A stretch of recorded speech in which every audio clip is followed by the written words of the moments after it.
The Thomas family hadn't seen a real fox before, but they had seen some on TV and in books, so they knew it was a fox and were all surprised.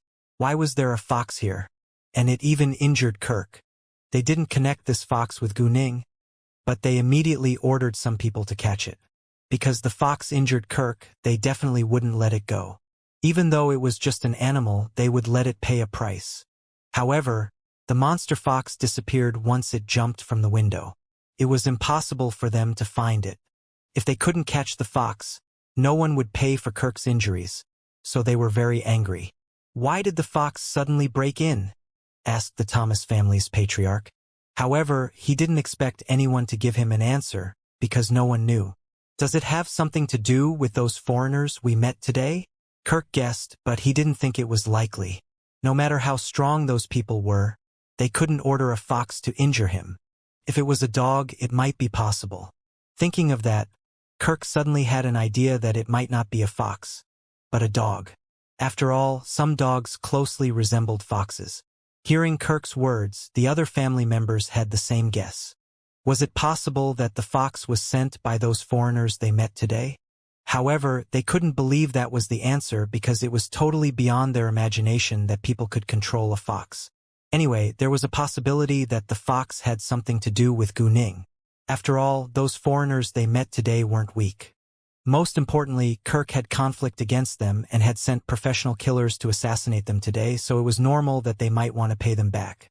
However, did this fox really have a relationship with those foreigners they met today? Or was it just a coincidence? No matter what, they didn't have any confidence.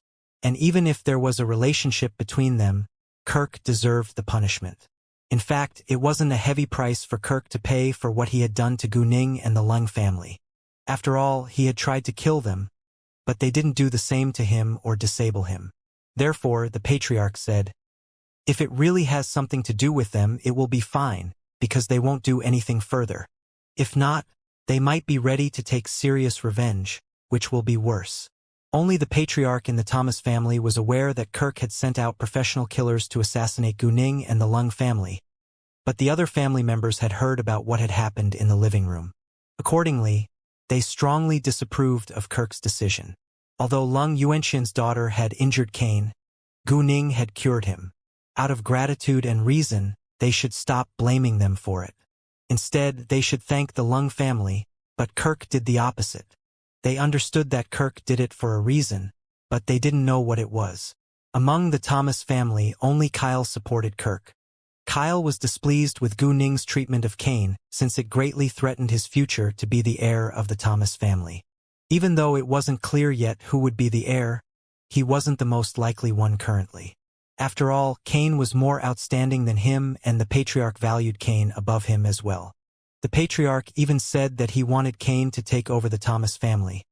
But Kane wasn't in a good condition. However, now Kane had recovered, so he was highly likely to be the heir. Hearing the patriarch's words, Kirk agreed that it was better if the fox really had a relationship with Lung Yuanxian and the Lung family. He didn't want to be paid back further. Nevertheless, he still hated them to death. But without his father's permission, he didn't dare to do anything. Obviously, he was no match for them. Grandpa, do we have to tolerate it? If this news goes abroad, our family will be humiliated, said Kyle with reluctance. The patriarch turned to coldly look at Kyle and asked, do you think your father's decision is right? No, of course not. I'm sorry. Kyle immediately apologized. He didn't want his grandfather to misunderstand him. Even though those were his thoughts, he couldn't let the patriarch know. I'm really sorry. The girl cured me, but I couldn't thank her in person. I should have walked Miss Lung to them and walked them out afterwards. Kane felt very guilty. He didn't say that to go against Kirk, but Gu Ning had helped him a lot. He was really grateful to her. All right, it is what it is now. You all go out now. I need to have a private talk with Kirk, said the patriarch. Although he thought Kirk made a wrong decision, he didn't feel bad about it. After all, it wasn't his idea, and he wasn't a good man either. He just stayed reasonable. If the Lung family was determined to pay the Thomas family back, he would make an apology if he couldn't fight back. But currently his pride wouldn't allow him to do that. After the patriarch said that, the other people left. When they were talking, the Thomas family's doctor gave Kirk a medical checkup. He was injured, but his life wasn't in danger and he wouldn't be disabled. The patriarch wanted to have a private talk with Kirk, but didn't want to wait till the family doctor finished applying ointment to Kirk's injury. Therefore, he asked the family doctor to go out as well. After he had the private talk with Kirk, the doctor could come back in. He cared about Kirk, but Kirk was safe and their private talk wouldn't take much time. When the others were gone, the patriarch directly warned Kirk. "Tell the Chong family that you won't help them again. If you dare to cause any trouble, I'll teach you a lesson." "Yes, father." No matter how unwilling Kirk was, he had to give in. "But you can use this accident to let the Chong family continue to support us. If they disagree, tell the Lung family about what they have done," said the patriarch. He wouldn't end his cooperation with the Chong family just because he failed to trap the Lung family. Otherwise, the Thomas family would suffer a great loss. Although it was their fault that their plan failed, the Chong family turned to them for help, so they couldn't leave without doing anything. "Sure," said Kirk. After that, the patriarch directly walked away. The monster fox actually didn't leave after jumping out of Kirk's study.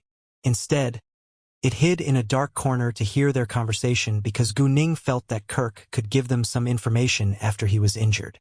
Reality proved that Gu Ning was right. After the patriarch finished the talk with Kirk, the monster fox left and went to meet Gu Ning. There was a recording pen dangling from the monster fox's mouth, which was used to collect evidence.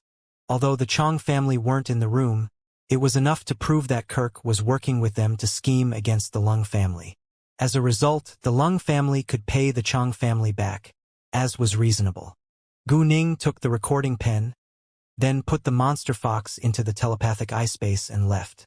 Gu Ning returned to the embassy before 8 p.m. They were ready to go to the airport, but Gu Ning had a private talk with Lang Yuanxian before they set off. Gu Ning directly played the recording in front of Lang Yuanxian. Knowing that the mastermind was the Chong family, Lang Yuanxian wasn't surprised at all, because it wasn't beyond their expectation. It wasn't even a surprising answer. Because the time difference between their country and country Y was 4 hours, it was 8 p.m. in country Y while it was 4 p.m. in their country. Therefore, at 8 p.m., Lang Yuanxian called his family and told Master Lang about the situation here. After having the talk, they went to the airport. Although the Thomas family wouldn't scheme against them again, they had to stay alert in case any accidents happened. The Thomas family were also worried that Gu Ning and the Lung family might take other actions, so they also sent people to watch them. They weren't relieved until Gu Ning and the others left for the airport. In the Thomas family's house, after treating his wounds, Kirk slept and felt much better. Then he had a call with the Chong family. Even though Kirk's entire body hurt, his hands were fine. He could move, but the wounds would be pulled and cause him sharper pain. Nevertheless, he had to contact the Chong family's eldest son as soon as possible. The person who stayed in touch with him was the Chong family's eldest son. But the Chong family's eldest son was also lying in a hospital bed at that moment. He had just had an operation yesterday afternoon and didn't wake up until 10 a.m. that morning. He was awake, conscious, and could speak, but it was too painful for him to move right now. He was suffering excruciating pain after the operation. Honestly, he would rather die than live in such pain. However, he wouldn't kill himself since he was reluctant to do that. In fact, after he recovered, he could still live a good life. As for the car accident, he believed it was just an accident, because he noticed nothing wrong and the police couldn't find any evidence. At this moment, it was about 5 p.m. in their country. Only the wife of the Chong family's eldest son stayed to take care of him in the ward. Afterwards, the Chong family's eldest son's phone rang. Because it wasn't convenient for him to answer it, his wife picked it up. "Well, this is a foreign number without a name. Is it a spam call, Mrs.?" Chong gave it a glance and was surprised to see a foreign number. However, the moment the Chong family's eldest son heard that, he knew who it was. He told his wife to give him the phone and asked her to go out. He said it was a confidential call. Mrs. Chong didn't doubt him. After all, her husband had a high status, and he received a lot of confidential information. So shortly after, Mrs. Chong walked out. When Mrs. Chong was gone, the Chong family's eldest son bore the pain and answered the call. His arms were fine so he could move, because it took a while for Mrs. Chong to go out. Kirk almost ended the call. Due to pain and anger, Kirk was irritated. He angrily criticized once the Chong family's eldest son answered his call. "What are you doing? Why did it take so long?" Because Kirk was weak now, his voice was also weak. But the Chong family's eldest son was too angry to notice that. "My family was with me just then, so it wasn't convenient for me to answer your call." "How is it now?" said the Chong family's eldest son in an unhappy tone. His voice was also weak, but Kirk didn't pay attention to it. He thought that the Chong family's eldest son lowered his voice in case other people heard them. The Chong family's eldest son had studied in Country Y before, so he was good at language Y. He met Kirk in school.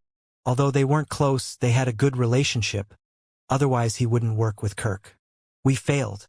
They're too strong," said Kirk. He was reluctant to admit it, but it was the truth. "What? They're too strong? Couldn't you control them at all?" The Chong family's eldest son was shocked and questioned Kirk. "Mind your attitude. If you don't believe it, I can send you the surveillance video. They're not ordinary humans. I ordered 8 bodyguards to control them, but 2 girls easily beat them up. They held me hostage and threatened me. They forcefully took away Lung Yuanxian's daughter. I even sent professional killers to kill them afterwards, but they found out. The 2 girls kicked their car over easily and disabled all of the professional killers. I don't think your family can do better than us," said Kirk angrily. It took a lot of strength to finish so many sentences. "What? That's so strange." The Chong family's eldest son was astonished. He didn't know who the 2 girls were, but they easily beat 8 bodyguards. They even held Kirk hostage and threatened him. It wasn't unbelievable if that was all they could do. After all, people with great skills could do the same thing. But Kirk told him that the 2 girls easily kicked over a car, which was incredible. He couldn't believe it, but there was no need for Kirk to lie to him. "Well, since you failed, then so be it," said the Chong family's eldest son. He decided not to work with Kirk any longer. Because Kirk failed, he wouldn't continue to help him. "So be it? I can't accept that. Because of you, I've suffered a great loss. They weren't killed, but they were all disabled. I was paid back by them and I'm seriously injured now. I won't make a full recovery for several months. I'm talking to you with my last strength. You should hear that I'm very weak now and yet you did nothing. Do you think it's possible that I'll accept that?" Kirk was angry and said mockingly. Hearing that, the Chong family's eldest son frowned, feeling unhappy about Kirk's response. "What do you want to do?" The Chong family's eldest son asked him in anger. "Fulfill your promise. I helped you. Although I didn't succeed, I paid a heavy price for it. You can't kick us to the curb when we've outlived our usefulness," said Kirk. The Chong family's eldest son was furious. He was angry, but agreed that Kirk was right, so he didn't turn him down right away. "I can give you money as compensation," said the Chong family's eldest son. He was unwilling to fulfill his promise because Kirk failed to carry out the task. The Thomas family failed and paid a heavy price because they didn't have the abilities. Why should he pay for that? He should give them compensation, but he wouldn't do what he had promised before. He thought money was enough. Anyway, they had their own ideas, and their ideas were both reasonable, so neither of them were willing to yield. "Money? Do you think we lack money?" Kirk found it ridiculously funny. He was too rich to care about money. The Chong family's eldest son became even angrier and said in a tough tone, "You did help us, but you failed. How can you expect me to fulfill my promise? It's unfair to me. After all, I benefit nothing from it. I can pay for your loss, but I won't do what I promised previously." "No, that's your problem. I want you to do what you've promised." Kirk was determined as well, because he only wanted the Chong family's cooperation. "If so, I'm afraid we can't reach an agreement," said the Chong family's eldest son. "Great, if you don't accept, I'll tell the Lung family everything. I have evidence in my hands, so they'll definitely believe me once I tell them the truth," Kirk said to threaten the Chong family's eldest son. "You?" The Chong family's eldest son was angry, but he was also threatened by Kirk's words. He was really afraid that Kirk would tell the Lung family that he was the mastermind. The Chong family's eldest son had to say that Kirk was malicious, but he had to think of an excuse. If so, I can't disappoint you, but I need to tell you that my family is already in a crisis. I'm afraid the Lung family is already suspicious of us. We also failed to carry out a task. Yesterday, I encountered a car accident. I was seriously injured and I'm in the hospital now. I'm also talking to you with my last strength. Last night, my father passed out suddenly as well. He's still unconscious now. If you don't believe me, you can send your people over to check. It's not a secret, said the Chong family's eldest son. He tried to get rid of Kirk with the terrible situation the Chong family was in right now. Once the Chong family was of no use, Kirk would lose interest in them. What? Hearing that, Kirk was very surprised. He didn't expect the Chong family to go through so much. Due to his surprise, he was hesitant to force the Chong family to help him. They were also in a crisis, so they could barely do him a favor. However, they were only injured, not dead. After they recovered, they could fulfill their promise. Therefore, Kirk said, "No problem, we don't need to rush. You can recover first. We can talk about it after you are well." The Chong family's eldest son was so angry that he could barely speak. But Kirk sounded determined, so he was left with no choice. He would see what he could do. Afterwards, they hung up. The Chong family's eldest son didn't dare to vent his anger by smashing his phone to the ground until they finished the call. But he wasn't strong enough and the phone didn't break. Unfortunately, due to his big movement, the injuries on his body were pulled, causing him a lot of pain. Mrs. Chong, who was outside, heard it and immediately came in to check on his condition. "Are you all right?" Mrs. Chong asked nervously. Without delay, she ran towards her husband's patient bed. "Ouch!" His face distorted in pain. Mrs. Chong wanted to ring the service bell at once, but he stopped her the moment she touched it. "Stop! Why?" Mrs. Chong paused and turned to ask him confusedly. "I'm fine," said the Chong family's eldest son. "But you—" Mrs. Chong was worried when she saw that he was in pain. "I told you I'm fine. Didn't you hear me?" The Chong family's eldest son snapped at Mrs. Chong. Mrs. Chong was unhappy that he vented his anger on her. But he was injured, so she didn't bother to argue with him. She just left him on the bed and went to sit down on the sofa.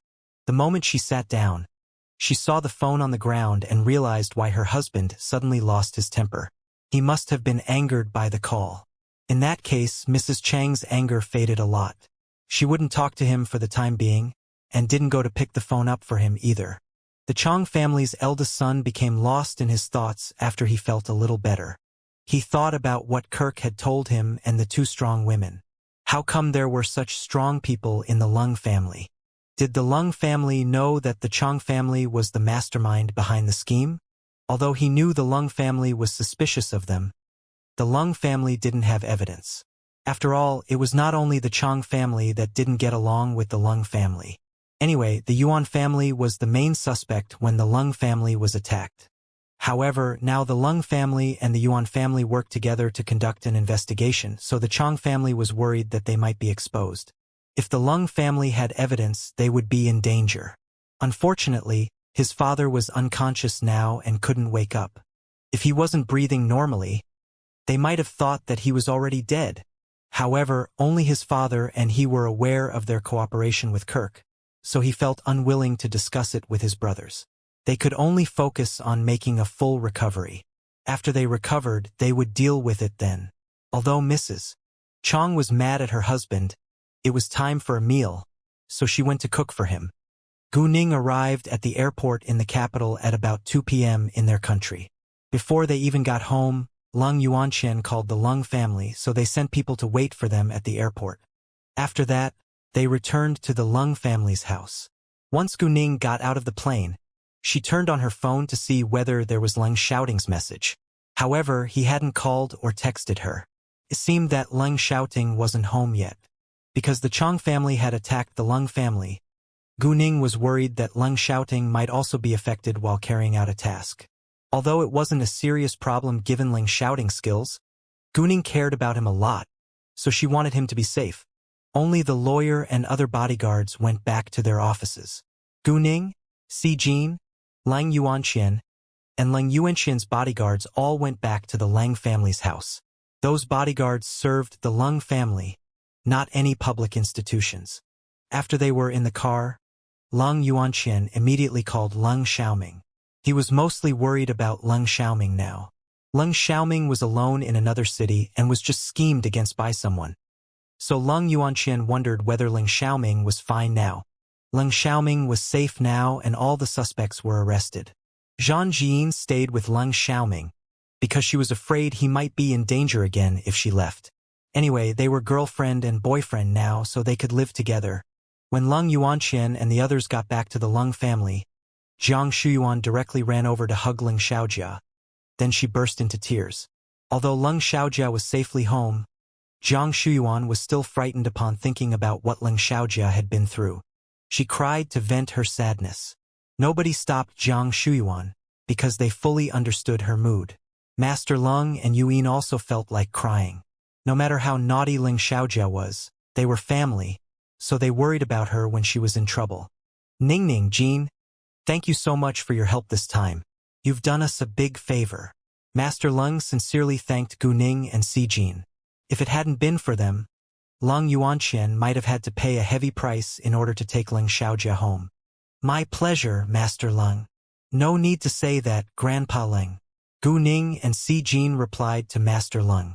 Although Gu Ning didn't care whether the Leng family thanked her after she helped Leng Xiaojia, she felt touched that they cherished her effort. Now, don't stand outside. Come on in, said Master Leng. After that, Gu Ning and Si Jin walked inside. Master Leng told the servants to go out because they didn't need service now. Did anything go wrong in the capital these days? Asked Gu Ning. Because there were only family members in the room, Master Leng didn't bother to keep it a secret. The Yuan family has been involved in the trouble Xiaoming has encountered, so that they are doing an investigation to find the mastermind. They don't want to take the blame, but there is no result yet. How about the Chong family? Asked Gu Ning. Even though it was the Leng family's family affair and she shouldn't interfere, she wanted to know the reason since she was involved now. After all, she could give them some advice and help. The Chong family's eldest son had a car accident on his way back home yesterday afternoon. The car window broke suddenly, so the Chong family's eldest son was injured all over by the sharp glass. He was seriously injured, but his life isn't in danger. I heard that he woke up yesterday morning. He's clear-headed now, but Master Chong suddenly passed out at home after visiting his son. The doctor can't find anything wrong with him, but he can't wake up, said Master Leng, gloating over the Chong family's misfortune.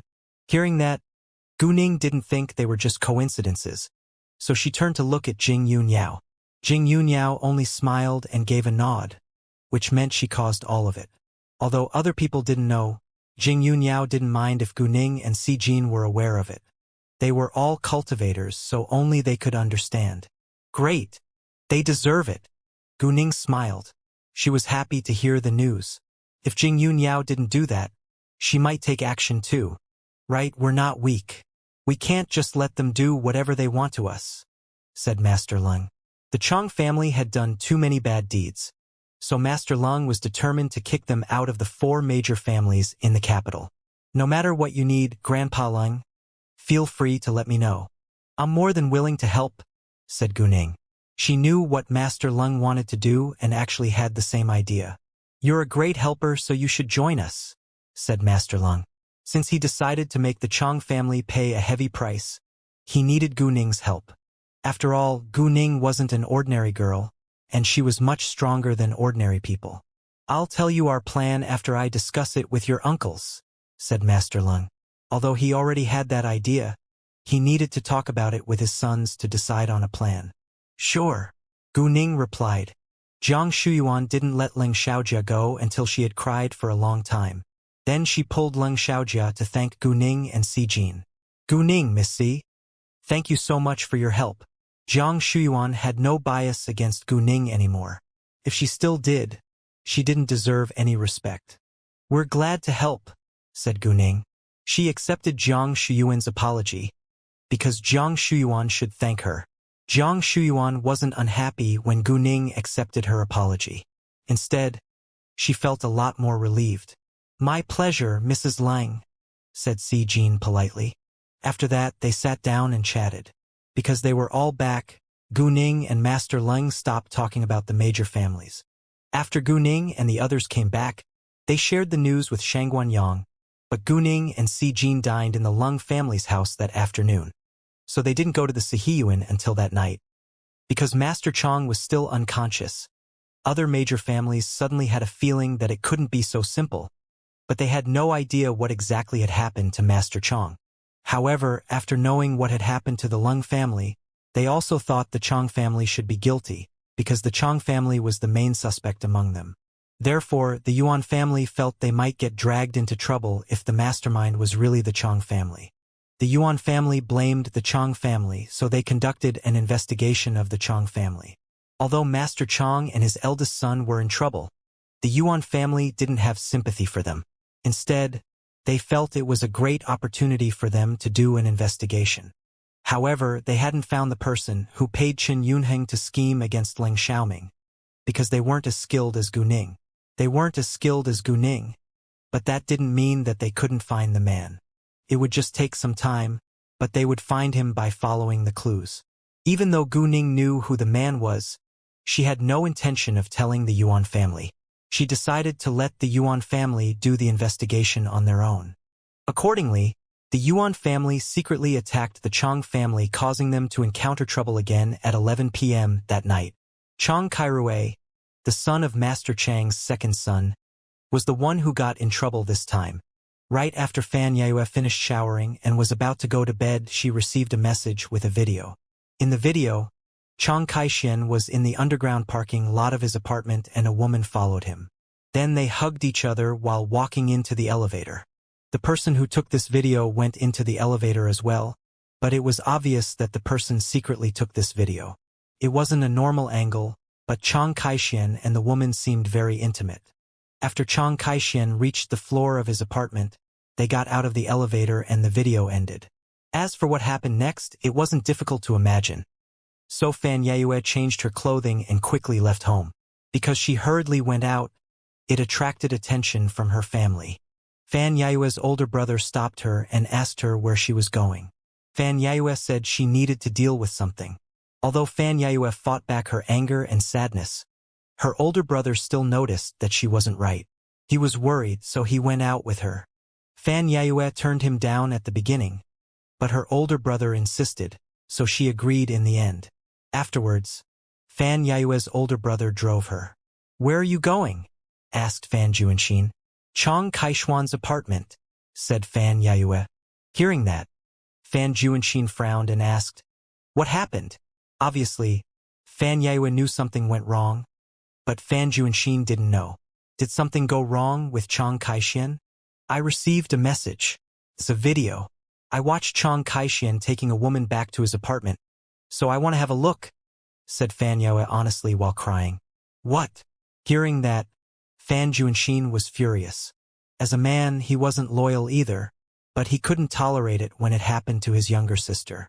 And Chong Kai-shen even took the woman home. If he did that outside, they wouldn't care about it if they didn't know. But they wouldn't tolerate it once they found out about it. As a result, Fan Juanxin sped up and rushed all the way to Chong Kaishuan's apartment. Currently, in Chong Kaishuan's apartment, two people were in the middle of having passionate sex. The woman in the room moaned in pleasure. Although this was a soundproof apartment, people downstairs and next door still heard them. There were only young men living downstairs and next door, so it was torture for them to hear the woman's moans of pleasure. Because it was so arousing, they were all sexually excited. Chong Kai-shen was really bold. He already had a girlfriend, but still took other women home. However, Chong Kai-shen dared to do that because they didn't live together. And normally Fan Yue wouldn't come to see him without his agreement, especially at night. As long as he told her that he had a business meal, she would be considerate and wouldn't bother him. However, this time he was wrong. When Fan Yue and Fan Juanxin reached the door, they heard their moans. Although it wasn't loud, they could be sure what it was. They were immediately furious and wanted to kick the door open, but Fan Yue had the key to Chong Kaishuan's apartment, so she directly opened the door. Because Chang Kai-shian and the woman were in the middle of having passionate sex, they didn't hear the door open. In fact, they didn't stop until the door of their bedroom was kicked open. The moment they realized that someone had come in, they subconsciously pulled the quilt to cover themselves. Fan Juanxin immediately ran forward and punched Chang Kai-shian. Although the Fan family wasn't comparable to the Chang family, it didn't mean that the Fan family would be afraid, especially in such a situation. So Fan Juanxin didn't hesitate to punch Chang Kai-shian. Fan Juanxin, are you crazy? Chang Kai-shian scolded. He touched the corner of his mouth and took a deep breath in pain. Yes, I'm crazy. But you fucking betrayed my sister. Do you expect me to be kind to you and even say it's all right? Fan Juanxin said angrily.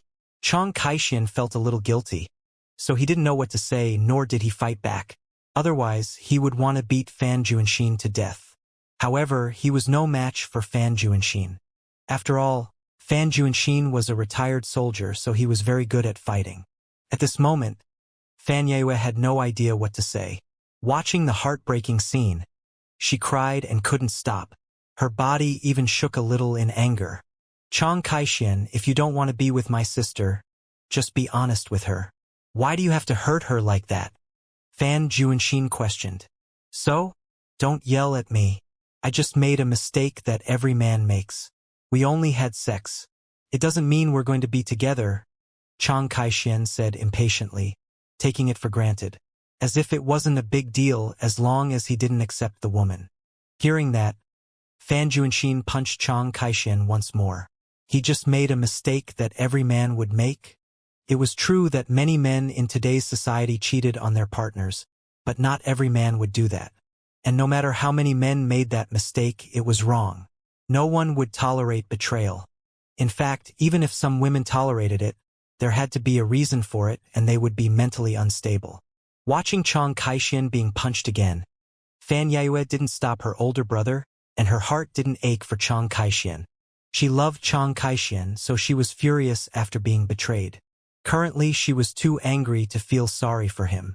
Fan Juanxin, stop it now, Chang Kai-shian shouted. He was naked, but directly stood up to fight against Fan Juanxin.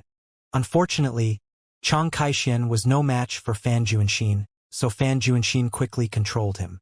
No matter how he struggled, he couldn't get rid of Fan Juanxin. Fan Juanxin, let me go. Aren't you afraid the Chang family will pay you back? Chang Kai-shian threatened. Whose mistake is it? Can't we punish you when you do something wrong? Now you even want to pay us back. Fan Juanxin found it ridiculously funny.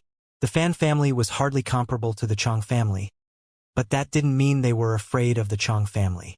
Even though they were slightly scared, they wouldn't just grin and bear it. He also didn't think the Chang family would dare to pay him back because of what Chang Kai-shian had done. You? Chang Kai-shian suddenly didn't know what to say, because Fan Juanxin was right. Oh, don't make up any excuses for your betrayal. It's not a mistake every man will make. Although many men do, they're dogs, not real men. It's your mistake, so you must admit it. Don't put the blame on other people. Fan Juanxin swore. He believed that he was a good man, so he hated bad men. You? When Fan Juanxin implied that he was a dog, Chang Kai-shian got mad, but didn't know what to say. Although he didn't think it was a big deal, he understood that it was wrong. If Fan Yue slept with other men behind his back, he wouldn't accept it and wouldn't hesitate to dump her. Thinking of that, Fan Yue opened her mouth. We should break up. No matter how many women you want to sleep with in the future, it has nothing to do with me. Chang Kai-shian would dump Fan Yue without hesitation if she slept with other men behind his back. But he couldn't accept that she wanted to break up with him. Do you have to do this? I won't do it again. All right? It was a double standard. He wouldn't do that again? That was impossible. He only said that to stop Fan Yue from breaking up with him. He was unwilling to break up with Fan Yue because he really liked her and the Chang family needed the Fan family's support. Also, he only slept with this woman for fun. He didn't really like her. Hearing that, Fan Yue was furious. Could she forgive him? No way. If I sleep with other men, would you accept it? Fan Yue asked directly, but didn't really mean it because she knew Chiang Kai-shien wouldn't. If she did that, he would dump her immediately. Chiang Kai-shien was a self-centered man. Of course not. Chiang Kai-shien subconsciously answered, but once he said that, he regretted it. Even though he shouldn't say that aloud.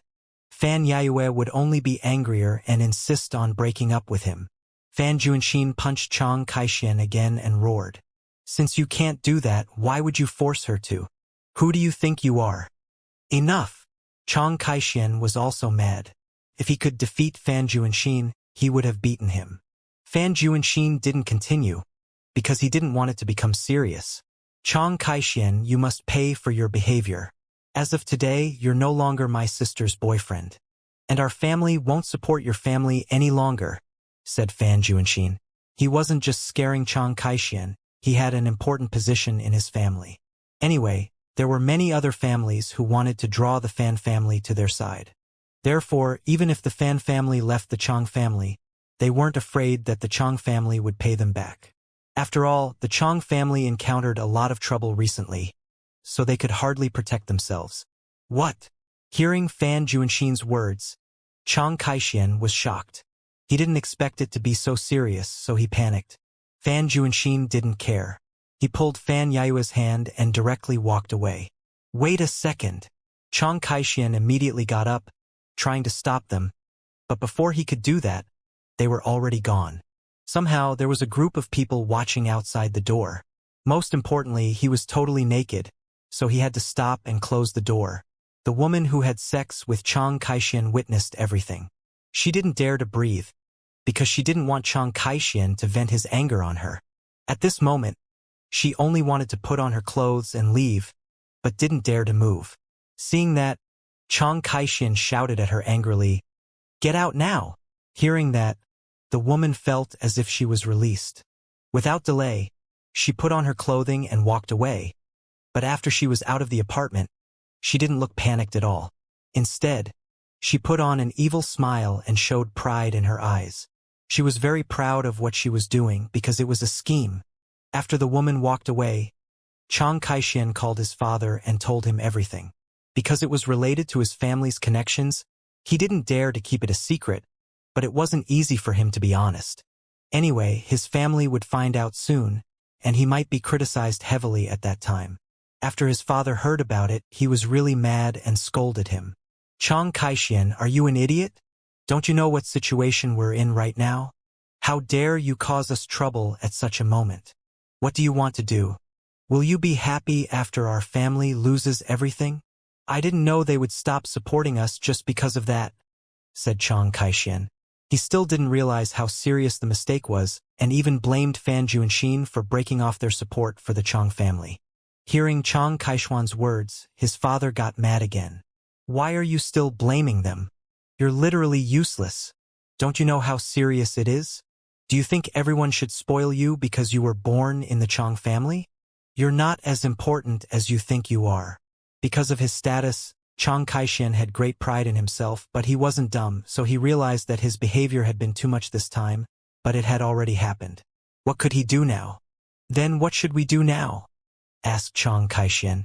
He still needed to ask his father for his opinion, because he had no idea what to do to stop his family from suffering a loss. How did they know that you brought a woman back to your apartment? Asked his father. Hearing that, Chiang Kai-shien realized it was indeed strange.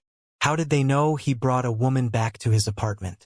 Before he did that, he had a call with Fan Yayue. Fan Yayue told him she was about to take a shower and go to bed. But she and Fan Juanxin quickly showed up in his apartment a while later. I don't know. Did Fan Juanxin see us by accident? Then he brought Fan Yayue over. Chiang Kai-shien guessed. If you were as smart as your eldest cousin, you wouldn't have been ignored in our family, said his father. His father expected better from him. Chiang Kai-shien was struck dumb. He knew he wasn't as outstanding as his eldest cousin. He was also jealous of his eldest cousin's importance in their family, but he couldn't do anything about it. Chiang Kai-shien figured out it wasn't so simple, so he asked, "Is it not a coincidence? Someone must have told Fan Yayue or Fan Juanxin about it. Otherwise, they wouldn't have known. It's possible for it to be a coincidence, but I don't think it's likely. I would rather believe it's not a coincidence. Our family has encountered a lot of trouble these days. Your uncle and them are staying in the hospital now. Our family is already in danger, so I think someone is deliberately causing trouble for our family, or the Fan family wants to get rid of us by keeping an eye on you, said Chang Kaishuan's father, sounding upset. If other families were scheming against the Chang family, he wouldn't be so angry, but if it was the Fan family, he would be really mad. He didn't want it to happen, but it had already happened and he couldn't change the result. If it was done by other families, they could overcome it. If it was the Fan family's scheme, they could do nothing about it. However, currently they were unclear about it, so they needed to save the situation. It would be too late to do something after the truth came out. What? Hearing his father's words, Chang Kaishin finally realized how serious it was. He shared the same opinion as his father. If other families were scheming against the Chang family, he wouldn't be so angry, but if it was the Fan family, he would be really mad. However, he was trapped this time, which was a humiliation to the Chang family. Actually, if he behaved himself, it wouldn't have happened. They're so evil, Chang Kaishin said angrily. If you behaved yourself, they wouldn't get the goods on you. Now we're not sure of the mastermind, so the most important thing you need to do is to apologize to the Fan family. Try to win their forgiveness. We are now in a bad situation. I'm afraid our enemies are watching us. If it's possible, we must keep as many friends as possible, said Chang Kaishuan's father. Ever since Master Chang and Master Chang's eldest son got sick and injured, he took over the Chang family for the time being. To be specific, he and Chang Kaisien were competing against each other for power. If he got in trouble, the other family members would leave him for Chang Kaisien. What? Apologize to the Fan family? No. Fan Juanxin just punched me. Chang Kaisien argued at once. His pride wouldn't allow him to do that. He felt that Fan Juanxin should come and apologize to him instead. Hearing Chang Kaishuan's reply, his father was furious. Is it wrong? You cheated on his younger sister.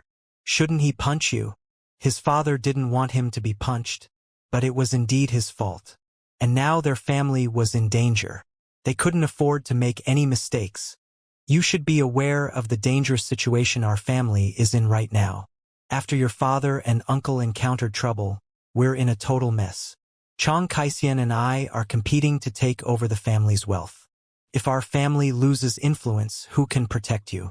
Those people you have grudges against will come to pay you back without delay, Chang Kaishuan's father said seriously. Chang Kaisien was struck dumb, but he was still reluctant to apologize. However, if he didn't do that, the situation would only get worse. Therefore, in order to solve the problem, he had to listen to his father. Anyway, he had called his father for a solution. Well, I'll apologize tomorrow, said Chang Kaisien. Tomorrow? Don't you know how serious it is? Do it now. Chang Kaishuan's father was furious and shouted at him angrily. Although Chang Kaishuan's father was in the study, his shout was so loud that his wife in the next bedroom heard him. But she didn't come over. It's late now, said Chang Kaisien with reluctance. So? It won't be sincere if you do it tomorrow. Do it right now so that you can win their forgiveness. Remember to show that you know you're wrong. Promise that you won't do it again. Beg them to give you a chance, said Chang Kaishuan's father. He was furious because it was hard to educate his son. Fine. Chang Kaisien didn't dare to argue against his father. No matter how reluctant he was, he had to change his clothing and visit the Fan family. At that moment, Fan Juanxin and Fan Yue were on their way back home. Once they were in the car, Fan Yue cried, but she didn't cry loudly. Fan Juanxin understood that Fan Yue was heartbroken, so he said nothing. She needed time to release her sadness. Fan Juanxin didn't ask her until they were about home. Are you sure you want to completely cut off your relationship with Chang Kaisien? After witnessing what Chang Kaisien did, he didn't want Fan Yue to be with Chang Kaisien any longer. But it was Fan Yue's own affair, so he couldn't make the decision for her. He needed to ask her opinion. Yeah, we're not good for each other. We're just fair to middling. He betrayed me today and took it for granted. Obviously, he has done it many times before. It's impossible for him not to socialize with women normally, but I can accept it because it's not too much. But I honestly can't accept what he did today. I must cut off my relationship with him. But if Dad still wants to support the Chang family, I won't say anything. After all, politics are complicated. And this is just my own affair, said Fan Yayue. She was very considerate, because she didn't want her father to be affected. Don't be silly. Even if we don't support the Chang family any longer, there are many other families that want to draw us over to their side. Father was willing to support the Chang family because you were Chang Kaishuan's girlfriend. Now the Chang family is in a very bad situation. Several of their family members are in trouble. I'm afraid they're in a serious crisis. So, if you don't want to be with Chang Kaishian any longer, Father surely will stop supporting them, said Fan Juanxin. Hearing that, Fan Yayue cried more bitterly. She thought her father supported the Chang family for benefits, but unexpectedly her father did it for her. All right, stop crying now. Since you have decided to break up with Chang Kaishian, we can talk about it with our parents after we get home. Given the situation the Chang family is in right now, it's better for us to leave them, said Fan Juanxin. Sure, said Fan Yayue, suddenly feeling very relieved. After they got home, Fan Juanxin told their parents everything and their parents were furious too. They also comforted Fan Yayue. They didn't have to side with the Chang family. As soon as they left the Chang family, there would be many other families that wanted to draw them to their side. In addition, given the current situation, it wouldn't be good for them to stay with the Chang family, so it wasn't a bad thing for them to leave the Chang family. Hearing her father's words, Fan Yayue felt much better. Right at that moment, Chang Kaishian came. Seeing Chang Kaishian, Fan Yayue's parents were very angry. Her father angrily scolded him. What are you doing here? You're not welcome. Get out. Because there were already injuries on Chang Kaishuan's face, Fan Yayue's father didn't punch him again. After all, Fan Juanxin had already beaten Chang Kaishian. It wasn't right for him to do it again. Chang Kaishian was mad after being criticized by Fan Yayue's father, but in order to win their forgiveness, he tolerated it and said, I'm sorry, Mr. Fan. I promise I won't do it again. Please give me a chance. I really love Yayue. Love? If you really loved Yayue, you wouldn't have hurt her like this. I'm afraid it's not your first time, right? It just wasn't exposed until today, said Fan Yayue's father mockingly. He didn't believe Chang Kaishuan's words at all and believed that Chang Kaishian couldn't control his desire. It definitely couldn't be his first time. No, I didn't. I was just a little drunk today, and the woman seduced me, so Chang Kaishian said softly. He was drunk and the woman seduced him? What a typical excuse for men's cheating on their partners. However, there were no idiots nowadays, so no one believed his excuse. Bullshit. Do you think we'll believe that? Said Fan Yayue's father in anger. Mr. Fan, I'm really sorry. Please give me a chance. All right? Chang Kaishian was unwilling to argue with Fan Yayue's father on that, because he had a sexual relationship with many women, but he just did it for fun. He would never get together with them. From the beginning he knew he would marry Fan Yayue. For all kinds of reasons, Fan Yayue was his best choice. No! Fan Yayue opened her mouth, glaring at Chang Kaishian. I feel disgusted to see you right now. Get out. I don't want to see you again, and it's impossible for me to forgive you. Yayue, I'm sorry. Can't you forgive me once? I won't do it again. Chang Kaishian begged, but he felt aggrieved in his heart. His father forced him to do it, otherwise he wouldn't have come. No way. No! Fan Yayue said furiously. After that, she said to Fan Juanxin, Juanxin, can you kick him out? I don't want to see him again. The second Fan Yayue finished speaking, Fan Juanxin walked to Chang Kaishian. Will you leave by yourself, or do you want me to kick you out? He said in a tough tone. You? Chang Kaishian could barely control his emotions now.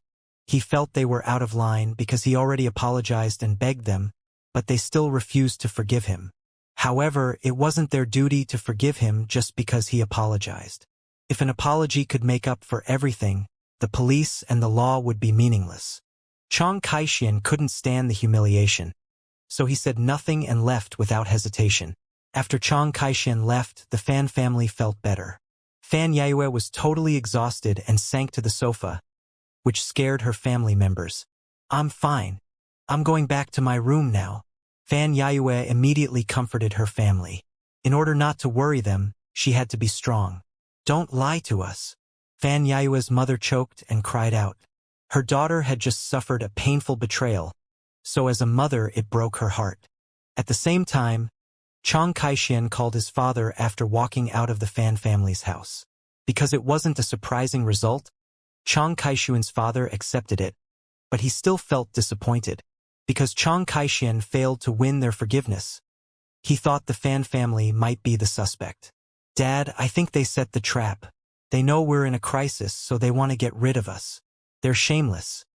Hearing that, Chang Kai-shian's father was furious. Seriously? Who do you think you are? If you didn't cheat on Yayue, would she break up with you? Dad, I'm your son. Shouldn't you defend me? Chang Kai-shian was unhappy that he was being criticized. Don't be dumb. Whether or not it's a trap set by the Fan family, you made the mistake. Don't blame other people for your own mistakes. Reflect on yourself. If it happens to Chang Kai-shian, he wouldn't blame other people. He would admit it. If your grandfather could hear your words, he would pass out in anger. Chang Kai-shian's father scolded. Because it was Chang Kai-shian's fault, he couldn't blame the Fan family.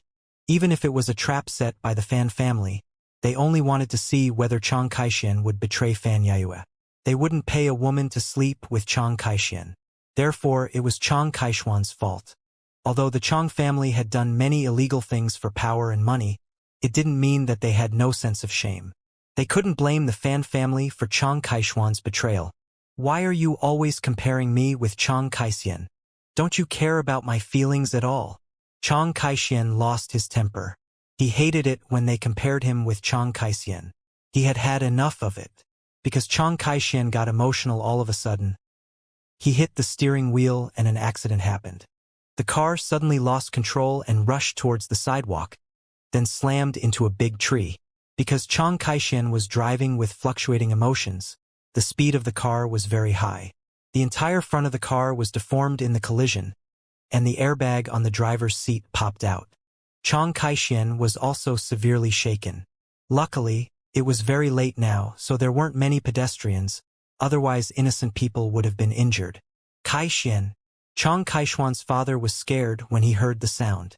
He immediately stood up from his chair and raised his voice to call Chang Kai-shian. However, Chang Kai-shian was unconscious, so he couldn't answer. After not receiving an answer, Chang Kai-shian's father went out at once. At this time, the Chang family were asleep, so Chang Kai-shian's father woke nobody. He didn't want the other family members to know, so he didn't talk to them about it.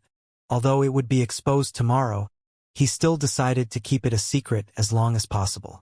The most important thing he needed to do now was to deal with the car accident. Chang Kai-shian's father didn't know his exact location, but he knew that Chang Kai-shian just left the Fan family's house, so he shouldn't be far from there. After Chang Kai-shian's father arrived, the police also arrived to clean the accident scene. A while later, Chang Kai-shian was taken away by an ambulance. Therefore, Chang Kai-shian's father went directly to the hospital. Chang Kai-shian was seriously injured. His head was hit, so he suffered a moderate concussion. One of his ribs was also broken. His body was squeezed in many places, and his muscles were damaged, but fortunately he survived. It would just take him half a year to recover. It wasn't what Chang Kai-shian's father wanted to see, but it was already the best result that he was only injured instead of killed. Because it was a car accident, Chang Kai-shian had to pay for all the loss. In the Fan family. Oh, I haven't asked Yayue who sent her the message. It's obviously a trap for the Chang family. An idea dawned on Fan Juanxin. Hearing that, their father nodded. Right. It seems someone wants to weaken the Chang family. Although what the Chang family has been through these days seem to be accidents, I think it's a scheme, said Fan Juanxin. That was his idea, but there wasn't evidence. I agree. Although I don't know how the mastermind made it happen, and though the Chang family can't find any evidence, I don't think they're just accidents. Fan Yayue's father agreed. It was too strange. It seemed to be an accident, but it made people feel as if it was a scheme. "Dad, if it's a scheme, who do you think the mastermind is?" asked Fan Juanxin.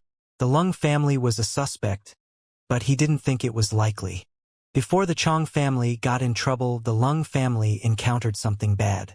What the Lung family has encountered is obviously a scheme, so it's easy to connect what the Chong family has been through with the Lung family. What the Lung family has encountered might have something to do with the Chong family, but I feel that what the Chong family ran into has nothing to do with the Lung family. Anyway, we don't know the truth. Moreover, other families and forces could also be involved. They might have schemed against the Lung family, then the Chong family, and made other people believe what the Lung family has encountered has something to do with the Chong family, so that the Lung family would pay the Chong family back, said Fan Yao's father. Other people also had that idea because it made sense. Well, I think the Chong family must have suffered a great loss this time. The Lung family has lost nothing. Lung Xiaoming is fine and Lung Xiaojia is also back, said Fan Juanxin. Among the four major families, the Lung family is the strongest. It's very hard to hurt them, said Fan Yao's father. He never doubted the Lung family's abilities. How about us? Should we side with the Lung family? Asked Fan Juanxin. He thought it wasn't a bad idea to support the Lung family. It's not easy to choose a side. After all, we've supported the Chong family. The Lung family might not trust us. And your sister and Leng Xiaoming used to. It's not serious, but it's a thorn in their side. So I don't think it's a good idea. If no family wants to draw us to their side, we'll just behave ourselves. If there is, we'll see what we can do, said Fan Yao's father.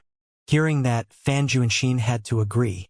After all, what had happened between Fan Yao and Leng Xiaoming was unacceptable for men. Even though they could get over it, it was impossible to forget. If it hadn't happened, Yao could have married Leng Xiaoming. Leng Xiaoming is much more reliable than Chang Kaixian. Fan Juanxin felt it was a shame, but they couldn't change what had already happened. The next day, the news that Fan Yao caught Chang Kaixian having sex with another woman in bed and Chang Kaixian having a car accident after drinking went viral on the internet. It seemed to be a scheme because not only the high society but the public also read it. In fact, it was indeed a scheme, because the Chong family was influential enough to stop the bad news from spreading. Everyone criticized Chang Kaixian for treating his girlfriend so badly, saying that he deserved the punishment. No one had sympathy for Chang Kaixian. Although he was seriously injured and hospitalized, he was still amid criticisms. The Chang family didn't know about it until the news went viral, but only his mother, brothers, and sisters had sympathy for him. The other family members didn't care about him at all. They were a family, but they didn't get along well. Instead, they were always scheming against each other, especially at this critical moment. They couldn't wait to see Chang Kaixian getting in trouble, since it was a great opportunity for them to steal power. They didn't have any sympathy for Chang Kaixian and even blamed him for playing around after getting together with Fan Yao. What was worse, he took other women to his apartment. Now the Fan family had stopped supporting the Chang family, causing the Chang family to lose some influence. Chang Kaishuan's parents were mad at everyone's criticisms, but it was indeed Chang Kaishuan's fault this time. They couldn't deny it. Without delay, they went to see Chang Kaixian in the hospital. As for the news on the internet, Chang Kaishuan's father ordered his people to remove it, but it was too late. Some media were willing to remove the news, while some refused. As a result, it attracted more and more attention. Afterwards, the Fan family heard about it. Only Fan Yao had mixed emotions, but the others felt nothing. In fact, the Fan family was still angry about what happened yesterday. He deserved that, said Fan Yao's mother with great satisfaction. If Chang Kaixian treated her daughter well, she would regard him as her son. But he hurt her daughter deeply, so he was her enemy. To be frank, she hated Chang Kaixian to death.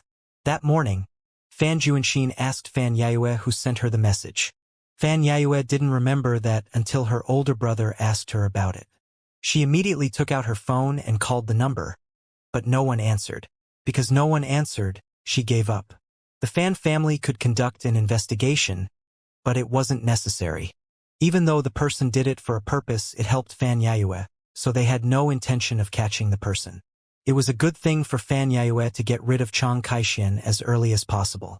Before the Lung family even took action again, the Chang family was in trouble once more, so the Lung family stopped and waited patiently. Although they could verify that it was a car accident, that Chang Kai-shian was caught in bed with another woman was obviously a scheme. The Lung family thought the Yuan family might be the ones who schemed against Chang Kai-shian. After all, the Yuan family was dragged into trouble after the Chang family tried to murder Leng Xiaoming. Given the Yuan family's connections, they had definitely found something.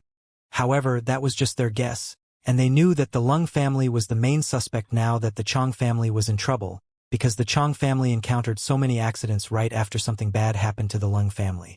Anyway, the Lung family didn't care about that. After all, they indeed caused Master Chang and Master Chang's eldest son trouble. They wouldn't deny or admit it. After Lung Yuanqian and the others took Leng Xiaojia back, the Thomas family did nothing. If they dared to do anything, Gu Ning had a video and voice recording of their conflict. Once it was exposed, it would cause them serious trouble. Actually, they didn't know what Gu Ning had in her hands. They only stopped arguing because they were scared of Gu Ning and Si Jin. The Thomas family was very powerful, but they couldn't do everything. They were also afraid of assassination. Therefore, they always took bodyguards with them when they went out. Nevertheless, although they had tight security, they weren't completely safe. Especially after meeting Gu Ning and Si Jin, they believed there were people who were much stronger than them in this world. The Thomas family stopped behaving against the Lung family, but it didn't mean the Lung family was at peace now. They were still under attack. A few days later, the Yuan family caught the person who paid Chen Yunheng to hurt Leng Xiaoming. It wasn't a strange face, and they had met him before. They were just unfamiliar. In the middle of last month, Yuan Wenye happened to meet him, and the two chatted for a while. Although it was just a polite chat, it was used as evidence that Yuan Wenye had bribed him. There was no more evidence, but the man's appearance was enough. The Yuan family wasn't weak. Since they knew the man, they were aware that he also had a relationship with the Chang family. They weren't clear about their relationship, but the man had to be closer to the Chang family than the Yuan family. In that case, the Yuan family was even more suspicious of the Chang family. But without solid proof, they couldn't make it public.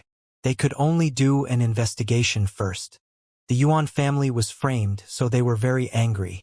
As a result, when they questioned the man, they tortured him privately, since it was more efficient. "I think it must be the Chang family," said Yuan Wanyue in an affirmative tone. He was full of hatred for the Chang family. "Although we all believe it's the Chang family, he hasn't confessed yet. We don't have evidence, so we can't go to see the Chang family right away. But this man targeted Leng Xiaoming, so we can share the news with the Lung family." "I don't think the Chang family can keep its position this time," said Yuan Wenye. Since the man targeted a member of the Lung family, they would definitely get the Lung family involved. At that moment, Yuan Wenye disdained the Lung family for failing to catch the pair. He thought the Lung family was very powerful, but it turned out he was wrong. He didn't know that the Yuan family was able to catch the man because the Lung family wanted the Yuan family to get involved. If Yuan Wenye knew, he wouldn't dare to disdain the Lung family. "I thought the Lung family would be more efficient than us. But they failed to catch the man who bribed Chen Yunheng," said Yuan Wenye mockingly. "Given the Lung family's abilities, they shouldn't be unable to catch the man. Did the Lung family lose interest in it because they have something more important to deal with?" Yuan Wenye thought it was impossible for the Lung family to fail to catch the man. Although they were enemies, he didn't think the Lung family was weak. "Oh, do you think the Lung family can't find the man?" Master Yuan sneered. He felt that his two sons weren't very smart. Hearing that, both Yuan Wenye and Yuan Wenye were struck dumb for a second. Then they turned to look at Master Yuan with one accord. "Did the Lung family do it on purpose?" Yuan Wenye asked at once.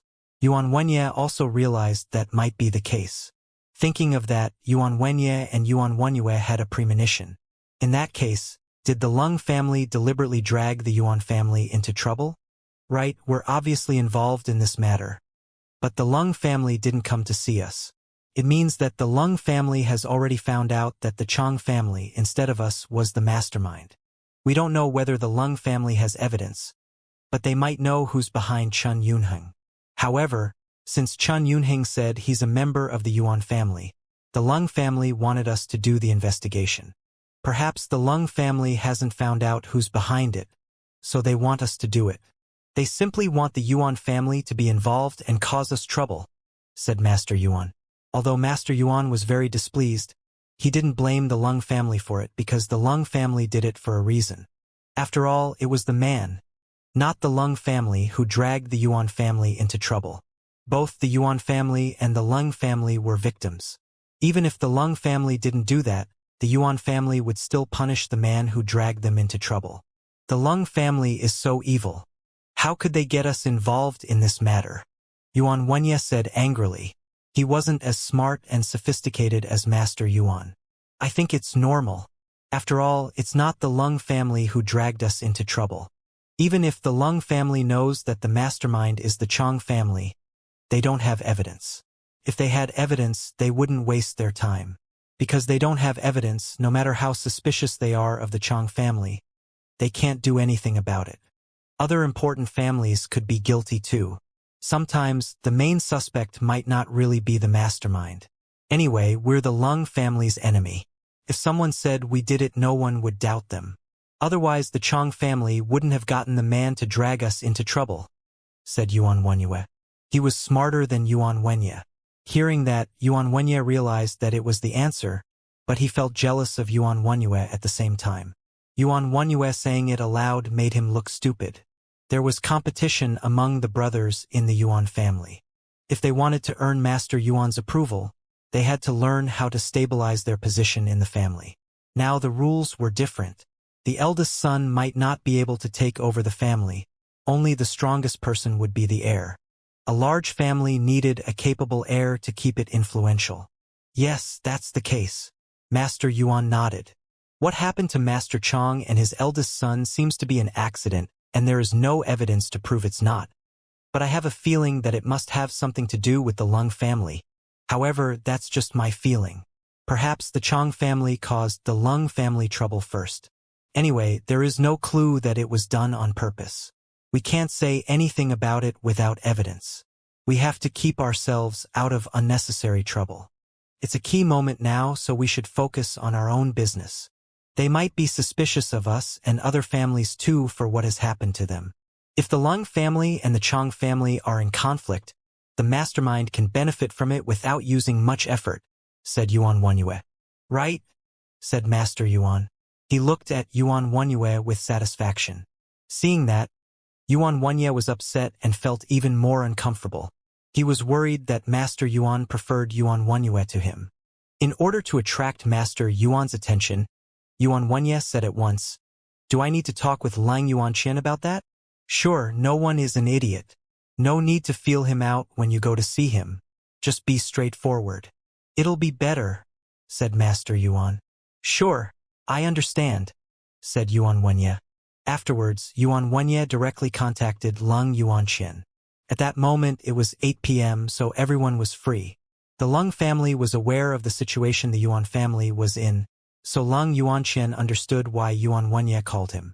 He answered it because that was what he was waiting for. "Mr. Lung, do you have time? Can we talk?" Yuan Wenye asked in a flat tone. "What is it?" asked Lung Yuanqian, although he knew he still needed to ask. "It's about the car accident Lang Xiaoming was in," said Yuan Wenye. He didn't think much about Lung Yuanqian's intention of asking him that question. "Of course, do you want to have the talk face-to-face or on the phone?" asked Lung Yuanqian. "Can I see you? It's better to talk about it face-to-face. How about XXT House?" asked Yuan Wenye. It was very important, so they had to have a meeting. "Sure, right now?" asked Lung Yuanqian. "Yes," Yuan Wenye replied. Once Lung Yuanqian hung up, he told Master Lang about that before leaving home. The Lang family wasn't afraid the Yuan family would hurt Lung Yuanqian, but it was still possible that the Yuan family would do something to him. Therefore, when Lung Yuanqian went out, he took 3 bodyguards with him in case any accidents happened. One of the bodyguards served as his chauffeur. At the same time, Master Chang's eldest son heard the news that the man who paid Chen Yunheng was caught by the Yuan family. and it filled him with anxiety. Although he trusted the man or he wouldn't have ordered him to do that, he was afraid that the man might betray him if the Yuan family tortured him. However, no matter how anxious he was, he could do nothing right now. If the man really betrayed him, he would deny it. Only Master Chong and he were aware of that, so he should be fine as long as he denied it since his father was unconscious. He made the decision, but still felt nervous because he didn't know what would happen in the end. Half an hour later, Lung Yuanxian met Yuan Wenye. Yuan Wenye arrived 5 minutes before Lung Yuanxian. Because it was Yuan Wenye who wanted to see Lung Yuanxian, it wasn't a big deal for him to wait a while. Normally, he would feel disdained if someone kept him waiting, it could even anger him, but Lung Yuanxian didn't keep him waiting for too long. Otherwise he would be mad as well. "Have a seat, please, Mr. Lung." Once Lung Yuanxian walked inside, Yuan Wenye greeted him but didn't stand up. He was unwilling to be in a lower position than Lung Yuanxian. Actually, it was already very nice of him that he was polite to Lung Yuanxian. Lung Yuanxian didn't care about Yuan Wenye's attitude. They were both polite to each other on the surface. Without delay, Lung Yuanxian sat down. They came with bodyguards, but their bodyguards all waited outside. Only Lung Yuanxian and Yuan Wenye were in the room. After they sat down, they didn't immediately start talking about business. Instead, they asked a waiter to serve dishes to them first. When the waiter finished pouring tea for them, Yuan Wenye asked him to leave. Then he started speaking about the business. "Mr. Lung, let's be honest here. I don't want to waste time.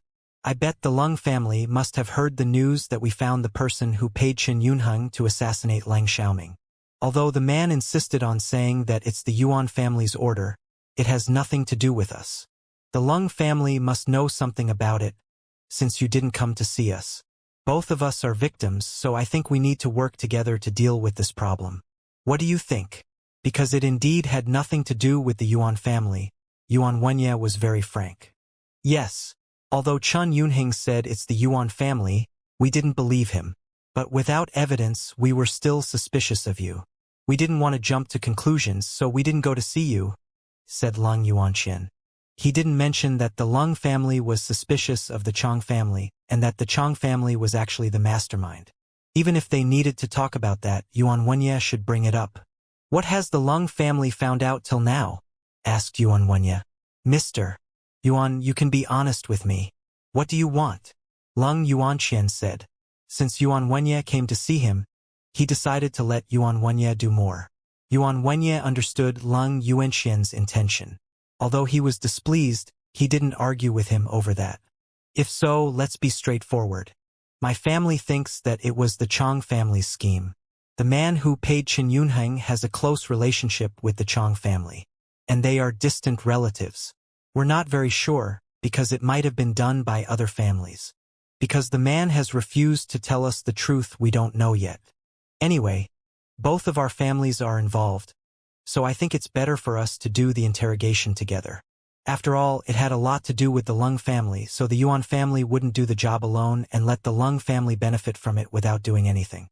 Moreover, if the Yuan family did the interrogation on their own, outsiders might not believe it because they might believe the Yuan family threatened the man to place the blame on the Chong family." "Sure." Lung Yuanxian agreed because the Lung family was indeed involved in this. "Mr. Lung, may I know how you'll deal with it after we know who the mastermind is?" asked Yuan Wenye. He wanted to seize this chance to unseat the Chong family and support another family from his faction to rise to a higher status. However, it wasn't easy for the Yuan family to unseat the Chong family alone, so they needed the Lung family's help. If the Lung family was willing to work with them to unseat the Chong family, the Lung family would do the exact same thing as them. The Lung family also wanted another family in their faction to take over the Chong family's seat. It was unavoidable for them to have a competition, but the result remained unknown. Anyway, he had always wanted to get rid of the Chong family. "Of course we'll deal with it according to the law," said Lung Yuanxian. He wouldn't tell Yuan Wenye the Lung family's real plan. Yuan Wenye could either believe him or he could figure out the Lang family's purpose. All of them were very smart, so it wasn't strange if Yuan Wenye figured it out. Lung Yuanxian wasn't really worried about that. Yuan Wenye didn't believe Lung Yuanxian's words at all. but he couldn't say much about it since Lung Yuanqian was unwilling to tell him. He had to be patient and wait till they were sure the mastermind was indeed the Chong family. However, he had to be prepared for it. Their talk was almost over at this point, so Lung Yuanqian stood up and left. Because it was late, they couldn't go to interrogate the man who paid Qin Yunheng. They agreed to do that the next day at noon. Once Lung Yuanqian was gone, Yuan Wenye called his father and shared the result with his family. The Yuan family wasn't surprised by Lung Yuanqian's answer, but they didn't believe that he would really deal with it according to the law. The Lung family must be prepared to replace the Chong family with another family. After all, what the Chong family had done to the Lung family this time was unacceptable. They didn't know that what happened to Lung Xiaojia also had something to do with the Chong family, but they held that suspicion. Back in the Lung family, Lung Yuanqian shared the result with Master Lung and the others. Obviously, the Yuan family wants to work with us to unseat the Chong family. They want their people to take over the seat. The Chong family hasn't lost their influence yet, but there are already many families waiting to replace it. It won't be easy for the Yuan family to support their people in taking over the Chong family's seat, said Master Lung. He saw through the other major families. Actually, every family shared the same understanding.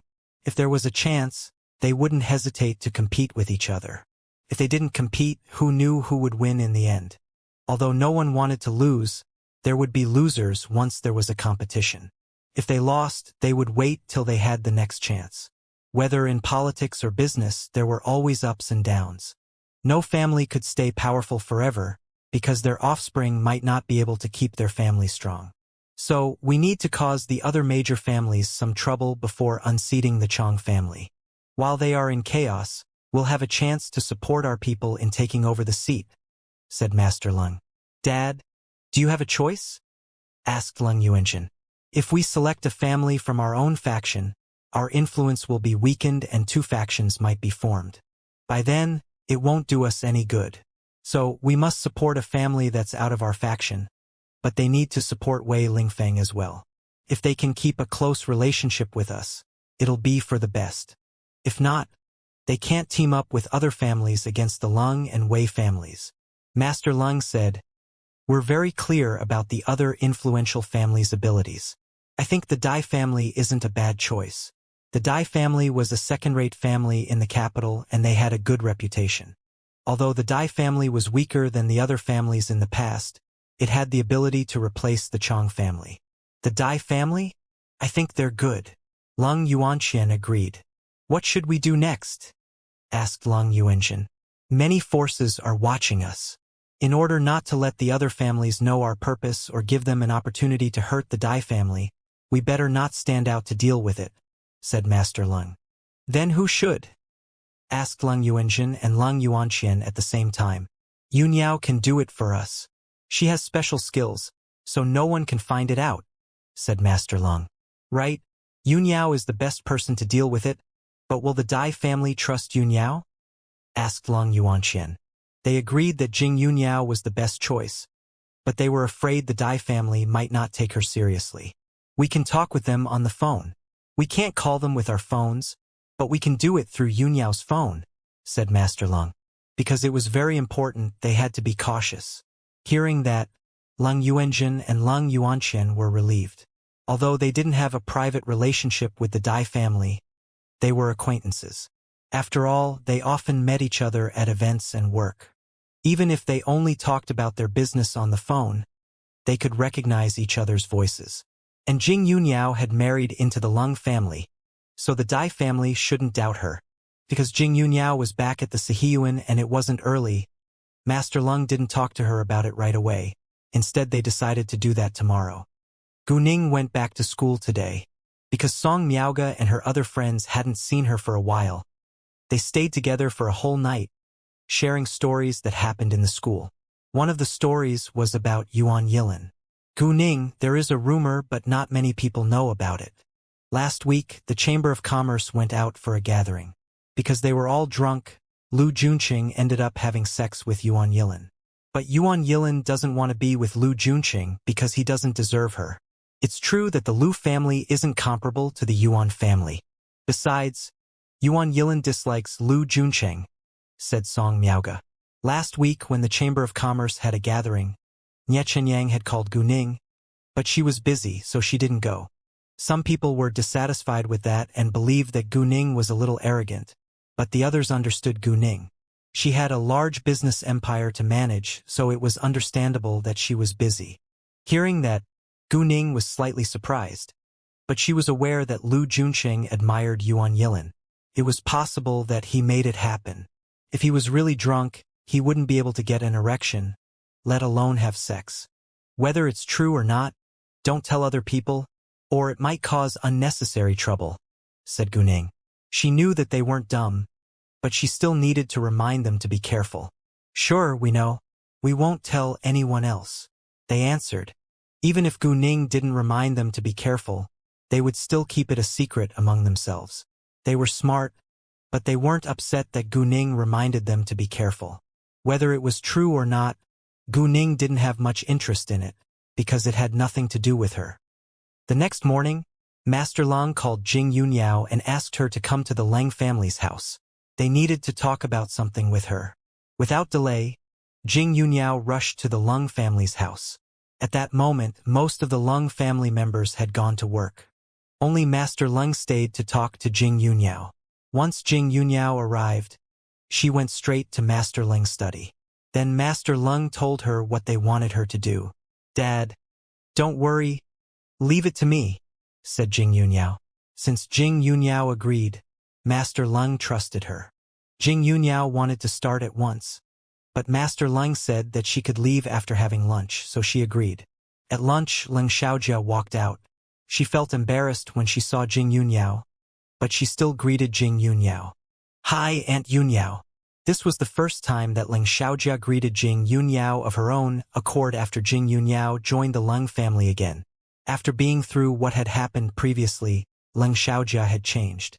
Hi, said Jing Yunyao. She wasn't as cold as before, but she didn't smile. She only replied politely. Afterwards, they went to eat together and Jing Yunyao left when she finished. She returned to the Sihiyuan first to change her clothes. Then she went out. This time, Jing Yunyao went to the Dai family's house by herself. The Dai family lived in a luxurious block with tight security. Without the house owner's guidance, no outsiders could get in, but it couldn't be easier for Jing Yunyao to go wherever she wanted. Outside the Dai family's house, Jing Yunyao saw Master Dai ambling in the yard. She took out her phone and called Master Dai first. After all, she couldn't intrude. She came to talk about something serious with Master Dai, not to cause the Dai family trouble. However, before Jing Yunyao finished dialing, she saw Master Dai suddenly collapse to the ground. People around him were scared and immediately ran over. Go get the pill. Master is having a heart attack, shouted one of them. Without delay, a person ran back into the house. Seeing that, Jing Yunyao put down her phone and went to the gate of the Dai family's house. There were guards at the gate, so Jing Yunyao had to break in. Because it was an emergency, Jing Yunyao couldn't waste time. Several guards immediately came to stop her. Hey, who are you? Get out. However, it was impossible for them to stop Jing Yunyao. In the blink of an eye, Jing Yunyao went to Master Dai's side. Even the two people who supported him didn't realize that a stranger had come over. The next moment, Jing Yunyao took out a power crystal that Gu Ning had given her and helped Master Dai take it. She carried some power crystals which Gu Ning gave her. Although she didn't need them, they might come in handy if any accidents happened. And now they were of great use. The people who supported Master Dai didn't realize what Jing Yunyao did until the pill had already been squeezed into Master Dai's mouth. Who are you? What did you put into our master's mouth? It can help him, said Jing Yunyao. However, no one believed her.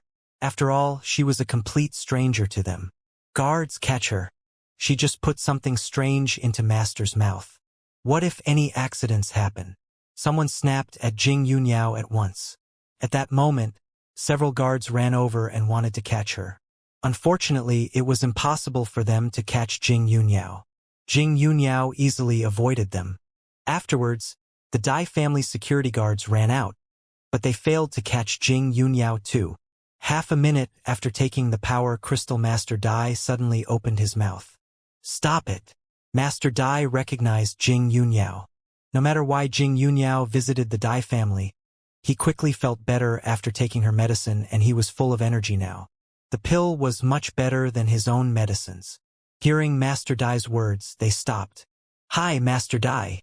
Jing Yunyao greeted Master Dai. Nice to see you, Mrs. Lang. Master Dai responded. Originally, everyone stayed alert, but they were much more relaxed after seeing Master Dai's attitude towards Jing Yunyao. Finally, the person who ran to get Master Dai's medicine came along with Master Dai's daughter-in-law and youngest daughter. Dad, are you all right? Mrs. Dai and Miss Dai asked worriedly. They didn't notice Jing Yunyao at all. I'm fine, thanks to Mrs. Lang, said Master Dai. Hearing that, Mrs. Dai and Miss Dai turned to look at Jing Yunyao. Although they hadn't met Jing Yunyao before, they had heard about her. Thank you so much, Mrs. Lang. They thanked Jing Yunyao. They didn't know what exactly had happened, but they ought to thank Jing Yunyao since Master Dai said that she had saved his life. They couldn't ask much in front of Jing Yunyao. My pleasure, said Jing Yunyao. Thank you so much for your help, Mrs. Lang. If you don't mind, why don't we have tea in the house for a while? Said Master Dai.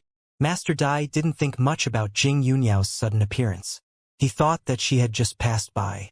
Why not? Said Jing Yunyao. Master Dai was slightly surprised when Jing Yunyao agreed so quickly. He thought she would say no. Did she pay them a visit for a reason? Before figuring out the truth, Master Dai didn't think further about it. There was no grudge between the Dai family and the Lung family, so he wouldn't assume that Jing Yunyao had bad intentions. After that, Jing Yunyao followed Master Dai into the living room. Master Dai then ordered a servant to pour tea for Jing Yunyao. In fact, I came here this time to talk about something important with you, Master Dai. Can we talk privately? Said Jing Yunyao. Master Dai was surprised, but wasn't shocked, because he had already guessed. Since Jing Yunyao came here for a purpose, he gave a nod. After all, she had just saved his life. Moreover, he also wanted to know why Jing Yunyao came to see him. He knew it must have something to do with the Lung family, but he wouldn't know until they had a talk. Given the Lung family's reputation, they shouldn't be scheming against the Dai family. Please, Mrs. Lang, we can go to my study. Saying that, Master Dai stood up and took Jing Yunyao to his study. Mrs. Dai and Miss Dai exchanged a glance. They were curious about what Jing Yunyao wanted to talk to Master Dai about, but they had to wait till Jing Yunyao was gone. In the study, Jing Yunyao spoke. Master Dai, please allow me to be honest. It's actually on Master Lang's order that I came to see you. Whether or not you agree with what I'm going to say next, please keep it a secret. In fact, as long as the Dai family wasn't dumb, they wouldn't turn the Lung family down. After all, the Lung family was helping them. Anyway, it was necessary for Jing Yunyao to be honest from the very beginning. Sure. I won't tell anyone, Master Dai answered. He had many guesses, but he felt the Lung family might want to draw the Dai family to their side. He had no idea that the Lung family would help the Dai family get to higher status. Given their current relationship, it was impossible. What happened to the Lung family recently isn't a secret. It has attracted a lot of attention. So I know that you must be aware of it as well, Master Dai. You might also be guessing who the mastermind is. In fact, we know and we even have evidence. Because the mastermind has tried to harm us again and again, we decided to teach them a lesson. Honestly, the Lung family is ready to pay them back. Before that, we need people who can sincerely help us. We don't need you to take action with us. The Lung family can handle it alone. We just need you to take over that family's seat and support President Wei. You can't act against the Lung family and the Wei family. If you're willing to have a close relationship with us, that's also what we want. If not, we will respect your decision, said Jing Yunyao. She didn't say that the mastermind was the Chang family, but she was very frank. Master Dai was very smart, so he completely understood Jing Yunyao's words and was shocked. Although he didn't know who the mastermind was, he knew Jing Yunyao was talking about the 4 major families. Therefore, Master Dai was even more convinced that it had something to do with the Chang family. The 4 major families had the highest status among those influential families for a reason. Any influential family that wanted to join them had to win senior positions in the government. Since Jing Yunniao came to have this talk with him, the Lung family obviously wanted to give them a chance. However, the Lung family wanted barely anything from them. Nevertheless, the Dai family had a sense of gratitude. They wouldn't harm those who helped them. Actually, the Dai family would benefit the most from the cooperation. Therefore, Mazer Dai was shocked and greatly excited, but he didn't show his excitement on his face. However, Jing Yunniao still noticed it, but it was very normal. "Do you mean the Lung family wants to work with the Dai family?" asked Master Dai. Although it couldn't be more obvious, he still needed to be clear about it. "Yes," said Jing Yunniao seriously. "Why the Dai family? Why don't you choose a family from your faction? Isn't it a better choice for the Lung family?" asked Master Dai. "Well, if the Lung family helps a family in our own faction to get a higher status, the Lung family's influence will be weakened. It could also create two forces, which isn't what we want," said Jing Yunniao. Master Dai nodded. He didn't realize that until Jing Yunniao pointed it out. Normally, if an important family wanted to be more influential, they might support people in the same faction to get a higher status, because they belonged to the same force but people were ambitious. Once a family got a higher status, they might want to get rid of the other's control. They might even have the ambition to control other families. At that time, the original force would split, which would only cause them a lot of damage. Not many important families could think of that, because they didn't want other families to share their booty. However, sometimes you could only gain something by giving up something. Therefore, Master Dai was amazed by the Lung family's decision, because the Lung family wouldn't be weakened and would only gain more support by doing that. Even if the Dai family betrayed the Lung family afterwards, the Lung family would stay as powerful as always. It wasn't easy for the Dai family to defeat the Lung family. "Well, Mrs. Lung, can you tell me who the mastermind is?" Master Dai asked. He thought it must be the Chong family, but he needed an affirmative answer. "The Chong family," Jing Yunniao answered. Since the Lung family wanted to work with the Dai family, she ought to be honest. Anyway, Master Dai seemed to be more than willing to help the Lung family. It wasn't a surprising answer. "Was it Master Lung who gave us this offer?" Master Dai asked. "Yes, if you doubt it, I can call Master Lung right now. You can verify it on the phone. Master Lung sent me here, not because the Lung family doesn't attach importance to our cooperation, but because we don't want other families to notice what we're doing. We want both of our families to be safe," said Jing Yunniao. Master Dai indeed had that doubt. He knew that Jing Yunniao was an important figure, but felt it was inappropriate for her to do the negotiating. After all, Jing Yunniao was the Lung family's daughter-in-law. There was a difference between in-laws and members who were born in the Lung family, but now he understood why the Lung family sent Jing Yunniao over. "Great, please call Master Lung for me, Mrs. Lang." Master Dai trusted Jing Yunniao, but this was too important, so he needed to be sure of everything. "No problem." Jing Yunniao took out her phone and called Master Lung at once. Before long, Master Lung answered her call. Jing Yunniao simply said something, then handed her phone to Master Dai. Then Master Dai had a conversation with Master Lung on the phone. Master Dai didn't ask Master Lung for any details because Jing Yunniao was right there. It was more convenient for him to directly ask her. Therefore, Master Dai only asked Master Lung whether it was his idea to cooperate. Having received an affirmative answer, Master Dai was relieved. He couldn't be more familiar with Master Lung's voice since even though they weren't close, they met often. After all, they used to work together and he heard Master Lung's speech at every meeting. He was very familiar with Master Lung's voice. After hanging up the call with Master Lung, Master Dai continued to talk with Jing Yunniao. "How confident are you?" asked Master Dai. The Lung family was indeed powerful, but the result was still unknown. It was always risky to want to achieve something great. He had courage and wouldn't give up just because it was dangerous. Otherwise, the Dai family wouldn't have been so influential today. In fact, the Dai family had been through a lot before they earned a position in the capital. They had been on the verge of failure many times before, so Master Dai knew how dangerous this road was. They must have effective control of it before taking action. "Master Dai, you know it's risky, but the Lung family has enough confidence to make it happen. As long as the Dai family is willing to work with us, I think there is an 80% probability that we'll succeed, said Jing Yunyao. The probability was about 80% instead of 90% or 100% because the Lung family couldn't just do whatever they wanted, but an 80% probability wasn't low. Hearing Jing Yunyao's reply, Master Dai had hope.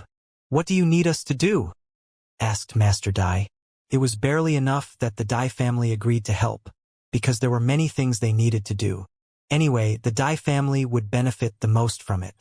If the Dai family wants to replace the Chang family, we need to know the officials that are in the same faction as the Dai family. We'll collect evidence of other families' illegal deeds, then hand it to the Dai family. Your people can use the evidence to make some achievements. But please choose the most reliable and potential officials for that. As for the other things, we must keep it a secret for the time being. Please don't blame me, Master Dai, said Jing Yunyao. Sure, I understand, said Master Dai. He was only a helper, not a force inside the Lung family's faction. So there were some things he shouldn't know. After reaching a cooperation with Master Dai, Jing Yunyao left.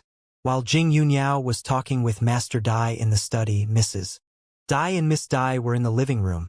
So when Jing Yunyao was gone, Miss Dai asked Master Dai, Dad, what happened? I didn't think we have a private relationship with the Lung family. Yeah. Mrs. Dai joined their conversation. All right, you don't need to know. I'll let you know once it's allowed, said Master Dai. Anyway, the fewer people who knew about it, the better. In that case, Mrs. Dai and Miss Dai said nothing further. They guessed it might be related to politics. After Jing Yunyao walked out of the Dai family's house, she called Master Lung and told him everything. After that, they began to collect evidence of the other important families' illegal deeds.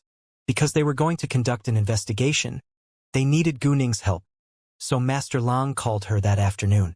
Gu Ning agreed to help with alacrity.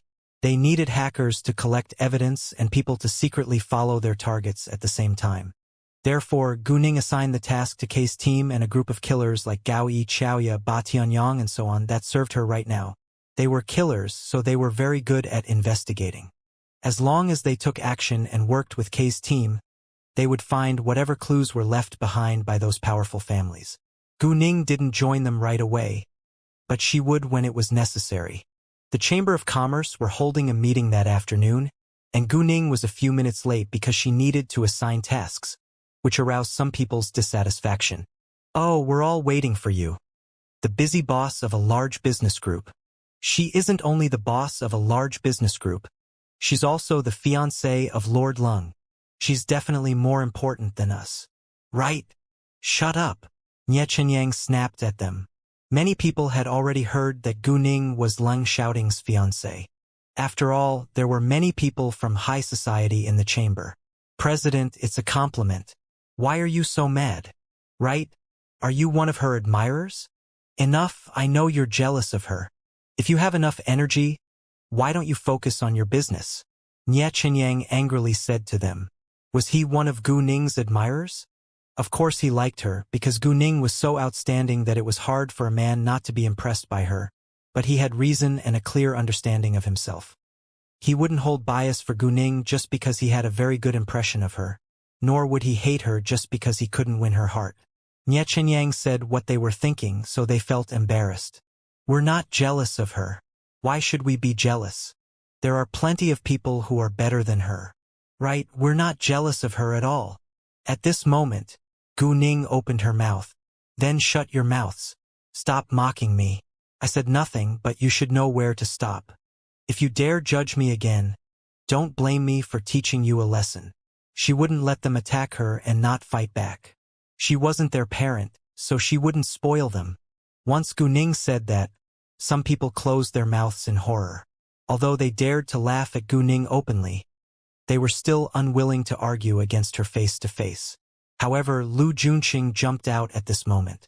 Gu Ning, don't be so arrogant. Although you're the Lung family's future granddaughter-in-law, you're not married yet. No one knows what will happen in the future. You better keep a low profile. Lu Junqing dared to say that to Gu Ning, not only because he didn't get along with Gu Ning, but also because he wanted to please Yuan Yilin. When many people made fun of Gu Ning, Yuan Yilin was obviously pleased. But when they were cowed by Gu Ning's words, Yuan Yilin looked disappointed. As a result, Lu Juncheng decided to stand out for Yuan Yilin. Song Miaoge had told Gu Ning about what had happened between Lu Juncheng and Yuan Yilin. It was true, but not many people were aware of that. Since it had already happened, no matter how much Yuan Yilin hated Lu Juncheng, she couldn't do anything to him right now. After all, she would be humiliated if it was exposed. However, it was impossible for her to get together with Lu Juncheng. Either way, Lu Juncheng defended Yuan Yilin as always. To be specific, he was more protective of her than before. After having sex with her, Lu Juncheng was more devoted to her, even though they had only slept together once. Yuan Yilin wasn't a virgin, but Lu Juncheng didn't care. After that night, he bore Yuan Yilin's taste in mind in case he forgot how delicious it was. After they had sex under the effect of alcohol that night, they weren't embarrassed when they met again because they didn't think other people would know about it. I'm arrogant? It's ridiculous. You attacked me as soon as I showed up. You're the bad people here. And even if I'm a little arrogant, it has nothing to do with you. Who do you think you are? How dare you criticize me? If you dislike me, try to do whatever you want of me, said Gu Ning seriously. She was really displeased with their behavior. She did nothing, but they blamed her for fighting back against their malice. You? Lu Juncheng was mad, but didn't know what to say. In fact, he was unwilling to have a grudge against Gu Ning. He was simply jealous of her, so he found fault with her. All right, time for the meeting. Nie Qinyang gave Lu Juncheng a cold glance. Lu Juncheng was displeased, but couldn't say anything further. After that, the meeting began. They held the meeting this time in order to raise money. Gu Ning donated 500,000 yuan as usual, which was still the highest number among them. This time, they didn't pick on her and urge her to donate more because she was rich. They didn't dare to do that again. After the meeting was over, Nie Qinyang invited them to have a meal together. Gu Ning accepted his invitation. Anyway, she needed to eat later, so she could join them to show her kindness. This was the first time that Gu Ning had eaten with them. Since Gu Ning was present, Yuan Yilin and Lu Juncheng were unhappy, but Gu Ning wasn't affected at all. Only a few people in the club were jealous of Gu Ning, the rest of them admired her. Therefore, they didn't miss the chance to chat with her along the way to the restaurant and in the dining hall. It filled Yuan Yilin with more jealousy.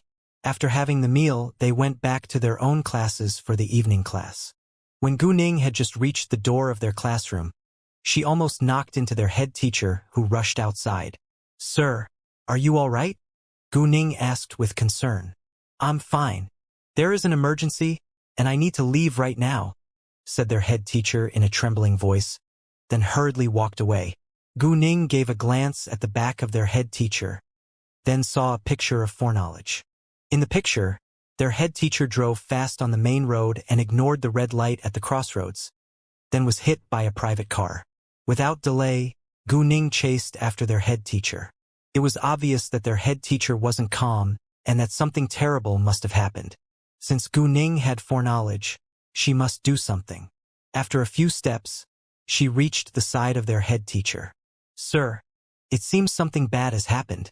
You're not in a good condition to drive a car right now. Where are you going? Can I drive for you? He Qihong was struck dumb for a second. He wanted to turn Gu Ning down, but he was indeed in a bad mood, so he accepted Gu Ning's kindness instead. Please, thank you so much. My pleasure, said Gu Ning. Then they ran towards the parking lot outside their school.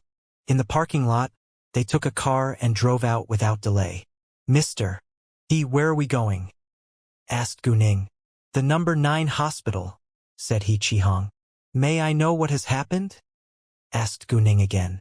Since she decided to help He Qihong, she must know more details. My wife went back to her parents' home today, but my mother-in-law just called me.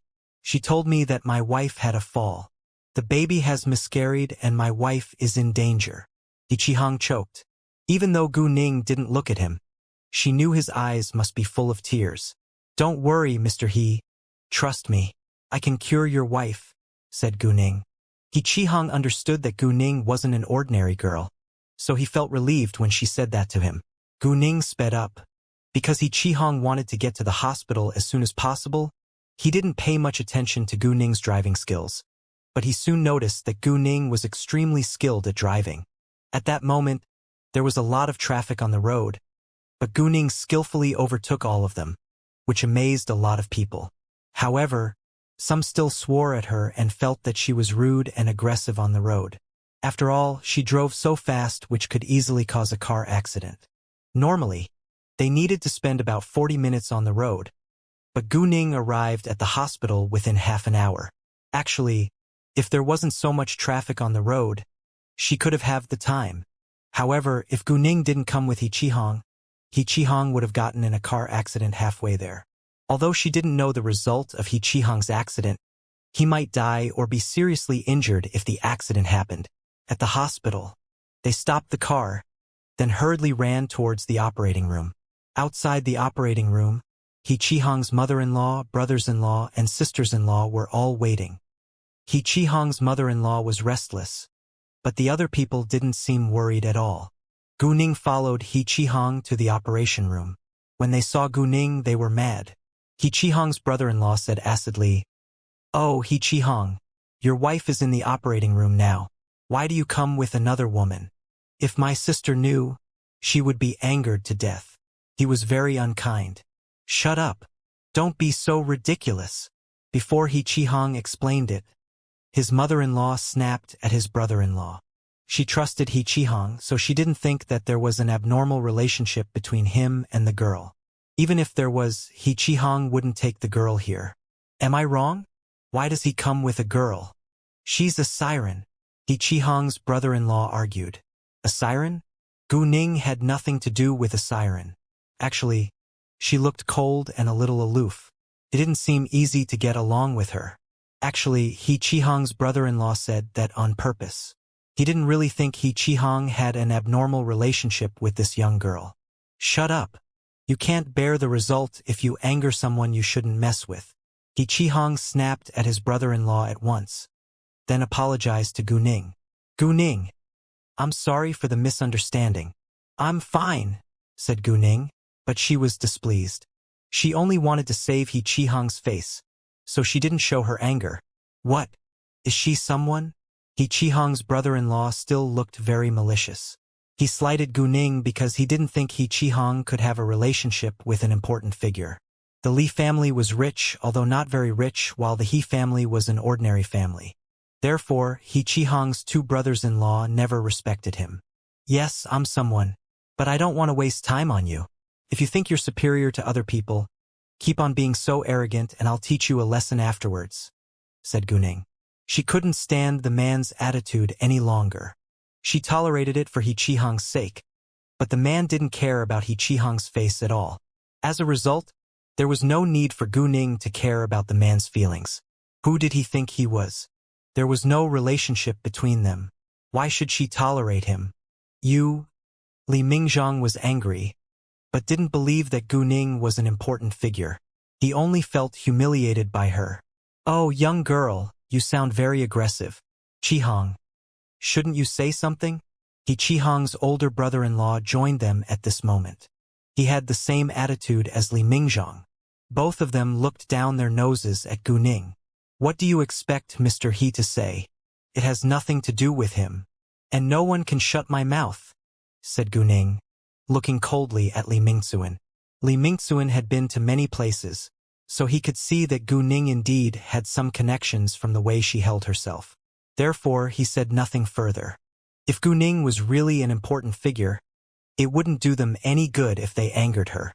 However, he was still mad at Gu Ning's words. He Qihong wanted to help Gu Ning, but Li Mingzhuan said nothing further, so he stayed quiet.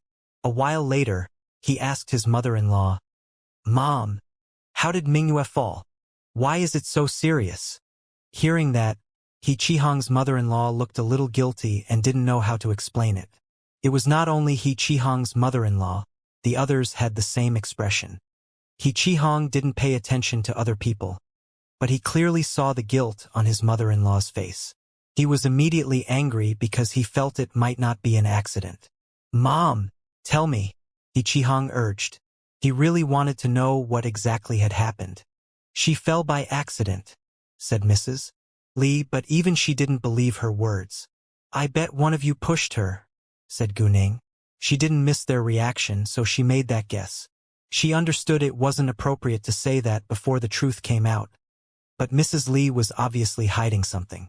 If she didn't take a bold move, the truth would never come out. Li Mingzhang subconsciously retorted. I didn't do it on purpose. I just lightly touched her and she fell down the stairs. The moment he finished speaking, he realized that he shouldn't have said that aloud. Therefore, he immediately closed his mouth. But it was too late. What? You pushed Mingyue? He Qihong was furious and punched Li Mingzhang. Whether Li Mingzhang did it on purpose or not, he caused Li Mingyue's miscarriage. He deserved the punch. He Qihong, why did you punch me? Li Mingzhang angrily questioned. Mrs. Li didn't want her younger son to be beaten, but she didn't blame He Qihong either, because she knew He Qihong was in a very bad mood now. In fact, even she wanted to give her younger son a slap, but she didn't have the heart to really do that. Watching Li Mingzhang being punched, Li Mingxuan gloated over his brother's bad luck. The two brothers didn't get along with each other. On the contrary, they were competing against one another for their family's wealth. You caused my wife's miscarriage and her life is still in danger. Shouldn't I pay you back? He Qihong raged. I told you I didn't do it on purpose, said Li Mingzhang. He thought He Qihong should forgive him because it was a mistake, and he believed it was unfair that He Qihong still punched him. It's still your responsibility. Could you forgive me if I told you that I didn't punch you on purpose? Shouted He Qihong. You? Li Mingzhang was struck dumb and felt guilty, so he didn't fight back. Although Li Mingzhang said that he didn't do it on purpose, He Qihong refused to believe it was just an accident. They must have had an argument. Then Li Mingzhang pushed Li Mingyue. However, he didn't ask further about that right now because they wouldn't be honest with him. Mrs. Li would defend her two sons. A few minutes later, the door of the operation room opened. They immediately walked ahead and He Qihong asked nervously, Doctor, how's my wife?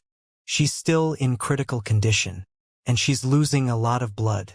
We need to do a blood transfusion, but we lack blood in the hospital, said the doctor. Hearing that, He Qihong was hit heavily and almost fainted. What can we do now? Asked He Qihong.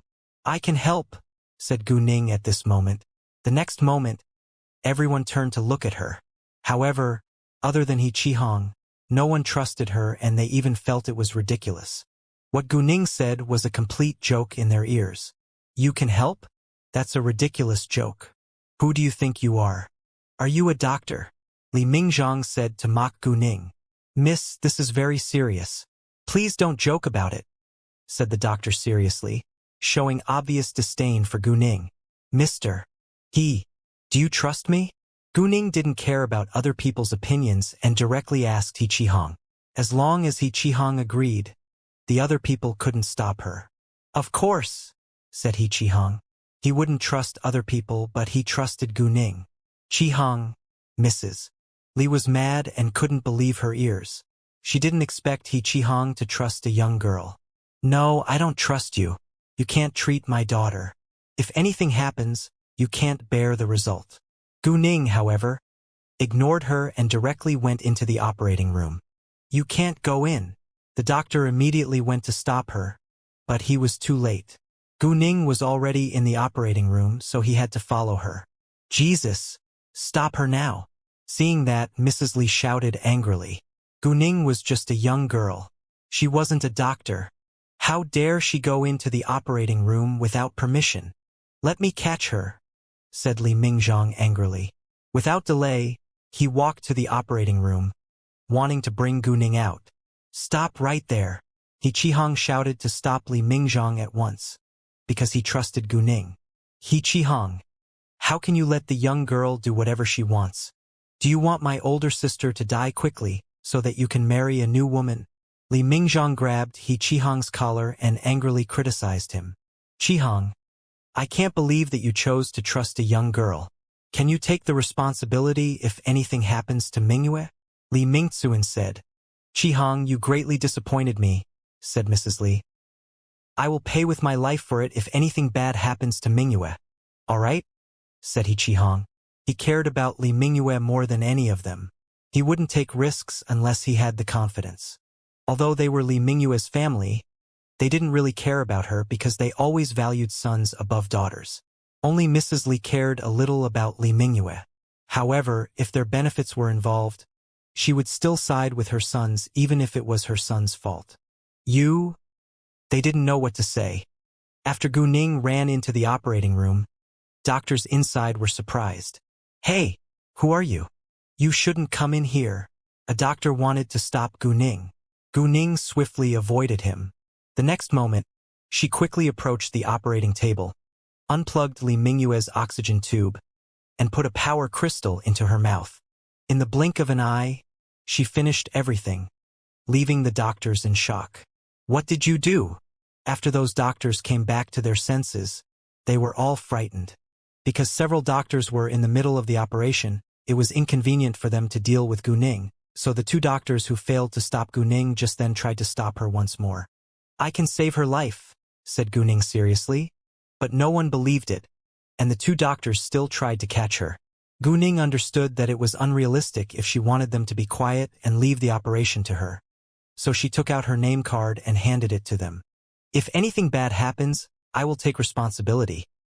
On the name card were written a few simple words. The chairman of the Shengning organization, Gu Ning. Reading the name card, the two doctors were amazed. Then they turned to look at Gu Ning in surprise. She was the chairman of the Shengning organization? The Shengning organization was so famous that they had all heard of it. They were also aware that its chairman was a young girl named Gu Ning, but they didn't know what the girl was like, because they didn't pay special attention to it. As a result, they were astonished and doubtful. There is just a name card. We can't believe you just because of that. And even if you are Gu Ning, why should we leave the patient to you? Asked a doctor. Oh, the bleeding is slowing down. Right at that moment, one doctor exclaimed in surprise. Hearing that, they turned to look at Li Mingyue's wound and the bleeding was indeed slowing down. Then they looked at Gu Ning in amazement.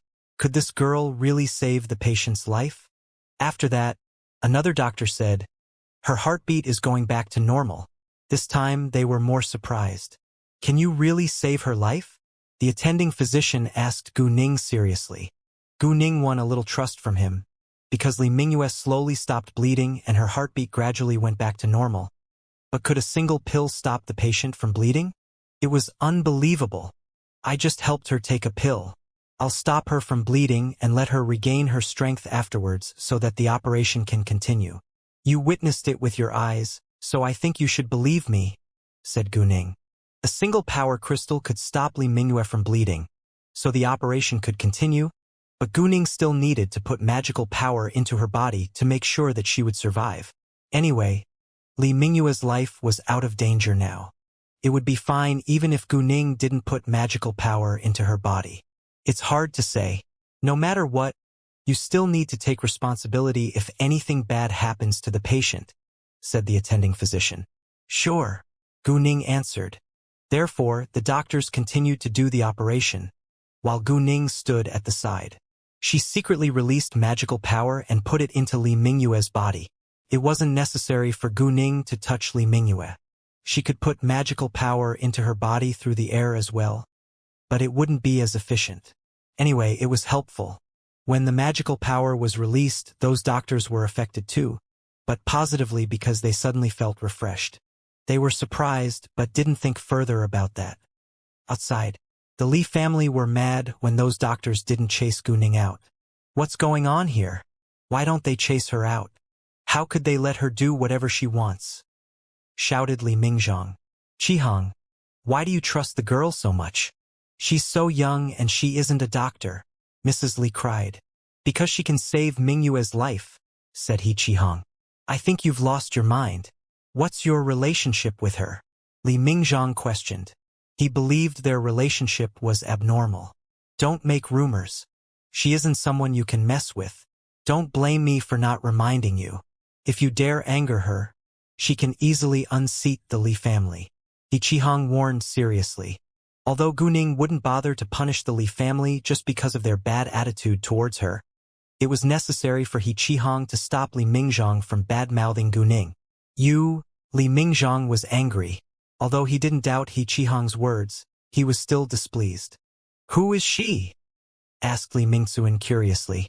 He didn't doubt He Qihong's words either. As a teacher of the capital university, He Qihong had many students who were born in super-rich or powerful families. "Her name is Guning. She is a student of mine and the chairman of the Shengning organization. She is also the future granddaughter-in-law of the Lung family," said He Qihong.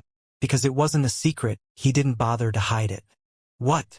Hearing that, they were all surprised. They didn't expect Guning to be so important. They had all heard of the Shengning organization and the Lung family, but both the Shengning organization and the Lung family were totally beyond their circle. And Guning was He Qihong's student. All of a sudden, Li Mingzhong and Li Mingzuan felt jealous of He Qihong. How could He Qihong have a relationship with such an important figure? Did you say she's the chairman of the Shengning organization and the Lung family's future granddaughter-in-law? Asked Mrs. Li. She was too shocked to believe it. "Yes," said He Qihong. "So what? Even though she's the chairman of the Shengning organization and the Lung family's future granddaughter-in-law, it doesn't mean she can save Mingyue's life." Li Mingzhong argued acidly. "Since Qihong trusts Chairman Gu, I believe Chairman Gu has the ability to save Mingyue's life. And she's still in the operating room, which means the doctors are also convinced by her. Perhaps she can be helpful," said Li Mingzuan. Surprisingly, he was defending Guning. "Mingzuan, you?" Li Mingzhong couldn't believe his ears. Although they didn't get along, they always teamed up against He Qihong. "Given Chairman Gu's status, I don't think she'll joke about a life," said Li Mingzuan. It sounded as if he was educating Li Mingzhong, but he did indeed believe that Guning wouldn't make decisions without careful thought. If Guning was impulsive, she wouldn't be able to build a successful business. Li Mingzhong was struck dumb. He was mad, but didn't know what to say because Li Mingzuan was right. Qihong." Li Mingzuan turned to He Qihong with slight embarrassment. "Since Guning is your student and she's so influential, can you ask her to do our family a little favor? It's not easy to do business nowadays, and we encountered some trouble. So," Li Mingzuan tried to form a relationship with Guning through He Qihong since the Li family might benefit from that. "Right, Qihong, you should help us with that. After all, we're a family." Li Mingzhong joined their conversation at once. He was unwilling to let Li Mingzuan take the credit if it really worked. Li Mingzuan had a good attitude, but Li Mingzhong was a little aggressive. He was obviously forcing He Qihong to help them. "She's just my student.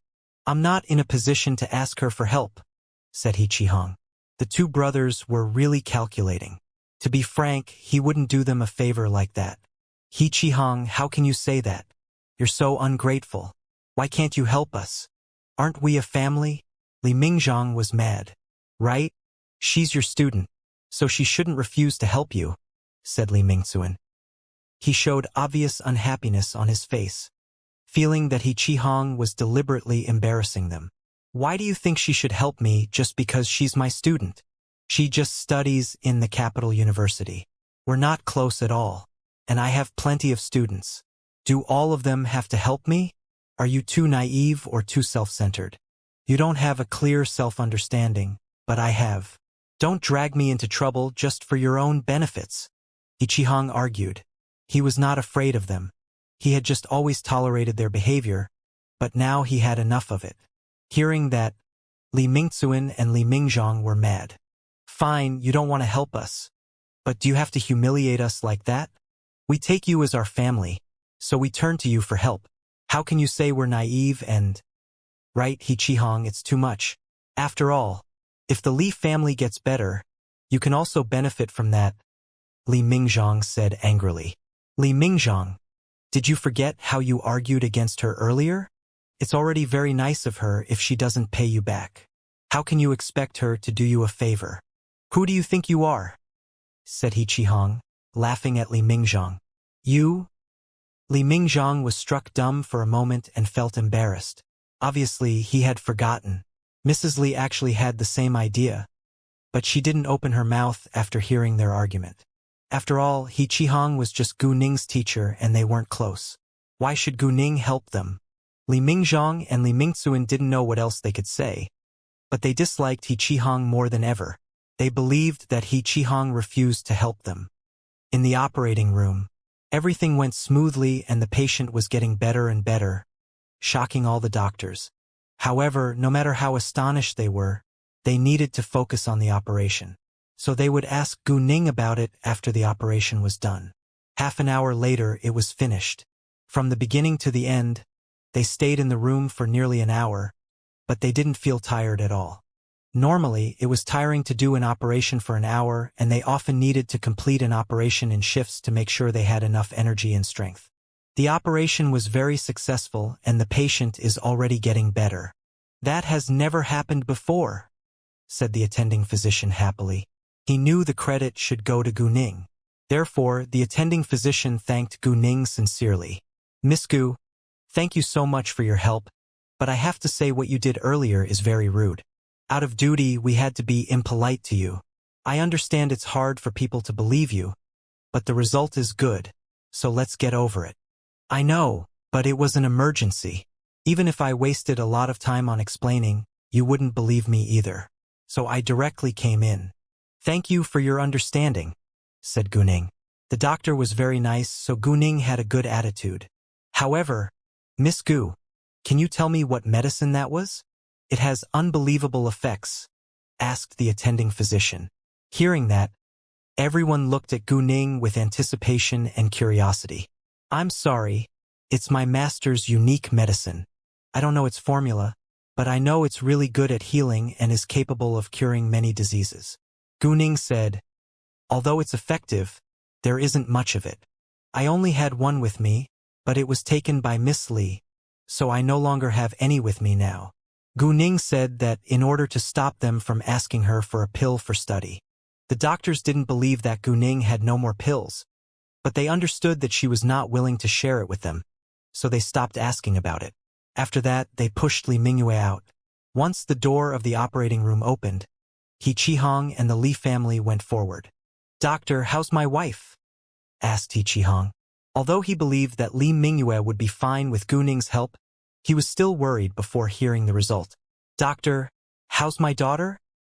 asked Mrs. Li, but Li Mingzuan and Li Mingzhong said nothing. When they saw Gu Ning, they were nervous because they were already aware of her status. Li Mingzhong was especially anxious because he had harshly picked on Gu Ning earlier. The operation was very successful. "Thanks to Miss Gu for stopping your wife from bleeding out. She was much more stable and we were able to finish the operation. Surprisingly, she's already recovering," said the doctor. He believed that the credit should go to Gu Ning, and didn't bother to hide his admiration and respect for Gu Ning. Hearing that, the others were very surprised. Even though they were less doubtful because of Gu Ning's status, they were still astonished to know that Gu Ning really had saved Li Mingyue's life. "Gu Ning, thank you so much for your help." He Qihong immediately thanked Gu Ning. He even bowed deeply to her. But Gu Ning quickly walked away once she realized what he wanted to do. It was too much. "Mr. I'm glad to help, but a bow isn't necessary," said Gu Ning. "Miss Gu, thank you so much." Mrs. Li thanked Gu Ning as well. Even though she valued her sons above her daughter, she still cared about her. Therefore, she sincerely thanked Gu Ning for the favor. "My pleasure," said Gu Ning. "All right, I should leave now. You can deal with the rest," said Gu Ning. Before receiving a response from them, she directly walked away. It was their family affair, so it was better for them to deal with it on their own. Actually, Gu Ning had heard their conversation clearly. There was nothing wrong with He Qihong, but the two brothers were really malicious. "I'm sorry, I can't leave right now. I'm afraid I can't walk you out." He Qihong apologized. "It's fine. I can go back by myself," said Gu Ning. Afterwards, she walked away. Without delay, He Qihong and the others went to see Li Mingyue. Because Li Mingyue had just had an operation, she was still asleep, but it was much better than being in a coma. If she was still unconscious, her life might be in danger, but she was safe as long as she was just asleep. After Gu Ning walked out of the hospital, she went to the nearest subway station. A few minutes later, a car suddenly stopped at the side of the road next to Gu Ning. "Hey, Miss Gu!" A male voice called her. Gu Ning stopped and turned to look at the man. It was Rong Ju. "Oh, hi, Mr. Rong." Gu Ning greeted him. Although the Rong family and the Lung family were opponents, it wasn't a big deal if they exchanged greetings. "Miss Gu, where are you going? Do you want a ride?" said Rong Ju. "Thanks, but there's no need. I'll take the subway," said Gu Ning. "It's just a little favor, Miss Gu. I actually need to talk to you about something. I don't have your number and I can't go to see you at your school," said Rong Ju. Since Rong Ju insisted, Gu Ning accepted his kindness. "Thanks," Gu Ning said, then got in his car, taking a rear seat. After Gu Ning was in the car, she told Rong Ju that she needed to go to the city center around the Sihiyuan. It was late now, so she wouldn't return to school today. "Miss Gu, did you come to see a friend?" asked Rong Ju with slight concern. It seemed as if he was worried that Gu Ning might be sick. "Yes," Gu Ning answered. Hearing that, Rong Ju was relieved. He didn't want Gu Ning to be sick. "Oh, Miss Gu, you rescued my younger brother last time. I should thank you for that," said Rong Ju. "You're welcome, Mr. Rong. It was just a little favor," said Gu Ning. "Well, I don't know whether you know it yet, but I think you should know. I heard news that someone wants to conduct an investigation about antiques that are kept private. I know there are many real antiques in the Shangyun antique store which is owned by you. They're very valuable, so please be careful these days," said Rong Ju. "I didn't know that yet, but thank you for reminding me." Gu Ning thanked him. Whether it was serious or not, she ought to thank Rong Ju for reminding her to be careful. "My pleasure, Miss Gu," said Rong Ju. Afterwards, they said nothing further. About 5 minutes later, Gu Ning's phone rang. She gave it a glance and saw Lung Xiaoting's name. Gu Ning was excited and picked it up at once. Rong Ju couldn't see Gu Ning's phone, but he guessed it must be Lung Xiaoting from her reaction. Seeing the excitement on Gu Ning's face, he was a little hurt, because he held some affection for Gu Ning. Unfortunately, Gu Ning was Lung Xiaoting's fiancée, so he had to keep his affection for her in his heart till it faded away. "Ning Ning, what are you doing?" Once Gu Ning answered his call, Lung Xiaoting asked. He missed her badly. He hadn't contacted Gu Ning for many days, and couldn't wait to come back to her side. But they wouldn't be apart for too long. "I'm on my way home. Our head teacher's wife was in danger earlier. I could see that he wasn't right and I was afraid that he might get into an accident, so I drove him to the number 9 hospital," said Gu Ning. "I'm coming back to the capital. I should arrive in about an hour. Are you going to the Sihiyuan now?" said Lung Xiaoting. They hadn't seen each other in a long time, so he wanted to be alone with Gu Ning, but there was something he needed to talk about with Jing Yunyao and the others. Therefore, he would go back to the Sihiyuan first. "Yes, I'm going back to the Sihiyuan," said Gu Ning. She understood that Lung Xiaoting must have something to deal with at the Sihiyuan. "Great, all right, I should go now. I need to call Grandpa back," said Lung Xiaoting. Once he turned on his phone, he saw many missed calls from Gu Ning, Master Lang, and Jing Yunyao. However, he called Gu Ning first, not because he thought his girlfriend was more important than his grandfather, but because there should be a sequence. The missed call from Gu Ning was on the top, so he called her back right away. "Sure," Gu Ning replied. Then they hung up. Rong Ju felt a little sad, but said nothing. In silence, he drove Gu Ning to where she wanted to go. Gu Ning got off near the Sihiyuan, instead of at the gate of the Sihiyuan. After she got out of the car, there was still a distance of 200 meters. And it was a block. Rong Ju might think she lived in this block after she got off here. Gu Ning didn't want him to know that she knew people who were living in the Sihiyuan. It wasn't a big deal if Rong Ju knew, but she didn't want many people to know. Afterwards, Gu Ning walked towards the Sihiyuan. There was a square nearby, so there weren't many people on this road. After walking for about a dozen meters, Gu Ning noticed someone was following her. 2 ordinary-looking men were behind her. They either wanted to rob her or sexually assault her. Gu Ning directly stopped, turned around, and looked straight at them. Seeing Gu Ning turn around and stare straight at them, They knew that they had been exposed, but it was just a young girl, so they weren't afraid and directly walked ahead. "Hey, beauty, are you alone? Why don't we have some fun together?" A man leered at Gu Ning. "Fuck off." Gu Ning was annoyed and kicked the man in the stomach. The man was kicked to the ground as he screamed in pain, attracting attention from other people. The man's companions subconsciously stepped back. He was afraid that he would be next. "How could you kick him?" he angrily shouted. The public didn't know the reason, so they said nothing, but they were surprised that Gu Ning was able to kick a man down. "Because he deserves it. Shouldn't he learn a lesson when he tries to sexually assault a girl publicly?" Gu Ning said in annoyance. She showed her anger to those onlookers, in case they blamed her for injuring innocent people. Hearing that, the onlookers turned to give the two men accusatory glances. The two men were guilty, so the man who could still stand immediately helped the man on the ground get back to his feet. Then they hurriedly left. Gu Ning didn't bother to chase them and continued to walk to the Sihiyuan. After Li Mingyue was pushed into a ward, the Li family stayed with her for about 20 minutes, then left. There was nothing for them to do since He Qihong could take care of her. Because Li Mingyue had absorbed a lot of magical power, she woke up about an hour later. After Li Mingyue woke up, she was in a good condition. She didn't feel much pain, but her heart was broken when she was told that she lost her baby. Filled with sadness, she burst into tears and He Qihong comforted her. "It's fine. We still have Yao Yao," said He Qihong. But he actually hated Li Mingzhong to death. However, he couldn't kill him. "But it breaks my heart," said Li Mingyue. "Well, perhaps the baby wasn't prepared to be our kid. All right, stop crying. It's bad for your body. You just had an operation," He Qihong said to comfort her. He was heartbroken too, but he had to face the reality. "I hate Li Mingzhong. How could he be so cruel?" "I was pregnant," said Li Mingzhong. "What? Didn't he do it by accident?" He Qihong was shocked and asked at once. "Obviously, it was not an accident. It was not an accident. He did it on purpose. Although he was a little impulsive, he knew what he was doing. He asked me to sell the empty house and give them the money for the business. I disagreed and he argued with me. Then he pushed me," said Li Mingyue.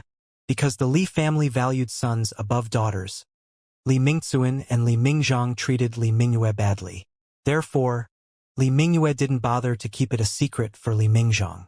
Moreover, Li Mingyue wasn't weak at all and wouldn't grin and bear it. Li Mingyue's house was given to her by her grandfather. It was her dowry.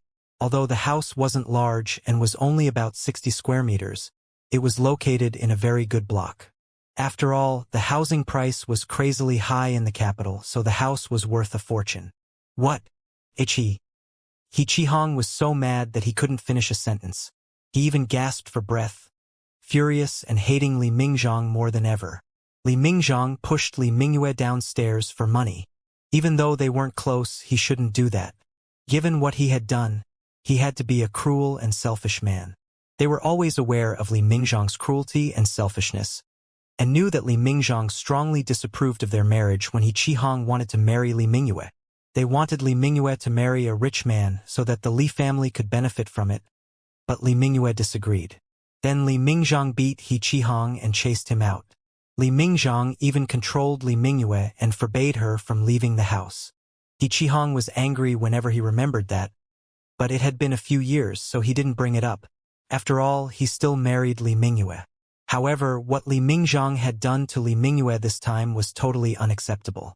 Without delay, He Qihong took out his phone and called Li Mingzhong. Seeing He Qihong's call, Li Mingzhong felt a little guilty and didn't want to answer it. Although he didn't know that Li Mingyue was already awake and had told He Qihong the truth, he guessed that it shouldn't be good news. However, after thinking for a while, he still answered it. "Li Mingzhong, you're a jerk. How could you force your own older sister to sell her house for you? You pushed her, causing us to lose our baby. You almost killed her. Let's wait and see. I promise I'll pay you back." He Qihong shouted angrily. Before Li Mingzhong could say anything, he hung up. Li Mingzhong was stunned. He knew Li Mingyue would tell He Qihong everything, but he didn't expect Li Mingyue to wake up so quickly. When He Qihong hung up on him, he got very anxious. If it was just He Qihong, he wouldn't care. But He Qihong had a relationship with Gu Ning. Gu Ning saved Li Mingyue's life. If He Qihong wanted to pay him back, Gu Ning might help him. Because Li Mingzhong was slightly frightened by He Qihong's words, he had an absent look on his face. Seeing that, Mrs. Li asked with concern, "What's wrong?" "Mom, Mingyue should be awake now. She told He Qihong that I pushed her on purpose. He Qihong just called me and shouted that he was going to pay me back." Li Mingzhong didn't know what he should do. "Mom, what if He Qihong asks Gu Ning to cause me trouble?" Knowing that Li Mingyue was awake now, Mrs. Li was happy, but she was also a little upset when Li Mingzhong said that He Qihong decided to pay him back. However, she was mad upon thinking that Li Mingzhong deliberately pushed Li Mingyue, so she criticized him. "You shouldn't have pushed Mingyue. Couldn't you talk to her nicely? Why did you have to use violence? Didn't you know that she was pregnant? If it hadn't been for Miss Gu, Mingyue could have lost life. Now she has survived, but she lost her baby. It's understandable for them to blame you. Don't you feel guilty at all? I was a little impulsive, but Mingyue is fine now. They can have more babies if they want. He Qihong punched me today. I think that's enough," Li Mingzhong argued. Even though he felt slightly guilty, he didn't think it was so serious. "You?" Mrs. Li was angered. "That was a life. Mingyue was pregnant for 7 months and the baby already had a shape. How could you be so cold-blooded? It already happened. What can I do? The most important thing right now is to stop He Qihong from blaming me," said Li Mingzhong. He didn't regret it at all. Mrs. Li was mad, but Li Mingzhong was her son, so she didn't want him to be in trouble. She also hoped that He Qihong and Li Mingyue would stop blaming Li Mingzhong for that. They would pay the costs while Li Mingyue was in the hospital. "If you want them to stop blaming you for that, mind your attitude. Go visit Mingyue tomorrow morning with some gifts and you should pay all the medical fees," said Mrs. Li. "Mingyue just had an operation and she needs to stay in the hospital for a while. That will be a lot of money." Li Mingzhong was reluctant to pay the medical fee because it would add up to at least a few 100,000 yuan. Mrs. Li was furious. "Do you think you don't need to pay for injuring other people? If you don't listen to me, just wait till He Qihong pays you back. If you anger them, you could be put in jail after they call the police. Don't think Mingyue will forgive you just because you're her older brother. You caused her to lose her baby and almost her life. I don't think Mingyue still sees you as family. She won't care about your life either." As their mother, Mrs. Li knew that Li Mingyue didn't get along with Li Mingzhong. If she hadn't paid some attention to Li Mingyue would probably have left them earlier on, but compared with her sons, she still valued her daughter less. Nevertheless, she believed that Li Mingzhong should pay the compensation this time. Mrs. Li made it very clear, so Li Mingzhong didn't know what to say. He had to accept it. An hour after Gu Ning returned to the Sihiyuan, Leng Xiaoting got back. Gu Ning knew that Leng Xiaoting was coming back, so she went to wait for him at the gate. Master Leng and Jing Yunyao even joked about that, but they understood that Gu Ning missed Leng Xiaoting very much. In fact, Jing Yunyao had the same feeling. She also wanted to wait for Leng Xiaoting outside, but they were a young couple. They might want to kiss and hug each other once they met again, so she didn't go out. When Leng Xiaoting finally got back, Gu Ning met his eyes and knew that both of them had missed the other badly. "You're back," said Gu Ning with excitement. "Yeah, I'm back," said Leng Xiaoting. Then he immediately walked to Gu Ning and gave her a big hug. Gu Ning hugged him tightly as well. They smelt each other and felt greatly satisfied. They wanted more, but it wasn't the right time. "Did you miss me?" asked Leng Xiaoting. "Of course. I missed you every moment. I could barely eat and sleep," said Gu Ning seriously. Although it was exaggerated, she indeed missed him deeply. "Did you miss my body?" Leng Xiaoting asked with an evil smile. Gu Ning immediately flushed and pushed him away. She left his arms and gave him a glare. "Stop flirting with me. I was just worried about your safety." Gu Ning was honestly worried about Leng Xiaoting's safety, but she couldn't help thinking of his body when he brought it up. "I know. If I'm injured, you can't have a taste of my body," Leng Xiaoting joked. "You?" Gu Ning was mad and didn't want to talk to him any longer. The next moment, she turned around wanting to leave, but Leng Xiaoting stopped her by catching her hand. All right, let's deal with business first. After it's done, we can do whatever we want, said Leng Xiaoting to comfort Gu Ning. Stay away. Gu Ning wanted to get rid of his hand, but Leng Xiaoting clasped her hand. All right, we're so close now. You don't need to be so shy, said Leng Xiaoting. He was still joking. Gu Ning suddenly squinted and observed Leng Xiaoting. What? Leng Xiaoting met Gu Ning's eyes. If I didn't feel the air of a cultivator from your body and you didn't look so familiar, I might doubt whether you're really Leng Xiaoting, said Gu Ning. She couldn't stand it when Leng Xiaoting wouldn't stop flirting with her. I am your man. Leng Xiaoting felt amused. He joked with Gu Ning once more. Who knows? Gu Ning rolled her eyes. Oh, was it dangerous this time? Asked Gu Ning. Although Leng Xiaoting was home safely and the process wasn't important, Gu Ning still wanted to know more about it. No, but it's related to the vampires in Country M. However, they've all been killed now, said Leng Xiaoting. Knowing that, Gu Ning was relieved. Leng Xiaoting held Gu Ning's hand and walked into the living room. He didn't feel embarrassed even though Shangguan Yang, Jing Yunyao, and the others were present. Hi, Master Mom, Leng Xiaoting greeted, then gave Jiang Lilua and Si Jin a nod. Jiang Lilua and Si Jin were older than him, but looked younger, so he didn't know what to call them. Jiang Lilua and Si Jin also nodded at him. I heard that something which has happened in the capital has something to do with the Leng family. I couldn't ask much about it on the phone. What exactly happened? Asked Leng Xiaoting. Afterwards, Gu Ning told Leng Xiaoting about everything, including her trip with Leng Yuanqian to the capital of Country Y and her meeting with the Thomas family. After knowing the details, Leng Xiaoting was unhappy. How's the Chong family now? Asked Leng Xiaoting. Jing Yunyao replied. I caused the windows of Master Chang's eldest son's car to explode. Then the broken glass stabbed into his body. His chauffeur was so shocked that they ended up having a car accident. Master Chang's eldest son was injured a second time. Currently, he's seriously injured in the hospital. I also made Master Chang fall into a coma. He hasn't woken up yet. Master Chang's grandson was caught in bed with another woman by his girlfriend. He had a car accident that night as well. I heard it's very serious, but he survived. The Chang family is amid crises. They've angered the Leng family and the Yuan family at the same time. Now we're teaming up to fight them.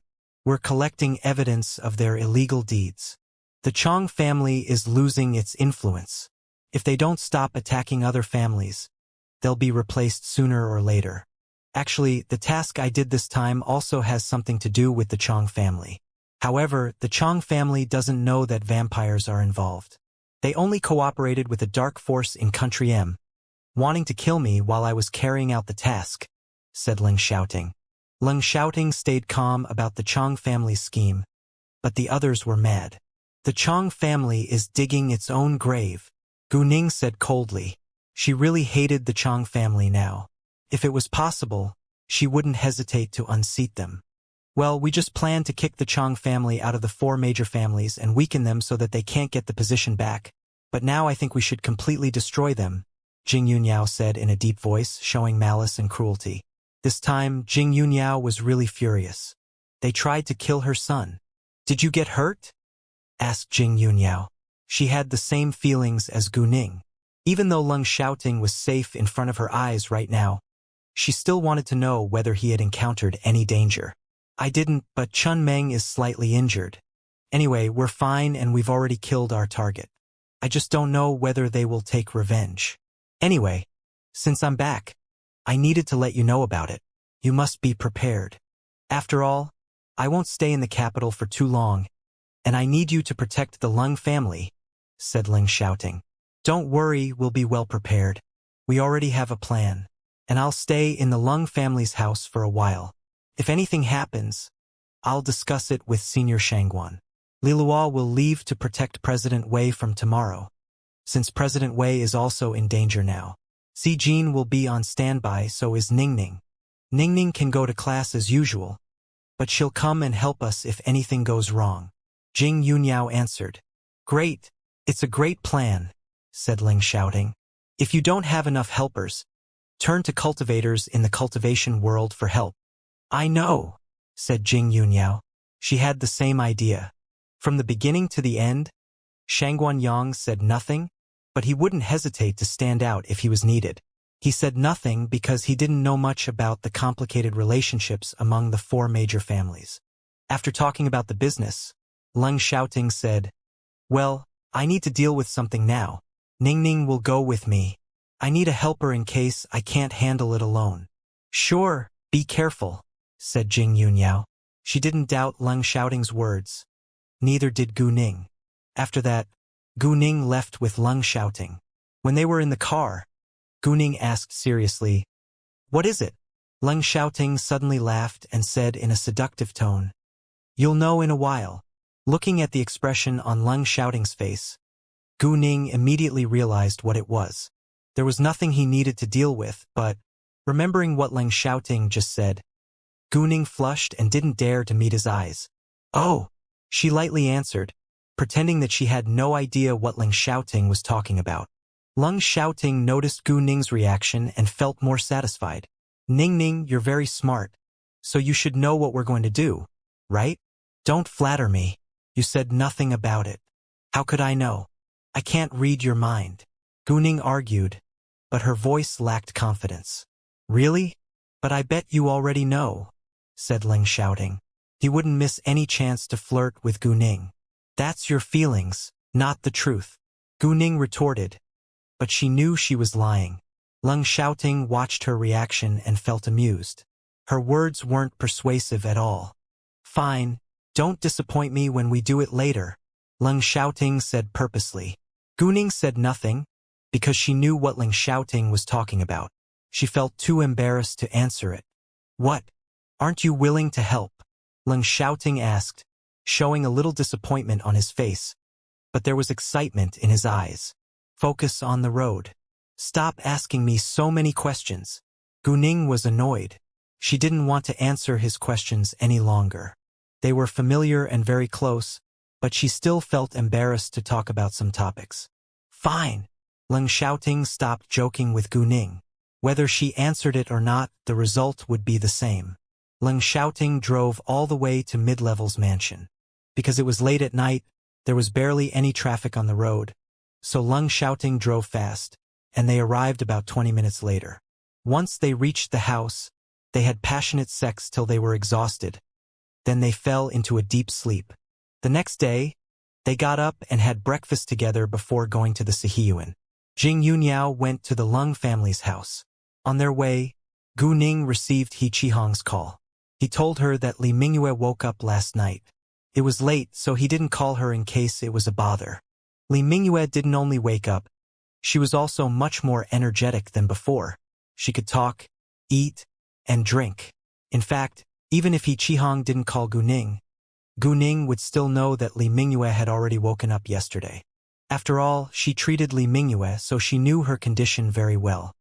In the Leng family's house, only Master Leng was at home since the others left for work. After they arrived, they spoke about the task. Leng Xiaoting didn't tell Master Leng everything about the task. After all, it would worry Master Leng, but he still told Master Leng the part about the Chong family.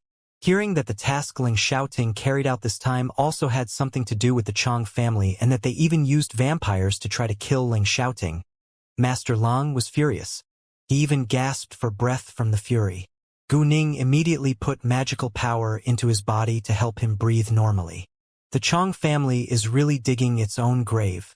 I didn't want to be serious, but this time we must pay them back seriously, said Master Leng, showing a strong hatred.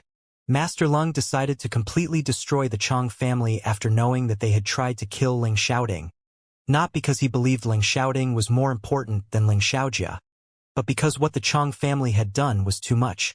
Since the Chong family was so shameless, the Leng family wouldn't tolerate them any longer. Actually, whether it was the Chong family or the other important families, they couldn't take a heavy hit. If they were hit heavily, they could easily lose their seat. Even if they could bear it, they would still be seriously affected. I haven't heard any news from the investigation team yet, I wonder whether they have found anything, said Master Lung. He was always stable, but somehow he was anxious today. It was understandable because he couldn't wait to teach the Chong family a lesson. While they worked with the Yuan family to investigate the Chong family, they also built their own investigation team that consisted of the Lung family's members and Gu Ning's people. They did that not just to collect evidence of the Chong family's illegal deeds as soon as possible, but because they knew the Yuan family also secretly sent out people to conduct an investigation. If the Yuan family found evidence before the Lung family, they could steal the achievement. They were working together, but it was unavoidable to fight over the achievement once it came to that. Only the person who made the achievement could receive a promotion. I think there will be a result within the next few days. After all, the Chong family isn't weak, said Gu Ning. However, she was a little anxious as well, because she also hoped that it could be done as quickly as possible. At about 10 p.m., the Li family arrived at the hospital. Because Li Mingyue was awake now, they should pay her a visit. The moment He Qihong saw Li Mingzhang, he got furious and gave him a much heavier punch than yesterday. Li Mingzhang was directly knocked to the ground. He Qihong, you... Li Mingzhang was mad. He came to make an apology, but He Qihong beat him again. Although he knew He Qihong was angry that he pushed Li Mingyue, he was impulsive at that time and hadn't done it on purpose. Li Mingzhang, how dare you come here again? Don't tell me you came to apologize to us. My baby can never be born because of you. And Mingyue has suffered a lot. If an apology can make up for everything, what's the use of the police and the law?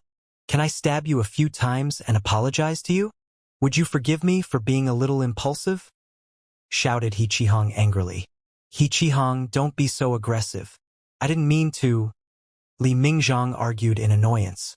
You didn't mean to cause the damage, but it's definitely not an accident. You have a house. Why don't you sell your own house? Why do you want Mingyue's house and money? Who do you think you are? Mingyue didn't want to sell her house, so you pushed her. What did she do wrong? Our baby was innocent. You're a selfish, cruel uncle, said He Qihong. Mrs. Li wanted to stop He Qihong from arguing loudly, but what He Qihong said made her feel guilty. In fact, she knew He Qihong wouldn't really be cruel to Li Mingzhang. Perhaps he would stop after beating Li Mingzhang for a while. She didn't want Li Mingzhang to be injured, but there was nothing she could do about it. It was Li Mingzhang's fault after all. You forced Mingyue to marry you. We've never accepted you, Li Mingzhang argued, which meant he believed that He Qihong had to tolerate everything after marrying Li Mingyue. Hearing that, He Qihong and Li Mingyue were furious. Li Mingzhang was so shameless. Is that the reason why you hurt Mingyue? Do we need to turn to a lawyer for help? He Qihong threatened. He was unwilling to go to the court and police station. For Mrs. Li's sake, he didn't want it to be a serious problem, but what Li Mingzhang did was totally unacceptable, so he must pay a price for it. You? Once He Qihong mentioned the lawyer, Li Mingzhang lowered his voice. He knew it wouldn't do him any good if they went to the court. Qihong, I know it's Mingzhang's fault, but it already happened. We didn't want it to happen either. After all, we're a family. I hope that you can forgive Mingzhang this time. We'll do our best to make it up to you, said Mrs. Li. She wasn't as unreasonable as Li Mingzhang, but she didn't want to go to court either. If she could solve the problem with money, she would do that. It's up to his attitude, said He Qihong. He was willing to save Mrs. Li's face, but it still depended on Li Mingzhang's attitude. Hearing that, Mrs. Li turned to look at Li Mingzhang at once. She signaled him to apologize. Li Mingzhang was reluctant to do that. He was just punched by He Qihong and was angry, but he was left with no choice. Mingyue, I'm sorry, it's my fault. I shouldn't have pushed you. Please forgive me. Although Li Mingzhang apologized, it was obvious that he was reluctant. Li Mingyue said nothing because Li Mingzhang had a bad attitude, which angered her. After not receiving Li Mingyue's response, Li Mingzhang was even more unhappy, but he curbed his anger. Mingyue, what do you want? I'll pay your medical fee and I'll give you compensation. Is that enough? Asked Li Mingzhang. You pushed me, so you should pay the medical fee and compensation. But I don't think I can forgive you. I can get over it, But we'll just be strangers from now on, said Li Mingyue. She felt exhausted and didn't want to waste more time speaking to him. Mingyue, you? Hearing that Li Mingyue wanted to be strangers with Li Mingzhang, Mrs. Li felt hurt. They were biological brother and sister, but now they wanted to be strangers. Mom, I won't bring up what Li Mingzhang has done to me before, but do you know how long I've tried to get pregnant again? Don't you know how dangerous it was when he pushed me? He almost killed me. I haven't sued him for the sake of our family, said Li Mingzhang, then burst into tears. If someone else did that to her, she wouldn't give in at all. Mrs. Li understood what Li Mingyue said was right, so she didn't know what she could say. Mingyue, all right, don't cry too long. It's bad for your health, He Qihang said to comfort Li Mingyue. After having lunch, Gu Ning and Leng Xiaoting left, while Jing Yunyao stayed. Because they didn't need to join the investigation about the Chang family, Gu Ning went to the antique street. Rong Ju shared that news with her yesterday, so she decided to go there in person to see whether she needed to put away some antiques. Gu Ning also called the branch of Shangyun Antique Store in City B. If there were antiques, they should put them away. As for the reason, Gu Ning didn't tell them and the staff didn't ask her. Anything wrong? Asked Leng Xiaoting. He didn't know the news that Rong Ju shared with Gu Ning. When I left the hospital yesterday, I met Rong Ju by chance. He gave me a ride to thank me for rescuing Rong Zekin last time. He told me that someone is doing an investigation about antiques. He reminded me to be careful.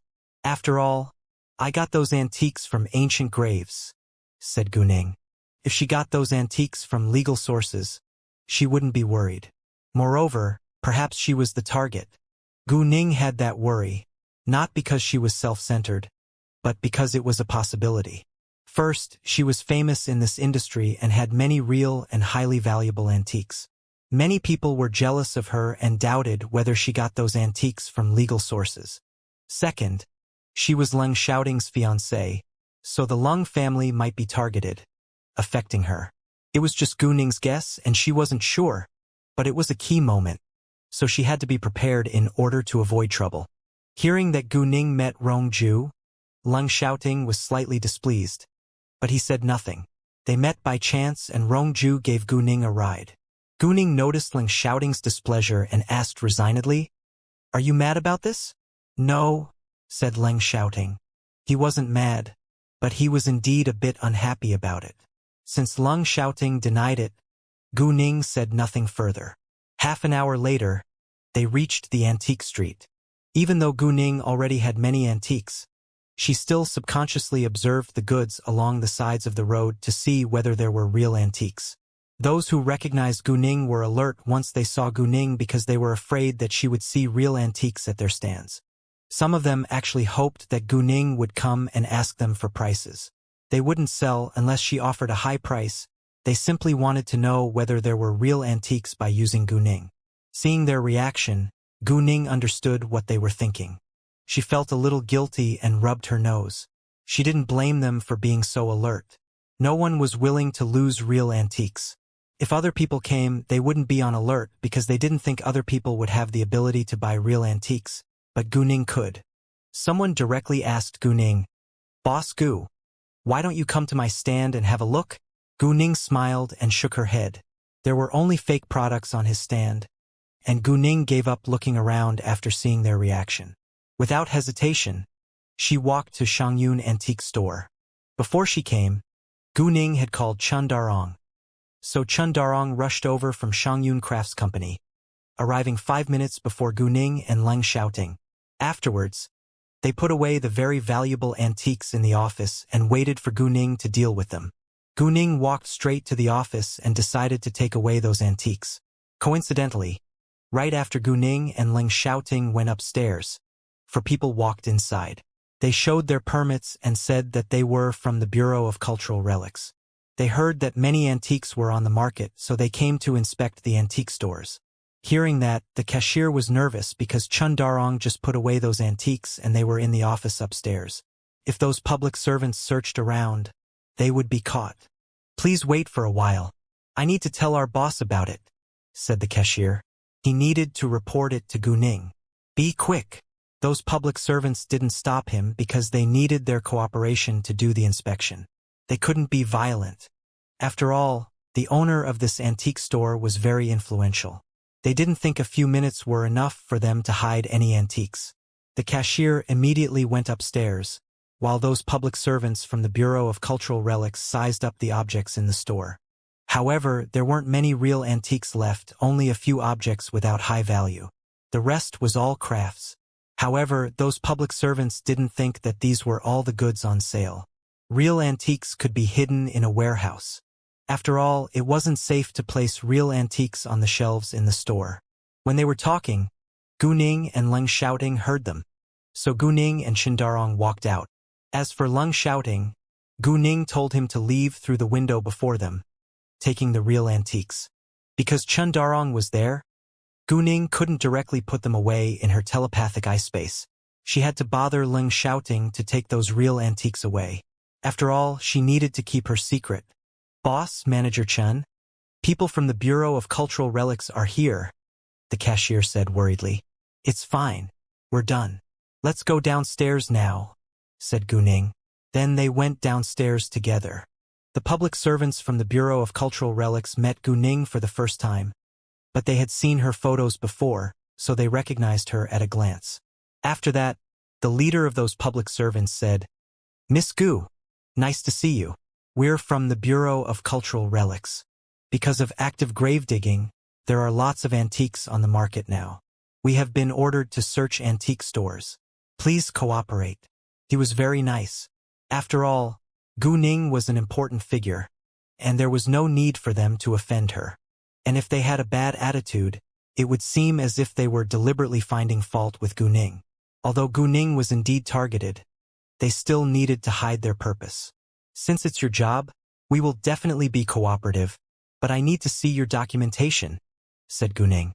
Whether it was really an order from a senior official or if she actually was the target, she had to see the documents. Of course, said the leader, then gave Gu Ning the search warrant. Because it was real, they didn't need to hide. After reading the search warrant, Gu Ning let them do their job. Afterwards, they began to search around. Although the cashier and other employees were still worried, they trusted Gu Ning. Since she agreed to let them do the search, everything should be fine. Those public servants searched around the hall first, but failed to find a single real antique. There were barely any very valuable antiques. The leader wondered whether Gu Ning knew they were coming and had already hidden valuable antiques away. Miss Gu, I heard that there are a lot of valuable antiques in Shangyun Antique Store. Why can't we see any? Asked the leader.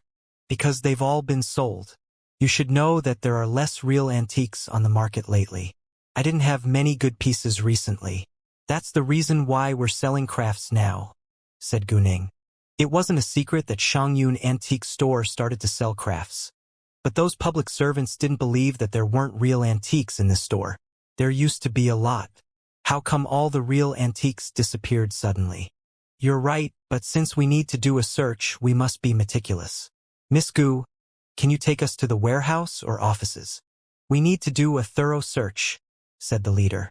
No problem, said Gu Ning. She had already put away those real antiques, so they wouldn't be able to find anything. To avoid unnecessary trouble, Gu Ning used her jade eyes to look around the store after she arrived. She didn't see any valuable antiques. She even checked those public servants in case they framed her, but they didn't carry any antiques with them. Without surprise, those public servants found nothing valuable even though they searched every corner of Shangyun Antique Store. At that moment, the leader was annoyed. Miss Gu, are you sure this is everything? He asked. Yes, sir. Why won't you believe me? Gu Ning asked curiously, but she was just feeling him out. Although she believed that she was the target, she wasn't sure of it until now. The man panicked a little but soon returned to normal. Gu Ning caught his reaction and was sure she was targeted today. However, she showed nothing on her face. Miss Gu, no need to think too much about it. I'm just asking, said the leader. He obviously wouldn't admit it. I didn't think much about it. I just asked casually, said Gu Ning with a smile. Well then, I guess we should leave, the leader said. Then he left with his people. Although Gu Ning was targeted this time, not many people knew the truth. Therefore, they still needed to go to other antique stores to do the same thing. Otherwise, their purpose would be exposed. However, when they went to other antique stores, they didn't search carefully and just quickly finished their job. Leng Xiaoting didn't leave. He only avoided them when they searched around. Once they were gone, Leng Xiaoting came out. When Leng Xiaoting disappeared and appeared out of blue, the cashier and 2 employees were extremely surprised.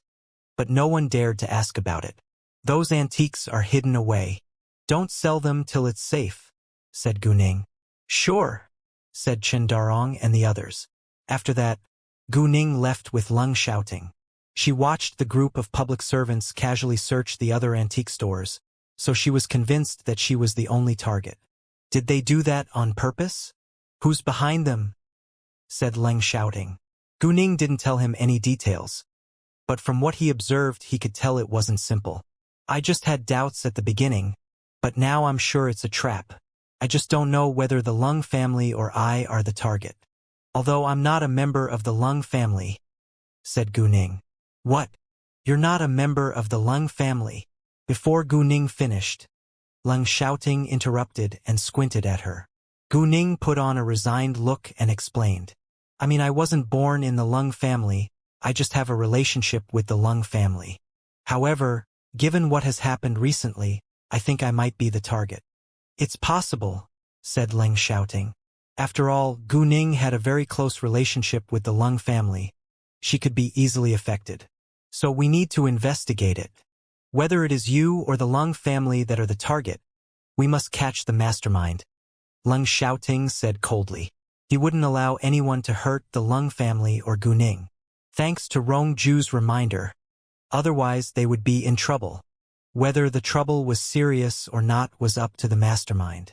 Since the mastermind could order the Bureau of Cultural Relics to do the job, they couldn't be simple. It wasn't serious, but it wasn't a minor problem either. After all, it was illegal. However, how did Rongju know about it?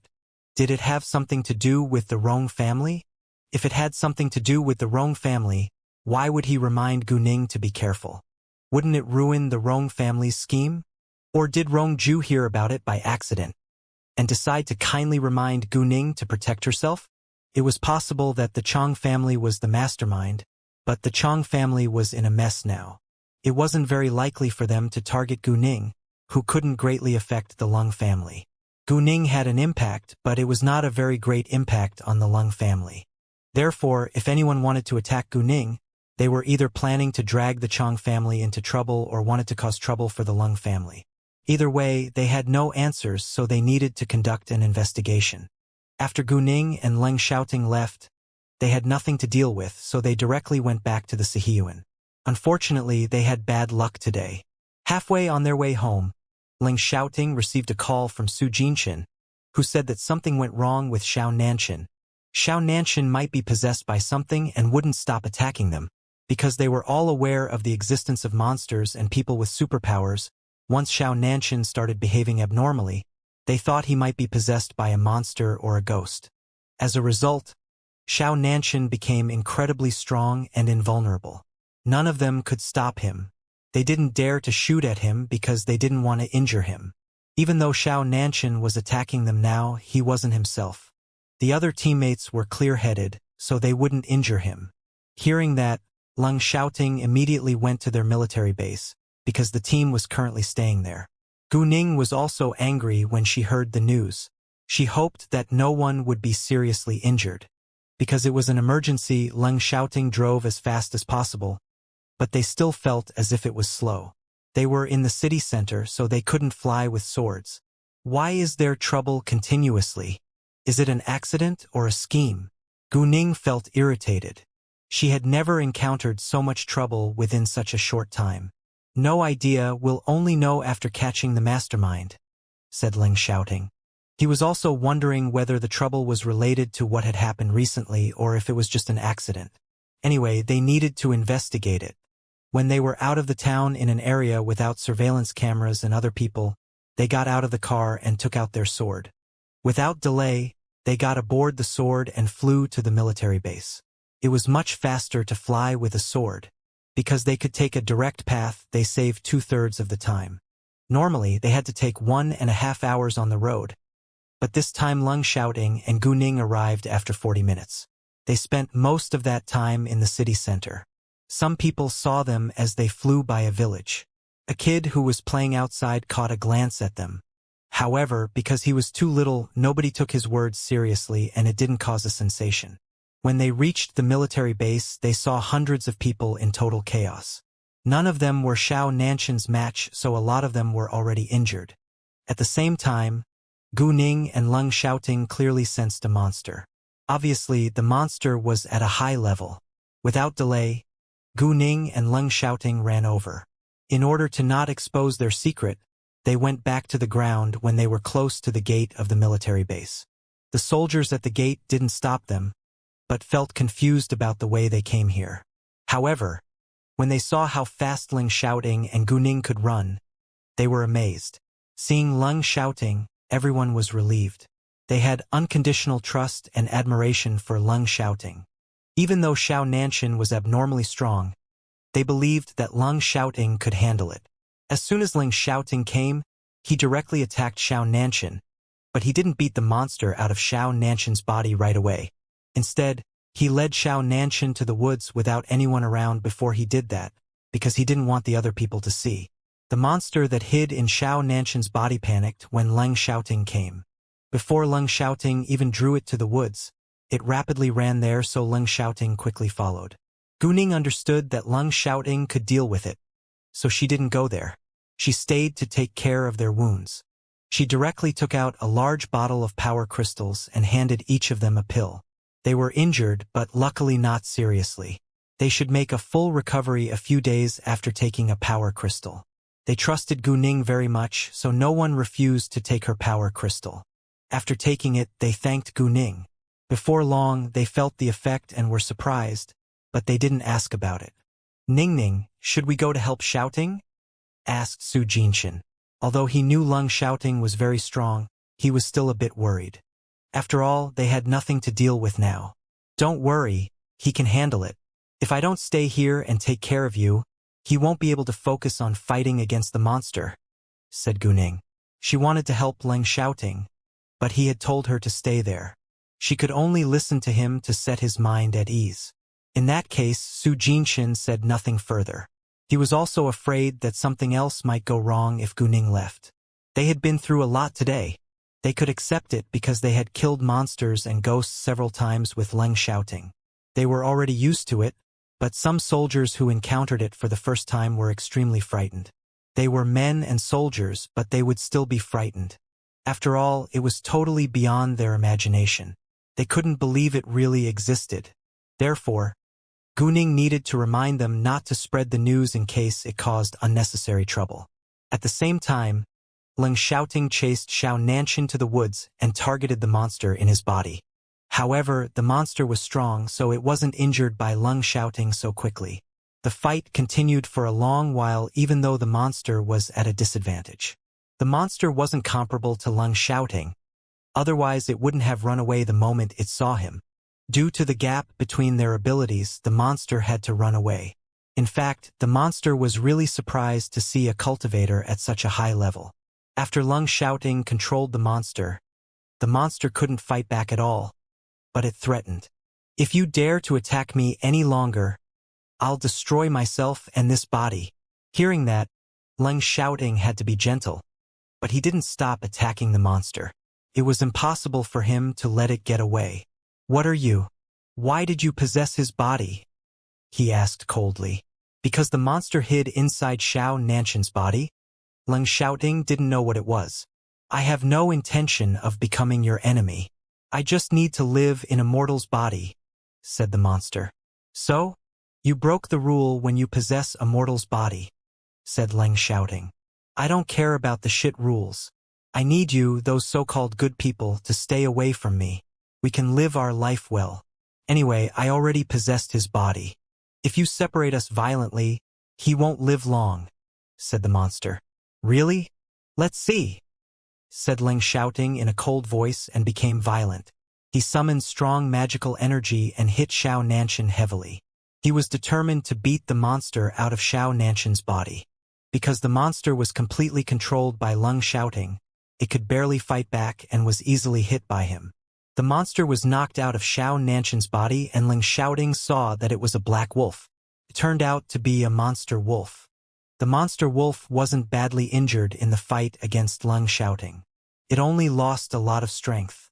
If Lung Shouting injured it seriously, Xiao Nanshan would be injured too, so Lung Shouting had no intention of hurting it. He only made it consume a lot of its strength till it left Xiao Nanshan's body. However, the monster wolf was greatly weakened after being knocked out of Xiao Nanshan's body. It thought Lung Shouting would be gentle for Xiao Nanshan's sake, but unexpectedly Lung Shouting didn't hesitate to beat it out of Xiao Nanshan's body. Once the monster wolf left Xiao Nanshan's body, Xiao Nanshan sank down to the ground. He could hardly breathe and his life was in a lot of danger. Lung Shouting swiftly went to his side and helped him take a power crystal to make sure that he would survive. After they went back later, Gu Ning would put magical power into his body. The monster wolf tried to seize this chance and run away, but Lung Shouting stopped it. "What do you want? You already beat me out of his body," the monster wolf angrily questioned. "Do you think it's enough? I did force you out of my friend's body, but if I hadn't done that, you would continue to possess his body. If I had been a little late, he could have lost his life. You've done a terrible thing. Although you didn't succeed, you still need to take responsibility. What if you succeeded? Why should innocent people suffer?" said Lung Shouting.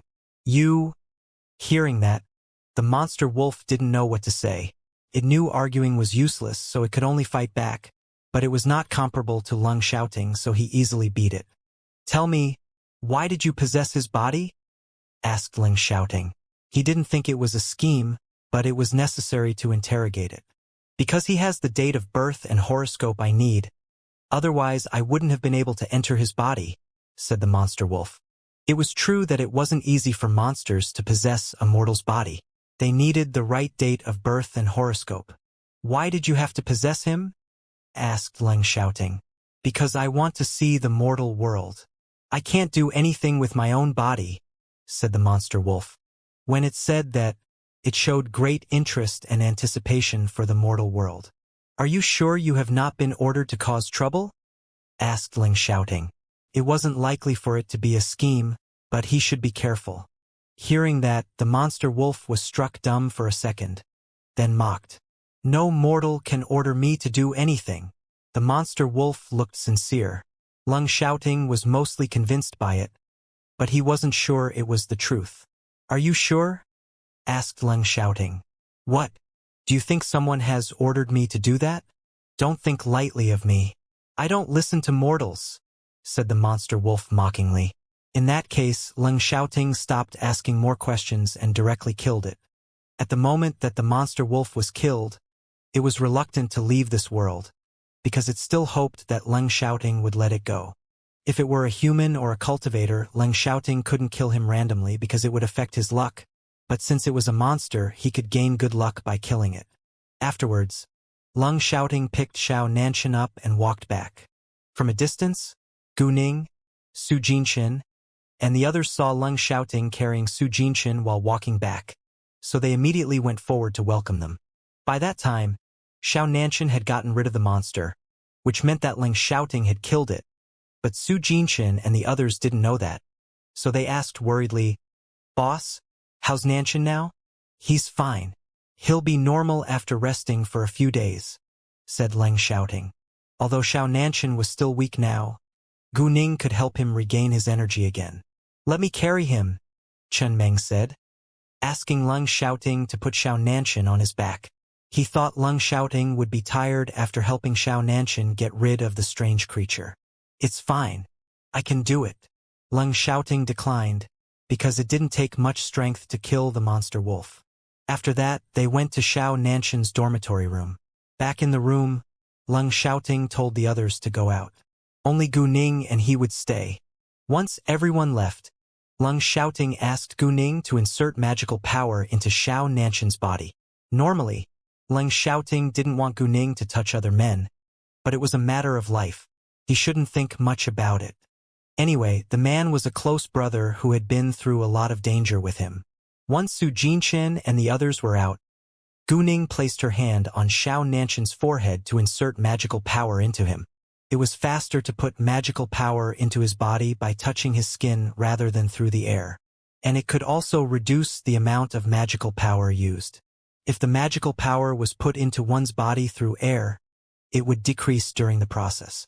Therefore, Gu Ning needed to release a third more magical power to make sure that it was enough. Given Xiao Nanshan's current condition, his life was still in danger, so he needed a lot of magical power. Without Gu Ning's help, Xiao Nanshan would probably lose his life. Leng Xiaoting could also rescue him, but his magical power wasn't pure, so it wouldn't be able to completely cure Xiao Nanshan. Xiao Nanshan would only survive and recover a small amount. On the other hand, if Gu Ning helped Xiao Nanshan would make a full recovery. Otherwise, he wouldn't have bothered Gu Ning. He would just have done it on his own. After the magical power went into Xiao Nanshan's body, his face gradually became ruddy. The power crystal he had taken helped keep him alive, but it wasn't enough to deal with his injuries. Xiao Nanshan didn't go back to normal until he absorbed magical power for about 10 minutes. He woke up afterwards, so Gu Ning stopped. Given Gu Ning's level now, she wouldn't be affected too much. Her face was just a little pale, but she would be fine after resting for a while. Leng Xiaoting immediately supported Gu Ning to have a seat before checking on Xiao Nanshan's condition. Xiao Nanshan had just woken up and wasn't fully conscious yet. He didn't know what had happened until he heard Leng Xiaoting's voice. "How do you feel now?" asked Leng Xiaoting. Abruptly, Xiao Nanshan sat up on the bed, looking horrified, but his fear went away after he recognized Leng Xiaoting. "I just ran into a wolf in the yard. The wolf ran towards me. I was unable to avoid it, so I was knocked down," said Xiao Nanshan. Because he didn't have any memory after being possessed, he thought that he had passed out for a while. Leng Xiaoting had no intention of keeping the truth from Xiao Nanshan, because it had caused a scene in the military base. It was impossible to keep it a secret, and Xiao Nanshan had injured many people. He should make an apology. Although he was possessed by the monster wolf and became violent, those injured people were innocent. Therefore, Leng Xiaoting said, "You were possessed by a monster wolf earlier. You made a mess in the military base and injured many people." "What?" Hearing that, Xiao Nanshan was shocked. He was possessed by a monster wolf, made a mess in the military base, and even injured many people? He didn't doubt Leng Xiaoting's words, but he couldn't remember it at all. It was too scary. Did I cause serious trouble?" Xiao Nanshan's voice was trembling. It wasn't his intention to injure people, but he did, so he felt very guilty. "Don't worry, they're fine. You just need to make an apology," said Gu Ning. Hearing that, Xiao Nanshan was relieved. Then he sincerely thanked them. "Thank you, Xiaoting and Miss Gu. No need to say that. We're brothers," said Leng Xiaoting. They were too close to thank each other for favors. Afterwards, Leng Xiaoting went to open the door and told the others to come in. They were all relieved when they saw that Xiao Nanshan was awake. Gu Ning rarely came to the military base that Leng Xiaoting stayed in. She often rushed here to deal with things, then hurriedly left. So this time, they decided to have dinner before going back. So Leng Xiaoting took Gu Ning out for a walk. Due to the accident, the soldiers didn't train today, but had half a day off. When Leng Xiaoting went to catch the monster wolf, Su Jinchen had already reminded them to keep it a secret. Xiao Nanshan was fine now, so he apologized to everyone. He was an officer while they were soldiers, but he still needed to make an apology. After all, when they weren't in the army, they were equal. Whether he apologized or not depended on his quality, not his status. Even though people didn't know why Xiao Nanshan suddenly became so violent, they understood that he didn't mean to hurt anyone. Therefore, no one blamed him, but they still felt touched by his apology.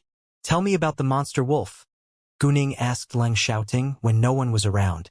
Then Leng Xiaoting told Gu Ning everything about the monster wolf. "I think it was probably just a coincidence," said Gu Ning.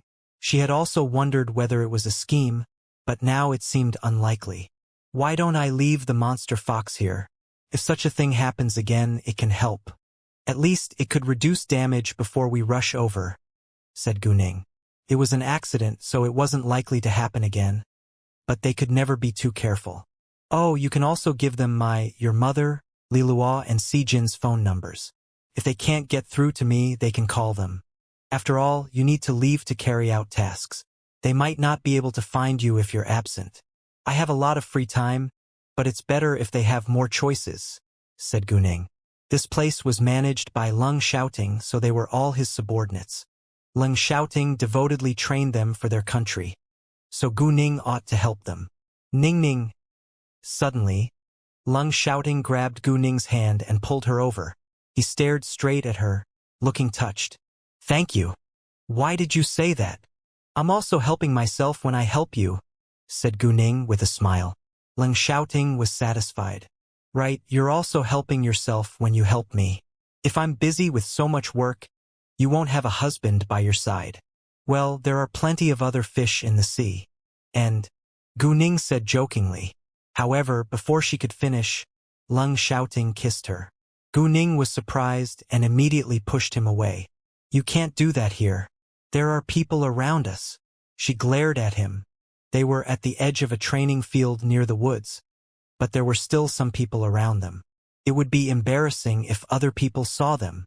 You said something wrong, so I should punish you? Leng Xiaoting said in a deep voice. He didn't care whether anyone saw them. Actually, he would be embarrassed too if anyone saw them. But he was eager to punish Guning with a kiss. I was just joking. Do you have to do that? Guning was slightly annoyed, but she knew Leng Xiaoting cared about her very much. Don't joke about that or I'll be jealous, Leng Xiaoting said like a jealous boyfriend. Ha. Guning was amused by Leng Xiaoting, but found it very sweet. Humph, you're a jealous boyfriend. You should know me very well by now, Leng Xiaoting said, implying that she should know he got jealous easily. Fine, Guning snorted, then stopped talking about that topic. After having a meal at the military base, they left. At that moment, Su Jinchen suddenly realized that Leng Xiaoting and Guning didn't drive there. Did they run? Even though he knew they had superpowers, could they run faster than a car? Shouting, "Where's your car?" asked Su Jinchen. Under the mountain, said Leng Xiaoting. Why don't you go down the mountain in my car? Said Su Jinchen. He was going back to the capital today as well, and would come back tomorrow night. If they were busy, they might be occupied with work for half a month or even longer, but they could have several days off when they were free even if it wasn't a weekend. He was free tomorrow, so he would leave tonight to see Zibeiing. He hadn't seen her for a long time, so he missed her badly. Sure, said Leng Xiaoting. Then Guning and Leng Xiaoting got in Su Jinchen's car and left. On their way down the mountain, Leng Xiaoting mentioned where he had parked his car. Su Jinchen, however, was astonished. What? Why did you stop the car so far? How did you get here? Running. He knew they had superpowers, but unexpectedly they got here faster than a car could. However, it was unrealistic if they ran here. Yes, we ran, said Leng Xiaoting. Hearing that, Su Jinchen took a deep breath in surprise. They indeed ran. Su Jinchen didn't ask further about it, because Leng Xiaoting would tell him details if he should know. If Leng Xiaoting didn't want to tell him too much, he would only give a brief answer. After Su Jinchen drove Guning and Leng Xiaoting to where they parked the car, they got in their own car and drove away since they were going to different parts of the city. Because he wanted to surprise Zibeiing, Su Jinchen didn't tell her that he was coming back. However, because of that, when he arrived at Century City, Zibeiing wasn't home. Su Jinchen felt really disappointed, so he took out his phone and called Zibeiing. Before long, Zibeiing answered his call. What are you doing? Asked Su Jinchen. I'm hanging out with Maichi, said Zibeiing. Where are you? I'm coming to see you, said Su Jinchen. Are you back? Zibeiing got excited. Yeah. Hearing Zibeiing's excited voice, Su Jinchen answered with love. I'm in Wuxian KTV now, Road XX, Room 666, said Zibeiing. Because she wanted to see Su Jinchen as soon as possible, she didn't hesitate to tell Su Jinchen where she was. Compared with hanging out with her friends, she preferred to have some private time with Su Jinchen. All right, I'll be there in a moment, Su Jinchen said, then hung up. Without delay, he drove to Wuxian KTV. After Zibeiing hung up, She told Xia Maichi that Su Jinshin was back. Xia Maichi didn't think it was a bad thing. She would love to see Su Jinshin too. In addition to Zi Beiying, her 2 bodyguards, and Xia Maichi, there were 2 young men in the room. One of them came out on a blind date with Xia Maichi, while the other was his friend. Zi Beiying came out today to accompany Xia Maichi on her blind date, since Xia Maichi was forced to do it. She didn't dare to come out alone, so she asked Zi Beiying to go with her. Normally, she wouldn't go with a friend, especially a friend who was prettier than her, because the man might be impressed by her beautiful friend instead of her. But Xia Maichi didn't care about that at all. She had no interest in blind dates and didn't like the man. Most importantly, it was useless even if the man was impressed by Zi Beiying. Zi Beiying had a much higher status than them, and her boyfriend was far better than them too. Although the man who went on a blind date with Xia Maichi didn't fall in love with Zi Beiying, maybe it was because he knew he didn't deserve her, his friend started liking Zi Beiying. His friend wouldn't stop talking with Zi Beiying and repeatedly asked for her number and WeChat account. But Zi Beiying declined. Even though Zi Beiying deliberately implied that she already had a boyfriend, his friend wouldn't give up. It displeased Zi Beiying, Mengda, Nan, and even Xia Maichi, but they said nothing because his friend didn't do anything offensive. Because the blind date was arranged by Xia Maichi's boss and the man was very gentle, Zi Beiying couldn't embarrass them and leave. The man was a gentleman, but Xia Maichi already had someone she loved, so she had no interest in him. Why did she come out for a blind date when she already found her love? Because she didn't want to upset her boss and because the man she loved had affection for another woman. It was unrequited love, so it wasn't wrong if she went out to see other men. Miss Z, it was very nice to see you today. Man B, who was interested in Zi Beiying, wanted to drink with her once more. He already did that many times, but he kept on making up excuses to drink with Zi Beiying.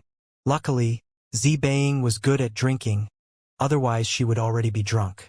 Man B wanted to be close to Zi Beiying, but there were people sitting beside her on both sides, namely Mengda and Nan. The 2 bodyguards had serious expressions, so Man B didn't dare to go closer.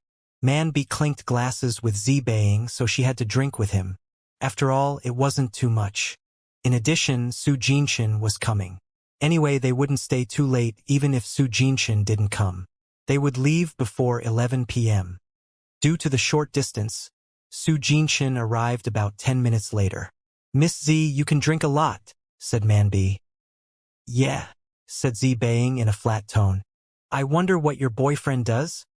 Asked Man B. He's a soldier. Zi Beiying replied briefly. A soldier? Then can you meet often? Isn't it bad for your relationship? Man B asked with concern. Although he asked that question, he was happy to know that Zi Beiying's boyfriend was a soldier, because it meant they would rarely see each other. In a year, they might only see each other several times. It was impossible for them to stay in love. In that case, he had a chance to steal Zi Beiying away. In his eyes, he didn't think it was humiliating to steal another man's girl. He believed it was a sign of his ability if he could.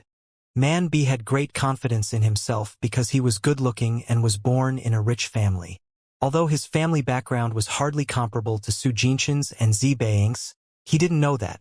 He could see that Zi Beiying wasn't born in an ordinary family, but he didn't think there was a huge gap between their families. We don't see each other often, but not rarely either. As long as we're not busy, we meet every weekend, said Zi Beiying. Hearing that, Man B was struck dumb for a moment. He didn't expect Zi Beiying's boyfriend to have so much free time. Man B thought that Zi Beiying's boyfriend was an average soldier, or a low-rank official. Aren't soldiers very busy? Asked Man B. Yes, average soldiers are very busy, but my boyfriend isn't average. Zi Beiying smiled while saying with pride. Although both Su Jinshin and she were born in powerful families, she wasn't as outstanding as him when it came to their own abilities. She relied on her family's shares to live a good life, while Su Jinshin was a very young senior colonel. Among his generation, he was one of the most outstanding soldiers in addition to Leng Xiaoting.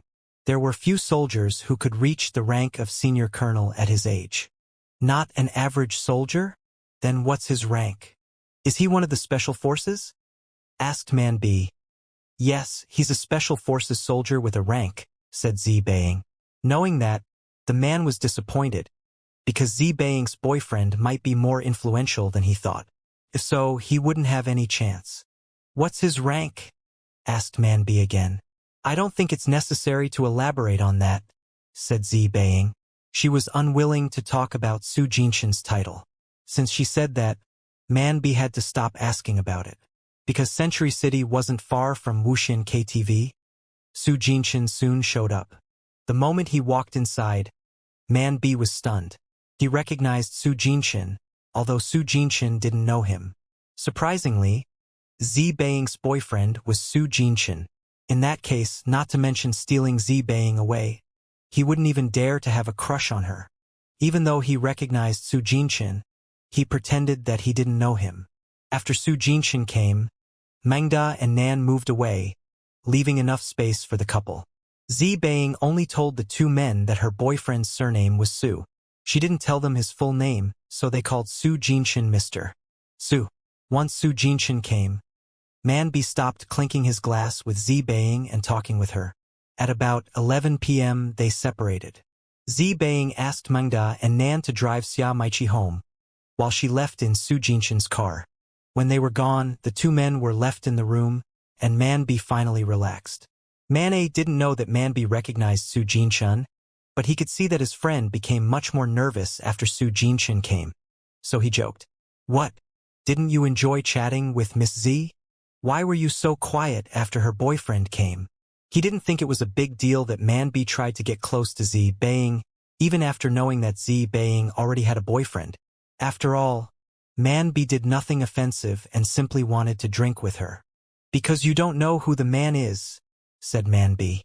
He still felt scared because he was afraid that Zi Beiying might complain about him to Su Jinshan. It could cause him a lot of trouble. "Oh, do you know him? Who is he? Why are you so nervous?" Man A asked in surprise. "He's from one of the richest families in the capital, the Su family," said Man B. "What?" Man A was shocked. He didn't expect Zi Beiying's boyfriend to be so important. How did Xia Maiqi manage to know such influential people? In that case, it would be impossible for Xia Maiqi to be interested in him. After all, she could meet better quality men through Zi Beiying. He had had a good impression of Xia Maiqi and felt she was a good girl, but it was hard to say whether they could end up together. He couldn't exactly force her to accept him. Even if he tried to use violence, it would be useless. After getting back to the capital, Gu Ning and Leng Xiaoting went to Mid-Level's mansion.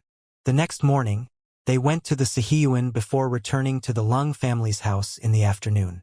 Leng Xiaoting was only free for 2 days, so he had to go back to their military base the next day. Gu Ning also needed to go to school.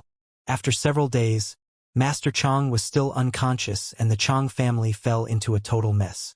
During these days, Gao Yi and other people had collected a lot of evidence about illegal deeds done by the Chang family and officials in the same faction as them. Without delay, they teamed up with the Dai family to attack the Chang family. The Yuan family and the Leng family's team had also found something, but it wasn't enough to unseat the Chang family, so they didn't do anything yet. Once the Dai family stood out, they shocked a large group of people. When the Dai family took action, the Leng family supported them openly, which sped up the fall of the Chang family. After the Yuan family heard the news, they were angry that the Leng family chose to support the Dai family. The Leng family was working with the Yuan family on the investigation concerning the Chang family. Why did they privately pay the Chang family back without them? Was the Leng family using them before abandoning them? Although the Dai family stood up with the Leng family's support, the Yuan family believed the Leng family was planning everything. And it was not only the Yuan family, the majority of people had that idea. However, so what? They weren't doing anything bad. Instead, everything they did was good for their country and its people. Therefore, the other families and forces who weren't the Leng and Dai families' opponents immediately stood out to support them. The Yuan family had their own plan as well, but the Leng family did it before them, so they felt used and betrayed. On the other hand, if they had taken action before the Leng family, they would think differently. It was obviously a double standard, but the Yuan family didn't feel ashamed at all. However, the Yuan family was furious because they felt used and betrayed by the Leng family. As a result, Yuan Wenye directly called Leng Yuanxian. Once his call was answered, Yuan Wenye criticized Leng Yuanqian. Leng Yuanqian, what do you mean by doing that? Are you using us? Didn't we agree to do the investigation together? Why did you give the credit to the Dai family secretly? I know you want to replace the Chang family with the Dai family, but you can't use us as a springboard. That's a betrayal.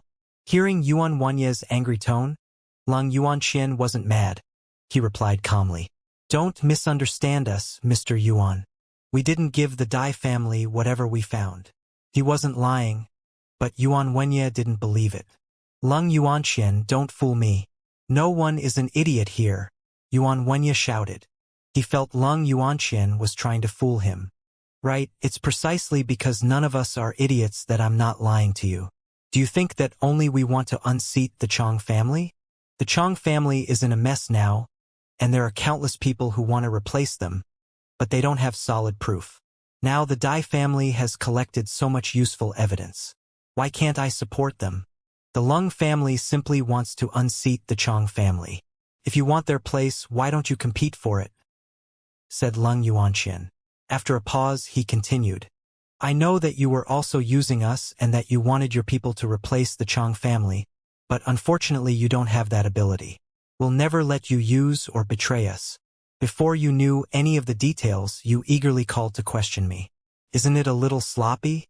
If you have seen the evidence collected by the Dai family, you should know it has nothing to do with us. I think what the Dai family has in their hands is much more useful than what we found. Although Leng Yuanqian said that, he didn't expect Yuan Wenye to trust him, because it was impossible. Anyway, he didn't care about Yuan Wenye's feelings. What could the Yuan family do even if the Leng family did it openly? After all, they did nothing wrong. The Leng family didn't fill the Yuan family in because they didn't want the Yuan family to damage their plan. Now the Leng family had solid proof, so the Yuan family could do nothing about it. In case the Yuan family interfered, the Leng family also collected evidence about the Yuan family's illegal deeds. As long as the Yuan family was in trouble, they wouldn't have time and energy to stop the Leng family. As for the Rong family, if they stayed out of this, the Leng family wouldn't bother to cause them trouble. But if they dared to behave against the Leng family would happily teach them a lesson. Yuan Wenye was struck dumb. He indeed hadn't seen any of the evidence that the Dai family had collected yet, but he felt the Leng family must have given the Dai family the evidence once he heard that the Dai family came forward with the Leng family's support. It was true that many forces were targeting the Chang family right now. It was also possible for any of them to attack the Chang family this time. If the Leng family was the mastermind, why didn't they support their own people? Why did they support a family that didn't have any private relationships with them? That was Yuan Wenye's thought, but he didn't think about the advantages and disadvantages of promoting people in the same faction versus new people. He cared too much about immediate benefits and ignored long-term interests. Thinking of that, Yuan Wenye didn't know how to communicate with Leng Yuanqian, so he directly hung up. The next moment, he talked about it with his father. They must stop the Dai family from being promoted to a higher status. If the Dai family really replaced the Chang family, it would be meaningless no matter how much they prepared. Master Yuan was much smarter than his sons, so he quickly figured it out. He believed that the Leng family supported the Dai family in standing out against the Chang family, and the Dai family must have relied on the Leng family to collect evidence. However, he had no idea how much the Leng family had helped the Dai family. Anyway, since the Leng family played an important role in that, why did they choose to support the Dai family instead of their own people? Was what Leng Yuanqian told them the truth? The Dai family collected the evidence on their own, and the Leng family simply supported them against the Chang family? He would rather believe that the Leng family collected most of the evidence. After all, although the Dai family wasn't weak, it was hardly comparable to the Leng family. If the Leng family did most of the job, why did they choose to support the Dai family instead of their own people? If the Leng family did that, they could become stronger. Master Yuan couldn't understand it till he thought further about it. The Leng family didn't support their own people because they didn't want to split into two forces. At that time, the Leng family's influence would be weakened, which was the last thing the Leng family wanted. Therefore, they chose to support another family to reach cooperation. Even though the Dai family wouldn't join the Leng family's faction, they would still be supportive. After Master Yuan figured it out, he shared his thoughts with Yuan Wenye and his other sons. Hearing that, they understood why the Lung family did that. However, they didn't think they would be able to do the same.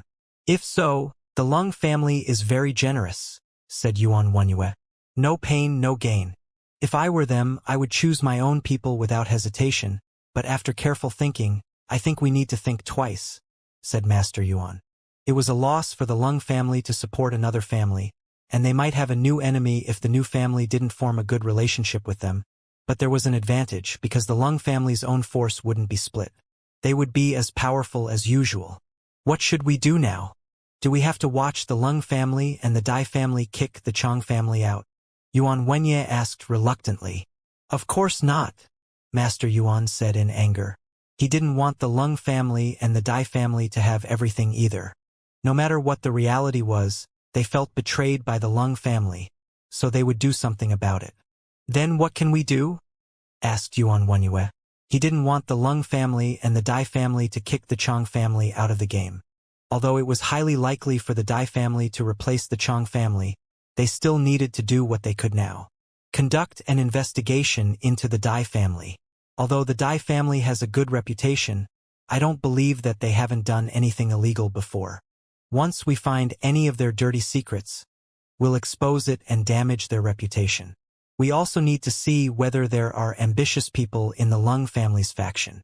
It'll be the best if they can scheme against each other. Our people must take action too. Don't we have some evidence in our hands? Let's get involved now, said Master Yuan. Of course. Yuan Wenye and Yuan Wenye answered, then immediately went to do it.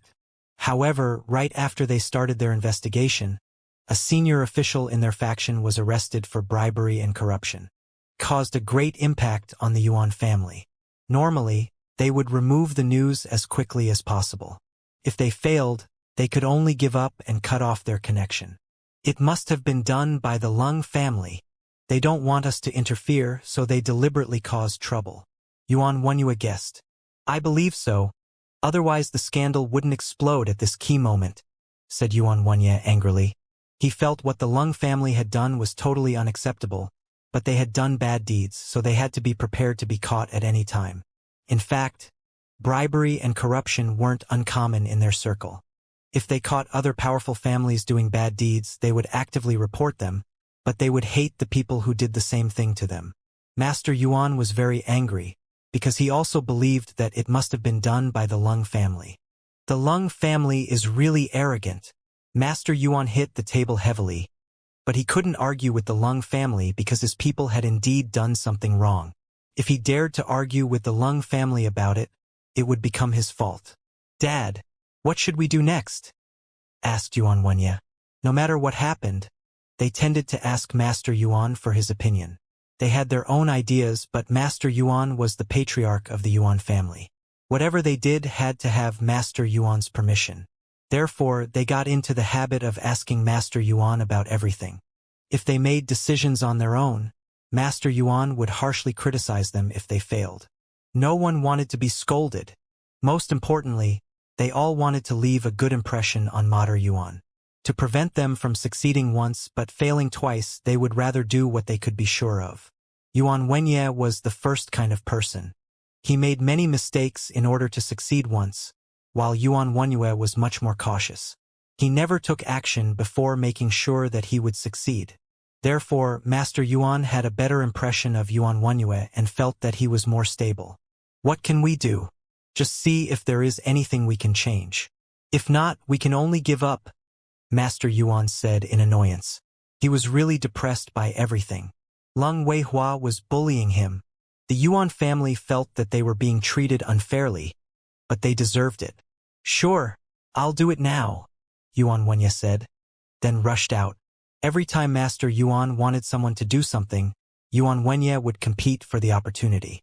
He wasn't diligent, but he wanted to impress Master Yuan so that he could be the heir and take over the Yuan family's wealth. Wenye warned the others to be careful in the coming days. I don't want any of them to cause us trouble again. We won't protect them if they're dragged into trouble at this key moment, Master Yuan said. Of course, Yuan Wenye said and immediately left too. Master Yuan had 3 sons, and he appreciated Yuan Wenrui most, because Yuan Wenrui was a doer and brought many benefits for the Yuan family. Unfortunately, Yuan Wenrui fell into trouble in the end.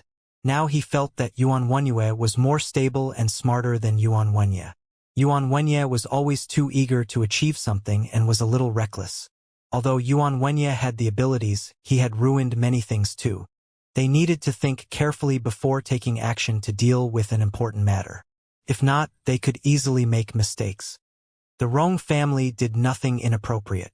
They didn't seize the chance to scheme against the Lung family or the Dai family. They wouldn't hesitate to benefit from the chaos, but they wouldn't play dirty tricks. The Rong family also hoped that the new family which replaced the Chong family could be some of their people, so they copied what the Lung family did. They reached an agreement with people who weren't in their faction on the condition that they would help each other. In order to replace the Chong family, the new family agreed. After all, the Rong family wouldn't draw them over, it was impossible. They just wanted to have a temporary cooperation. However, some families and forces couldn't stay patient, especially those who were eager to replace the Chong family. They immediately took action to challenge the Chong family and the Dai family. Facing the Lung family, they needed to be cautious. They had the courage to challenge the Lung family, but they could not do that without enough confidence. After all, the majority believed what had happened to the Chong family recently had something to do with the Lung family. Why would they still challenge the Dai family even though they knew the Lung family supported them? It was because they didn't think the Lung family would continue to support the Dai family if the Dai family was in trouble. Even though the Lung family was stronger than the other powerful families, it was hard to say who would win once there was a battle. Currently, the Lung family was the strongest family among them, but only a few people were aware that Leng Xiaoting and Jing Yunyao were cultivators. If they weren't, the Lung family might not be much stronger than the other families. After all, the Lung family was the family behind President Wei. However, it didn't mean they could do whatever they wanted. Society was different and the president couldn't control everything. The situation the Chong family was in was getting worse and worse. Master Chong was still unconscious, and his eldest son was injured. He could barely do anything except for speaking. As a result, only Master Chang's second and third son, as well as collateral branches, were managing the Chong family. The people in the faction gathered together for benefits. If the family who supported them could give them what they wanted, they would side with the family. If not, they would leave. Therefore, after the Chong family ended up in trouble, many officials started cutting off their relationship with them. Some officials chose to wait for a while some stayed supportive. Those who still sided with the Chong family had benefited a lot from them, but due to solid proof, it was useless no matter how hard they struggled this time. It was their own fault. They never cared about the law and were easily caught doing bad deeds. The Dai family had a good reputation and had the Lung family support now, so no family could really hurt them. However, before long, the Dai family's eldest grandson was abducted. Everyone believed it was done by the Chong family. After all, the Dai family was trying to replace the Chong family. It was also possible that it was done by another family. After all, many families were involved in the game for power right now. The Dai family were anxious when their eldest grandson was kidnapped, so they turned to the Lung family for help without delay. They had the ability to find their eldest grandson, but it was safer to have a powerful helper. When Lung Yuanqian heard the news, he was at home. Jing Yunyao, who was at the side, also heard about it. So she immediately shared the news with Gu Ning and asked her to check the surveillance cameras. The Dai family's eldest grandson was abducted on his way home. Those abductors directly stopped the car he took and violently took him away. They did it openly, not secretly, so they conducted an investigation starting from where Dai Xiongyu was kidnapped. Before Kei had any clues, Gu Ning went to the place where Dai Xiongyu was abducted. This time, Gu Ning went out alone, because she was already strong enough to beat a group of men. The other people stayed at home, waiting for her news. In addition to Kei, the police were also searching for Dai Xiongyu, but they were much slower than Kei. Gu Ning kept talking with Kei on the phone and chased in the direction he told her. However, at a fork, there were no more surveillance cameras, so Gu Ning had to rely on herself to find Dai Xiongyu. At this time, it was already 7 p.m. and the sky was nearly dark. It wasn't easy to find someone in the night, but it wasn't difficult for Guning. With Kay's help, she knew that there was a winding mountain road which was about 12 kilometers long at the end of this path. On the other side of the road was a small town. In the middle of this road, there were two forks, one led to a village while the other led to another. They had no idea whether those abductors stopped halfway, or whether they passed the twisting mountain road or went to a village. In that case, Guning could only use her jade eyes. Kay was still watching the surveillance cameras. Once those abductors' car entered the town, he would see them from the surveillance cameras. However, if they were in a village, he might not be able to see them if there weren't surveillance cameras. Guning walked ahead and looked around with her jade eyes. She didn't just want to find their car, because they could get out halfway and leave a man to drive the car away to confuse the police. Those abductors understood that the police would quickly chase them, so they decided to set a trap. When they drove halfway on the twisting mountain road, 4 men took Dai Xiongyu out of the car, and 1 man continued to drive away. However, within 5 minutes, the Dai family had heard that Dai Xiongyu was kidnapped, and the Lung family learned about it soon afterwards. By the time Kay found where they went, only about 15 minutes had passed. It took Guning about 45 minutes from the time she left her school to the time she reached the place without any surveillance cameras. Those men drove about 40 minutes to get to this fork, which meant Guning was only 5 minutes behind them. They weren't far away. Therefore, Guning could catch up with them by driving a bit faster. Guning swiftly arrived because she drove as fast as she could. After all, Guning drove a distance that was a third longer than them. Because it was night and they were at a twisting mountain road, 5 minutes of driving wasn't a long distance. As long as those men weren't far away, Guning would be able to see their car if they had the lights on. Guning could see clearly in the night, so she didn't turn on her car lights to prevent those men from noticing her. After driving on the small road for a few minutes, Guning indeed saw car lights not far ahead. Although it wasn't far away, it took a lot of time on the road because this road wasn't straight at all. However, Guning stopped driving once she found them because she would have to make many turns in a car. If she directly took the white female flood dragon, she could catch them in seconds. Therefore, Guning immediately stopped her car at the side of the road, then let the white female flood dragon out. She rode on it and quickly went to those men's car. Guning was sure that Dai Xiongyu was in the car because no other cars went on this road before she came. According to the time they spent on the road, she believed it had to be the car she was looking for. Within seconds, Guning and the white female flood dragon reached their car, but she didn't take action right away. Instead, she landed in front of them and let the flood dragon lie on the road. Because the flood dragon hadn't become a real dragon yet, it looked like a giant python after it lay down on the road. Guning intended to scare those men so that they would stop the car. Before doing that, Guning used her jade eyes to see the situation in the car. She verified that Dai Xiongyu was tied up inside.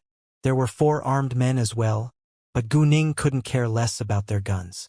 Half a minute after she finished preparing, their car drove closer.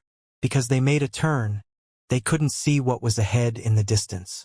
They didn't see a giant white creature on the road until they were close to it. The man who drove the car slammed on the brakes. The other men jerked forward under the force, then heavily fell back. "What's wrong?" "There is a giant python," the driver said in a trembling voice. Hearing that, the men sitting in the rear frowned angrily. They looked forward. The moment they saw a white giant python lying on the road, they were frightened. "Gee, go over it," shouted a man, but he sounded extremely scared. I don't dare," said the driver in horror. Let alone a giant python, he didn't even dare to drive over a small snake. "You coward. It's not a big deal. Do it if you can," the driver argued in annoyance. No one could stay calm in front of such a giant python. What should we do now?" "Throw something over there. It might move." The other men agreed and picked up an unimportant thing in the car. One man opened the car sunroof, then stood up and threw it at the white female flood dragon. Because none of them dared to get out of the car, they could only throw the thing out of the car sunroof.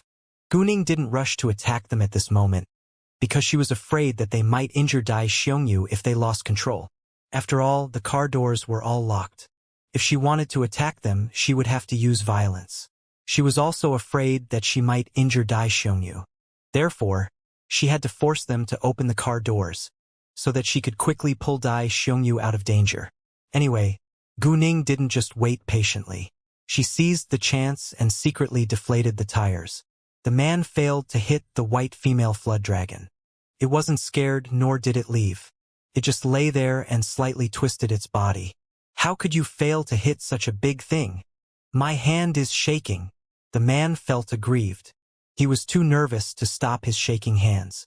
Why don't we drive back? I guess that's the only way out.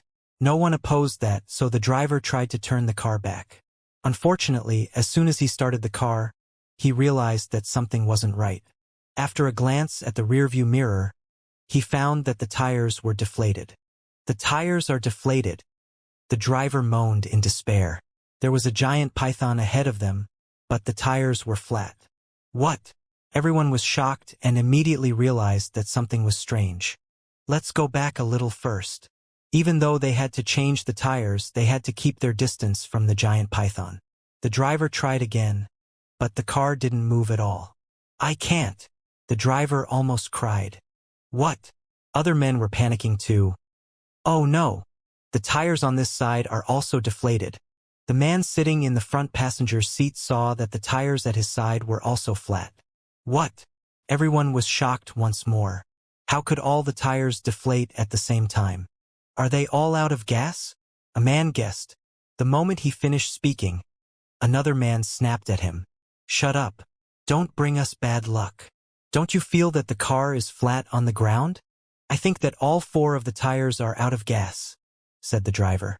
Hearing that, the other men finally noticed that the car was totally flat on the ground, which meant that the 4 tires were all out of gas.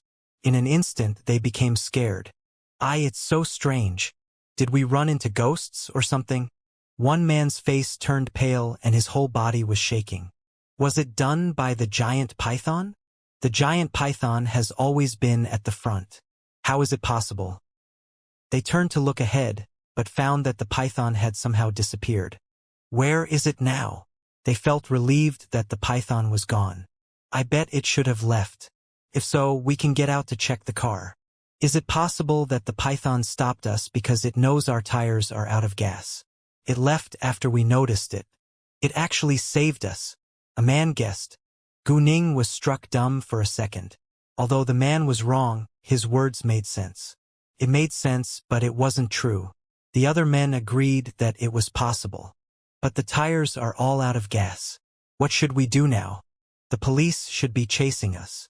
We can't drive it now. We should call our people first, then push the car down the slope. We might be able to run away through the mountain, said the leading man of them. The other men agreed because they were left with no choice. Therefore, they got out of the car and Dai Xiongyu was also taken out. At that moment, Gu Ning took action. In a second, before those men realized what was happening, Gu Ning grabbed Dai Xiongyu and moved to the side, shocking everyone. However, right after they came back to their senses, they drew out their guns and pointed at Gu Ning. Dai Xiongyu was surprised, but obviously Gu Ning came to rescue him. However, he wasn't relieved at all because many guns were pointed at them. Who are you? One man asked, staying alert. Even though they had guns, Gu Ning was able to pull Dai Xiongyu away even before they noticed. Proved that she was much more skilled than them, so they had to be alert. Someone who came to put you in jail, Gu Ning said disdainfully. Without hesitation, she attacked them. Dai Xiongyu was tied and gagged, but Gu Ning didn't have time to untie him. Dai Xiongyu was very worried about Gu Ning's safety, but he could do nothing right now. He could only watch from the side. Because Gu Ning moved so fast, the bunch of men just stood there still in shock as Gu Ning snatched their guns away. It amazed all of them. Dai Xiongyu was astonished and felt relieved. Who was this girl? How could she be so quick? Was she really a human? She was like a kung fu master. Why you? Everyone looked at Gu Ning in horror and could hardly finish a sentence. She was frighteningly strong. Was she really a human? Without their guns, the bunch of men wanted to run away, but it was impossible. Gu Ning immediately attacked them again.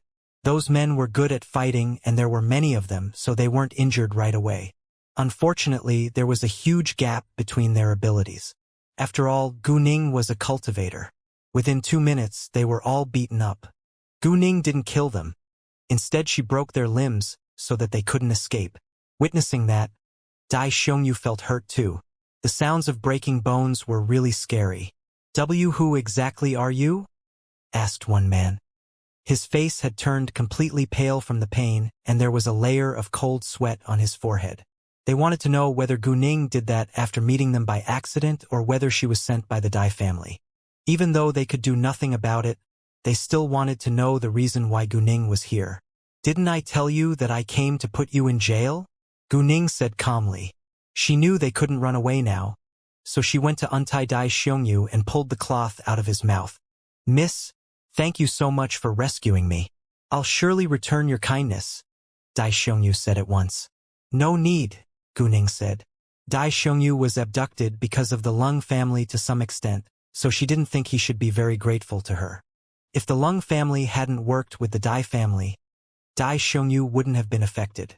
Although the Dai family was willing to work with the Lung family, she ought to help Dai Xiongyu out if it was necessary. Then Gu Ning took out her phone and called Lung Yuanqian. Before long, Lung Yuanqian answered it. Uncle Lung, I've already rescued Dai Xiongyu. He isn't injured at all. You can tell the Dai family to stop worrying. Send a car to XX Road and take these men back, said Gu Ning. Lung Yuanqian was relieved to hear that. Because he was aware of Gu Ning's abilities, he wasn't surprised that Gu Ning could easily find and rescue Dai Xiongyu. No problem, I'll do it right now, Lung Yuanqian said. Then he hung up. He immediately went to make the arrangements. Did you come to rescue me? Dai Xiongyu was surprised. He thought it was just a coincidence. Yeah, Gu Ning answered, but didn't elaborate. Afterwards, she turned to walk to those men. Gu Ning's abilities scared them, so they subconsciously shrank seeing Gu Ning walking over, but unfortunately they couldn't move or run away. Who ordered you to abduct Mr. Dai? Asked Gu Ning. The men said nothing. Why are you silent? Do you think you can survive by remaining silent? Or are you willing to die for the mastermind? Said Gu Ning. Hearing that, those men were scared. Don't scare us. What we've done isn't enough to be sentenced to death. One man argued, but he was actually scared by Gu Ning's words. Otherwise, he wouldn't have argued about it. Don't you know who you've abducted? Gu Ning asked disdainfully. It meant Dai Xiongyu wasn't someone they could mess with. Given the Dai family's influence, they could take their lives for the abduction.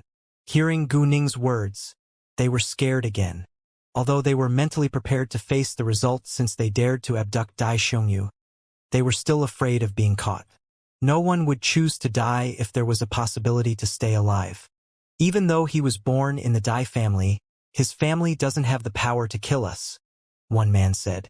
Do you think you can behave against the Dai family?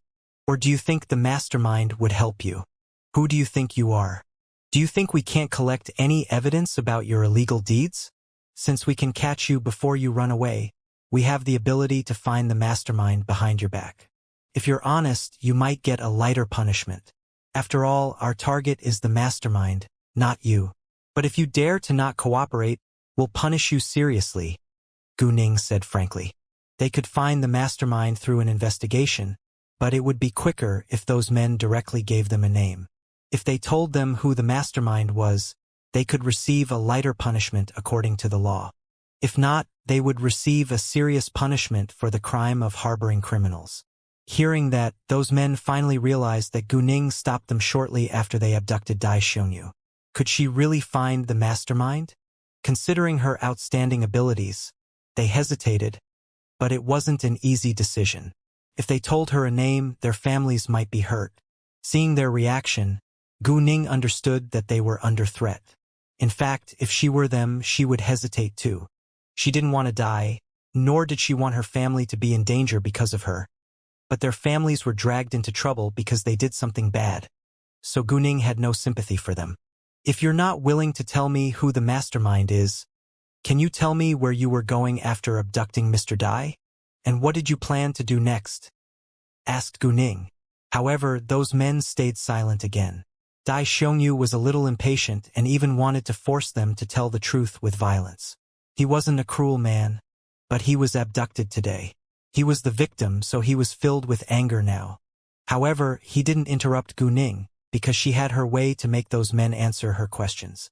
After all, violence couldn't solve problems. Instead, he might cause trouble by being violent. You are still refusing to tell me?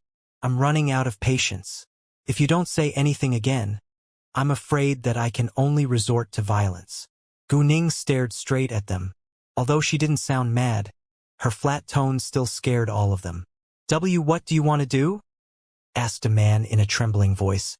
Would she kill them? I'll torture you, said Gu Ning. Then a bottle suddenly appeared in her hand. She opened it and walked closer to them with an evil smile. You... They could barely finish a sentence in horror. This is a colorless, tasteless poison. Even the hospital doesn't know what it is. After you take it, you'll feel your body getting stiffer and stiffer. 3 days later, your blood will stop circulating. If someone pays a high price for your medical treatment, you'll only be disabled. If not, you'll watch yourself die, said Gu Ning. Then she poured out a pill from the bottle. Actually, this was just a common cold medicine. She stored many Colane medicines in her telepathic eye space in case she needed to advertise them. No, you can't do that. Those men shouted at once, although they didn't think it was true, nor did they believe that there was such a strange medicine in this world. Even Dai Xiongyu couldn't believe it. He subconsciously thought that Gu Ning was bluffing them. You're in my hands now. I can do whatever I want to you. You have no ability to fight back, right? Gu Ning sneered, looking like a devil. In those men's eyes, Gu Ning was a devil now, because she could easily deprive them of their lives. No, you can't, one man said in a trembling voice, staring at Gu Ning in horror. It's not up to you. Gu Ning sneered again. Then she picked up a pill and squeezed it into the mouth of the man who was closest to her. The man couldn't fight back at all, so he swallowed it. The moment the pill went down his throat, the man tried hard to spit it out, but it was too late. He glared at Gu Ning in fury, wishing he could tear her to pieces. The other men were also frightened. Gu Ning didn't continue after forcing the first man to take a pill because she decided to punish him as a warning to the others. When she pinched the man's cheeks, she secretly released cold magical power to injure his body. Because she touched his skin, the man was quickly affected. He felt something cold was entering his body. It wasn't painful, but his body was becoming stiff. The man immediately panicked. Did Gu Ning really mean what she said? Why was his body getting stiff? Gee, give me the antidote, the man shouted. He didn't want to be disabled or die. He clearly knew that no one would pay for his medical treatment. How do you feel now?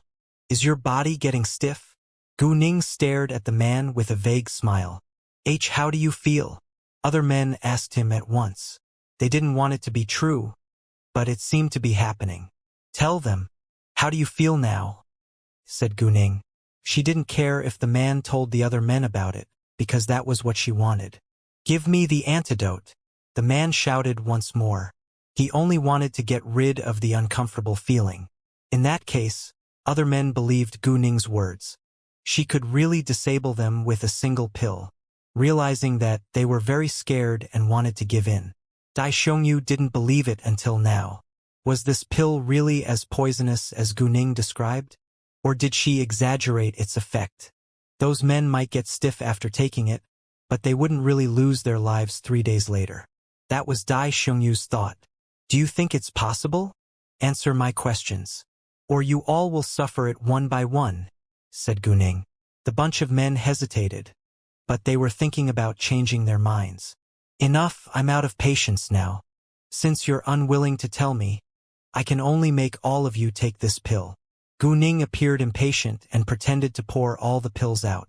Upon hearing that, someone opened his mouth. Stop, I can tell you. Lao San. Once Lao San spoke, the other men were angry because he yielded so quickly. However, they didn't criticize him because they had the same idea of giving in. They didn't have any reasons to criticize Lao San. To Gu, Didn't you see Lao Er's reaction? I don't want to die, Lao San said in a resigned tone. He was an orphan without a family, so he wasn't afraid of revenge. Although he had a close relationship with his brothers, he was unwilling to die with them. After all, he was not even 30 years old and his life hadn't begun yet. Therefore, he chose to be honest. He might be put in jail for several years. After he got out, he could change his name and go to a different city to start a new life. Lao Er, who was unfortunately punished by Gu Ning as a warning to the others, immediately agreed with Lao San. I can tell you too. Just give me the antidote. Lao Er felt his body getting stiff, but it wasn't serious yet. Gu Ning said it needed 3 days, so he was incredibly scared. I give in as well. I don't want to die, Lao Si said. In the end, 5 of them agreed to tell Gu Ning the truth. We serve Pei Jiangchao, the second son of the Pei family's collateral branch. He ordered us to abduct Mr. Dai, Lauda said. He was afraid that Gu Ning didn't believe him, so he added at once. What I said is the truth. You can do an investigation to make sure of it. I have Pei Jiangchao's private number and our call records. Although the call records couldn't prove anything, it at least proved that they had indeed contacted each other. The Pei family? They side with the Yuan family, Gu Ning said. The Pei family wasn't strange to her. I didn't expect it to be done by the Pei family. In that case, the Yuan family should be the mastermind, Dai Xiongyu said coldly, blaming the Yuan family for it. The Pei family indeed sides with the Yuan family, but it has nothing to do with the Yuan family this time. It was Pei Jiangchao's own decision. I'm not defending the Yuan family, but it's the truth, Lauda interjected. Gu Ning wasn't fully convinced by his words, and still held doubts. Dai Xiongyu, however, still believed that it had something to do with the Yuan family. What's Pei Jiangchao's purpose? Why did he want to abduct Mr. Dai? What would you do after you kidnapped Mr. Dai? Gu Ning asked. We're not clear about it, because Pei Jiangchao ordered us to contact him after we drove Mr. Dai to the appointed place. He would tell us what to do next afterwards, Lauda said. Where is your destination? Gu Ning asked. After going through this winding road, we had to go another 10 kilometers away. But in order to avoid pursuit, we planned to get out of the car halfway with Mr. Dai first. It's about 5 kilometers away from here. Then we could find a place to hide. About 10 minutes later, another car would have come to pick us up, and we could go over then, Lauda said. The moment he finished speaking, his phone rang. He didn't immediately take out his phone, but turned to look at Gu Ning. Currently they were controlled by her, so they didn't dare to move as they wanted. They must be calling us because they didn't see us. Answer it, Gu Ning said. Put it on speaker. If they ask you where you are, tell them you'll be there in a minute. Of course. The man didn't dare to go against Gu Ning. He tolerated the pain and took out his phone. His legs were broken, but his hands were fine, so he could smoothly answer the call. He only felt a sharp pain when he moved. He was right, and the caller was indeed the man who they would meet after abducting Dai Xiongyu. Where are you? The man sounded slightly impatient, because they were late. We'll be there in a minute, Lauda said. Great, be quick or the police might catch up to us, the man said, then he hung up. Gu Ning then took away their phones and told them to get into the rear seats of the car. Afterwards, she said nothing further, waiting for the police to come. The police, who were sent to chase those men, were the Dai family's people. So Gu Ning called Long Yuanqian to ask them to come here. Because Gu Ning remained silent, the bunch of men didn't know what to say. Dai Xiongyu had some questions, but it wasn't the right time. After their phones were taken away by Gu Ning turned them off. That way, if other people called them again, they couldn't get through to them. All of their phones were turned up, so those men who came to meet them got anxious. It was obvious that something went wrong. They wondered whether the bunch of men had betrayed them or if they were caught by the police.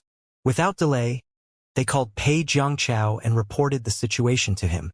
Hearing the news, Pei Jiangchao was worried too. He was mainly afraid that the men might betray him.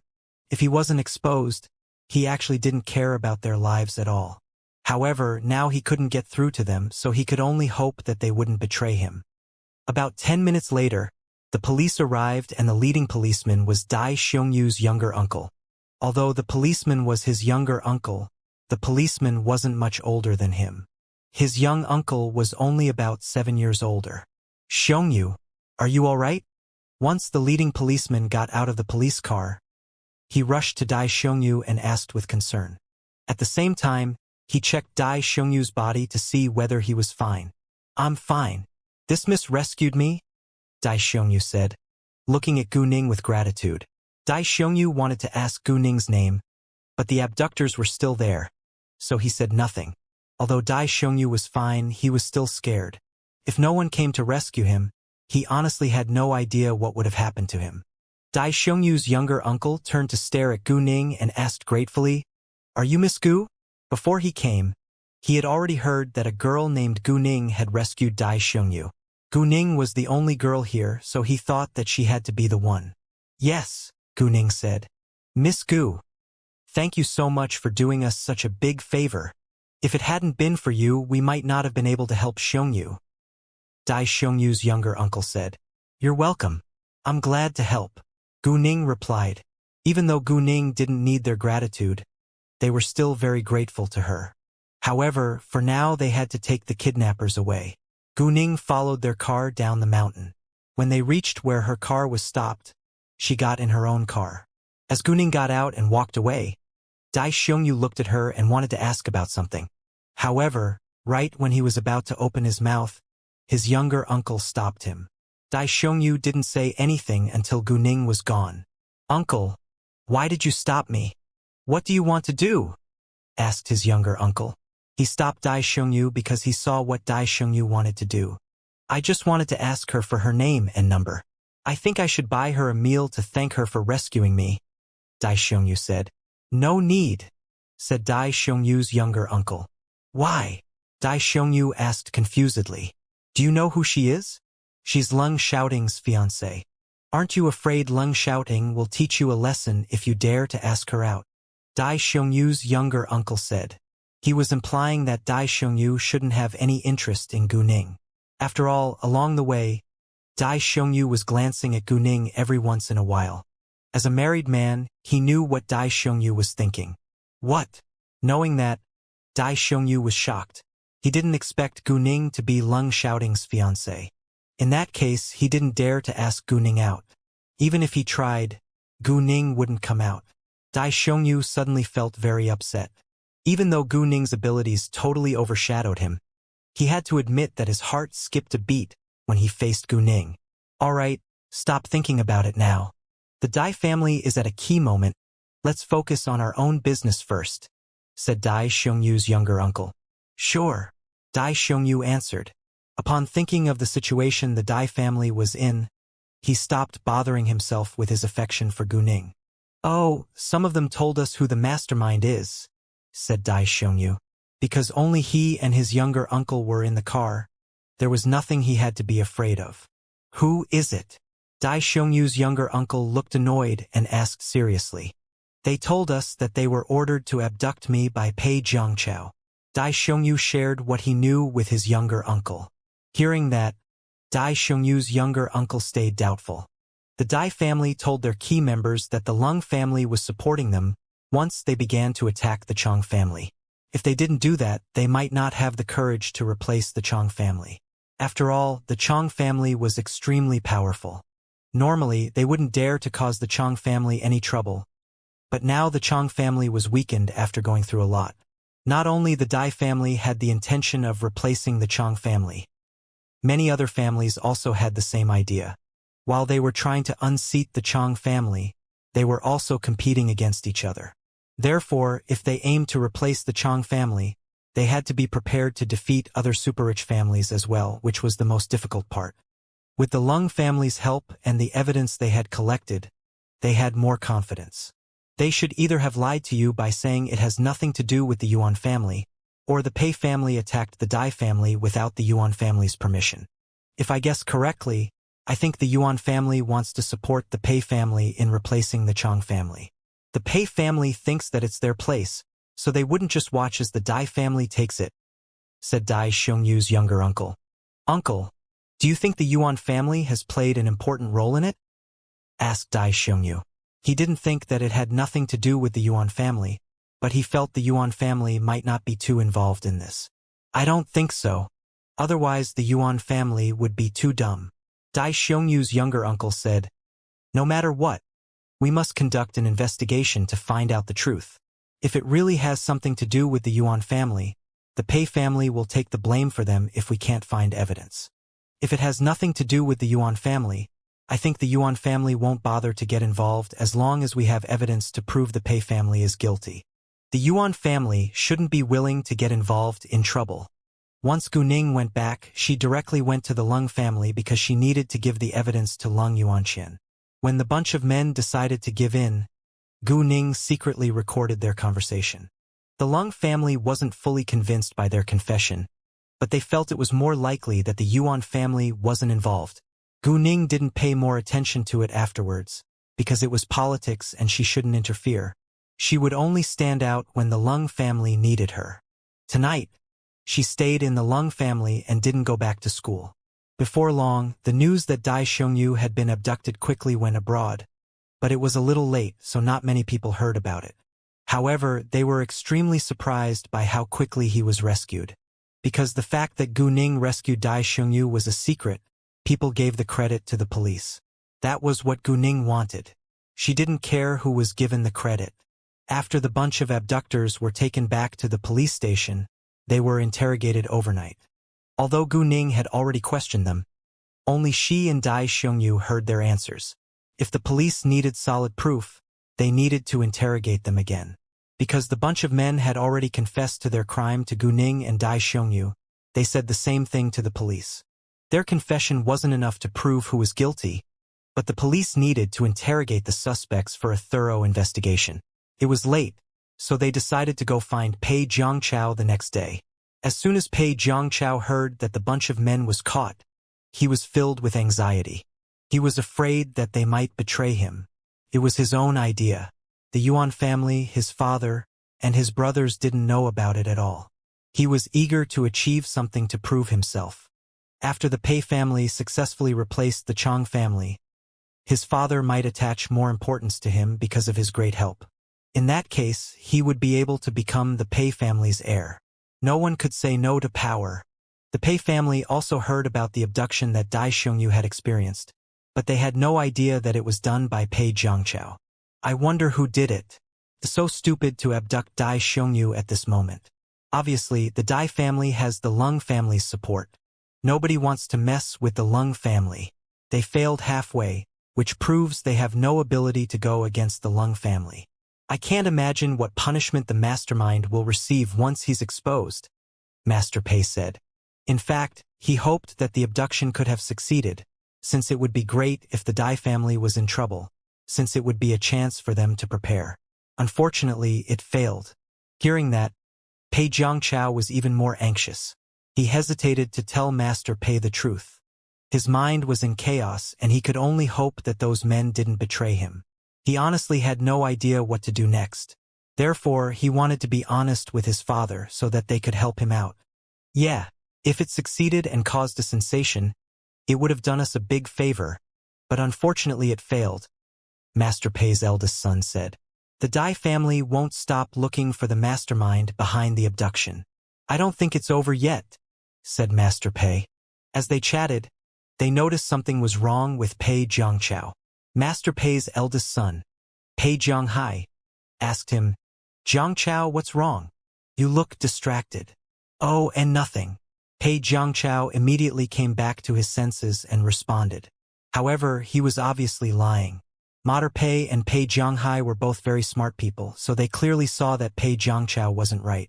And they somehow had a feeling that it might have something to do with the Dai family. As a result, Master Pei got mad and said seriously, Tell us if you're hiding anything. We're at a key moment now. No mistakes should be made, or we'll fail. He hoped that Pei Jiangchao didn't affect the Pei family. Pei Jiangchao wanted to tell them, but hesitated when he was about to say it. He didn't know how to handle it on his own, and his father wouldn't believe that he had done nothing wrong. The longer Pei Jiangchao hesitated, the more nervous Master Pei and Pei Jianghai got. After that, other members of the Pei family exchanged a glance. Was it possible that Pei Jiangchao did something really bad? You two go to the study with me, Master Pei said. Then he stood up. If Pei Jiangchao really did something terrible, he might not want to say it in front of other people. After all, their wives and kids were in the living room as well. They could be aware of things, but they shouldn't be involved in everything. Pei Jianghai immediately stood up too. Pei Jiangchao hesitated for a second, then had to stand up and follow them. The three of them went to the study. After the door was closed, Master Pei asked again, Jiangchao, what is it? Tell us. I noticed that something was wrong from your reaction. Pei Jiangchao was still thinking about it, because he knew his father would surely blame him for it. Tell me, I don't want to ask you a third time, said Master Pei seriously. This time, Pei Jiangchao didn't dare to hesitate again, so he summoned up his courage and said, Dad, I'm sorry, it was actually me who planned to abduct Dai Xingyu. I just wanted to help. I didn't know it would fail so easily. What? You did that? Hearing that, both Master Pei and Pei Jianghai were shocked. Then they got furious. Why did you do that without our permission? Don't you know how dangerous it is? Do you want our family to be in trouble? Master Pei angrily criticized Pei Jiangchao. How could you be so impulsive? If it was helpful, Father would have done that already. Why did you make such a stupid decision on your own? Pei Jianghai also criticized Pei Jiangchao. He even had the impulse to punch his younger brother. He understood that Pei Jiangchao wanted to impress their father, but he must be smart. If he did something that he shouldn't do, it would only harm the Pei family. I just wanted to... Pei Jiangchao wanted to explain and felt aggrieved. Shut up. Before he could finish, Master Pei snapped at him. Don't tell me you did that for our family. I'm not an idiot. You did that for yourself. If you really want our family to be better, you should have talked to me about it before you took action. Learn from your older brother. Perhaps you think he doesn't have his own ideas because he asks about my opinion every time he wants to do something, but he's very mature. Don't you know why your older brother is always being promoted faster than you? It can't be achieved just by our family and my support. Pei Jiangchao's ambition wasn't a secret in their family, and Master Pei had taught him how to deal with things many times before, but he never satisfied Master Pei. Actually, if Pei Jiangchao could deal with things on his own, Master Pei wouldn't waste time teaching him again and again. After all, Master Pei did it for his good. However, Pei Jiangchao felt uncomfortable whenever Master Pei taught him. He didn't think it was good for him. Now Pei Jiangchao was unhappy since Master Pei again compared him with Pei Jianghai. Obviously, he still couldn't understand why Master Pei educated him. Fine. I know I'm not comparable to Jianghai, but why are you always criticizing me? Am I so bad in your eyes? You only compliment Jianghai, Pei Jiangchao argued. Hearing that, Master Pei was furious. What? How could you be so dumb to not understand me at all? Your response proves that you're not mature. Don't you know why I criticize you? If you did your job well, would I criticize you? I teach you how to deal with things for your own good. If you think I have a bias against you, there is nothing I can say. If you don't understand me, I won't bother to explain it. Since you dislike me teaching you, you can solve the problem on your own if you get exposed this time. All right now, get out. Master Pei wouldn't really leave the mess to Pei Jiangchao, but he was extremely angry and disappointed at this moment. Pei Jiangchao was anxious. If Master Pei didn't help him, he honestly had no idea how to handle it, but he was reluctant to accept it, so he didn't give in right away. Seeing that, Pei Jianghai was angry and immediately reminded Pei Jiangchao. Jiangchao, apologize to father now. Do you think you can deal with it on your own? If Pei Jiangchao was exposed and the Dai family had solid proof, the Pei family would have to take the blame and punishment. He wasn't exposed yet, so they still had time to solve the problem as quickly as possible. Pei Jiangchao understood that he shouldn't be stubborn, so he gave in and apologized. Dad, I'm sorry. I misunderstood you. I have no idea how to deal with it. Can you help me, please? Although he might not be exposed, it was highly likely for it to happen, so he had to do something. Pei Jiangchao apologized, so Master Pei's anger went away a little. He couldn't really leave the mess to Pei Zhangchao. After remaining silent for about 10 seconds, Master Pei opened his mouth again and asked, "Who did you send to abduct Dai Xiongyu?" "They're my bodyguards, but they never show up with me in public," said Pei Zhangchao. Although they were his bodyguards, they mainly did bad deeds for him. However, he didn't dare to tell Master Pei about that or he would be criticized. The Pei family did as many bad deeds as the Yuan family, but he still didn't want his father to know about what he had done. Even though he didn't say about it, Master Pei wasn't dumb and was clearly aware of everything. He simply didn't want to point it out. It wasn't important either. The most important thing they needed to do now was to get Pei Zhangchao out of this mess. "When did you send them to abduct Dai Xiongyu? How did you contact them?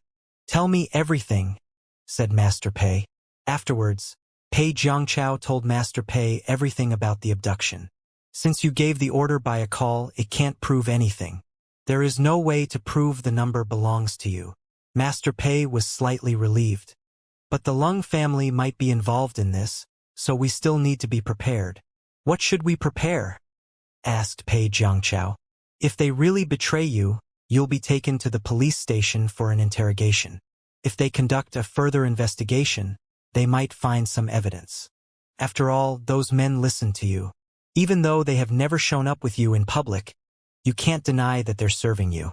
All we can do is deny that they followed your order and abducted Dai Xiongyu. We need to make someone the scapegoat and you the victim so that we can solve the problem," said Master Pei. "Who can be the scapegoat?" asked Pei Zhangchao. "That's a question for you to think of. Who is most reliable among your people?" "He must have contacted those men," Master Pei asked. Because he wasn't clear of Pei Zhangchao's force, he couldn't make the decision. After thinking for a while, Pei Zhangchao had a name. "Yang Feng." "Why him?" "Tell me the reason," said Master Pei. They were familiar with Yang Feng. He was the Pei family's distant relative and Pei Zhangchao's previous chauffeur. In the first half of last year, Yang Feng was diagnosed with advanced cancer, so he was fired by Pei Zhangchao. "Yang Feng has been diagnosed with advanced cancer. He's dying. I thought that he was a reliable man, so I told him about those people. Whenever I needed to use them, I always asked him to do it for me. I think he'll be willing to take the blame as long as I give him some money," Pei Zhangchao said. He had confidence in that. "If so, go to see Yang Feng right now. Tell him to use your private number and let him take the blame. As for the reason, just say he was fired by you after he was diagnosed with advanced cancer. He wanted to pay you back, so he abducted Dai Xiongyu using your name. Whether people believe it or not, there is no solid proof and Yang Feng will be made the scapegoat." "No one can judge you," said Master Pei. Although Yang Feng was fired after he was diagnosed with advanced cancer, he didn't hate Pei Jianko because he had received a lot of help from the Pei family and Pei Zhangchao gave him a lot of money when he left the company. Therefore, Yang Feng was grateful to Pei Zhangchao and was much more reliable than other people. In fact, Pei Zhangchao trusted Yang Feng much more than the bunch of men he sent to abduct Dai Xiongyu. And he would give Yang Feng a lot of money if he was willing to be the scapegoat. With that money, Yang Feng's wife, son, and parents could live a good life. "Great! I'll go to see Yang Feng right now," Pei Zhangchao said with excitement. "Aren't you afraid that people will see you on your way to see Yang Feng?" asked Master Pei. "Then who should go to see him?" asked Pei Zhangchao. Hearing that, Master Pei fell silent for a while. Who should do this job? No matter who was going to do it, it couldn't be Pei Zhangchao. If Pei Zhangchao did that, he might be arrested for playing a role in the crime. Pei Zhangchao didn't go to see Yang Feng before, but did at this key moment. It would make people think that he wanted to make Yang Feng the scapegoat. No one was an idiot. After thinking for a while, Master Pei said to Pei Zhangchao, "Call over a security guard that has never shown up publicly." In a large family, there were private security guards. Normally, outsiders had no idea about them. Those security guards had never shown up in public, so nobody would know who they were. No problem. Pei Zhangchao went to do that at once. About 5 minutes later, he came back with a security guard. Afterwards, Master Pei introduced the situation to the security guard, and the security guard immediately took out his phone to call Yang Feng. Yang Feng agreed to help without hesitation. He could die at any moment. If he could get 500,000 yuan by doing Pei Jiangchao a favor, he would be more than willing to help. After all, if he died of cancer, he wouldn't get a cent. Then they made the plan step by step. What they didn't know was that their conversation was secretly being recorded by Si Jin. Since the Lung family already found out that the mastermind was the Pei family, they would definitely pay the Pei family back. Actually, the bunch of abductors had only contacted Pei Jiangchao by phone. They didn't meet face-to-face, and the phone number wasn't under Pei Jiangchao's name, so it couldn't be used as proof. It wasn't hard to prove that this phone number was being used by Pei Jiangchao, but it was time-consuming. Once the Pei family heard the bunch of men was caught, they wouldn't hesitate to make someone the scapegoat.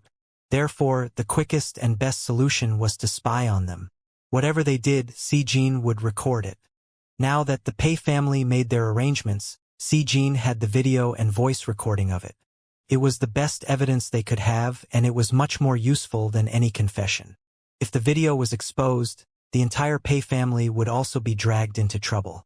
After making the arrangements, the Pei family was relieved, but they wouldn't fully relax until this problem was really solved.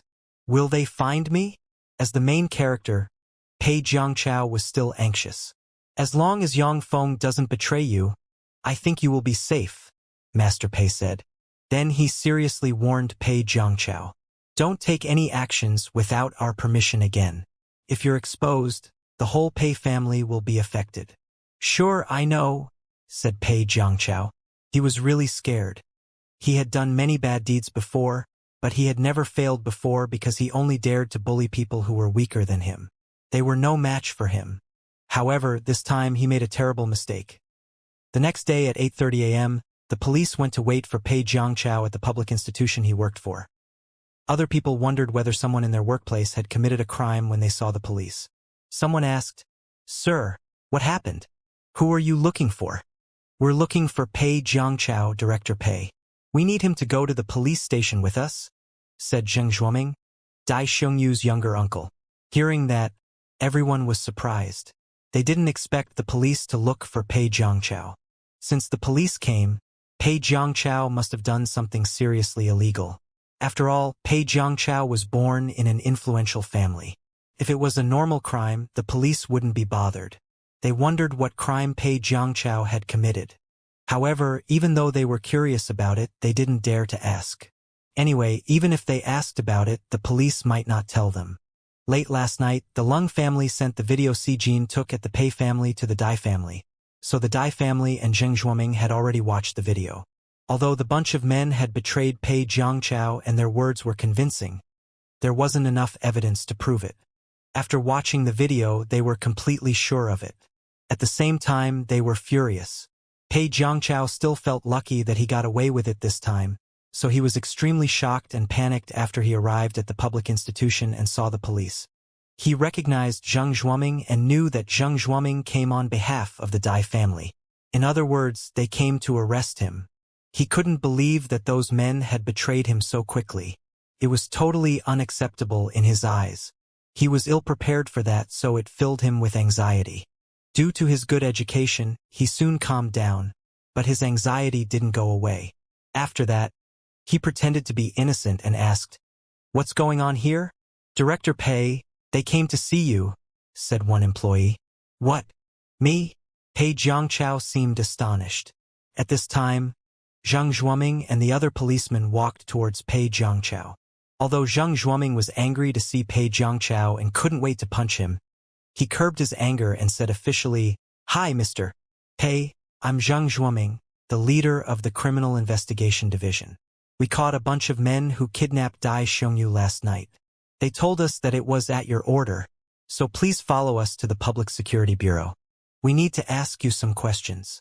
Although Zheng Zhuoming already had the evidence, he didn't take it out right away.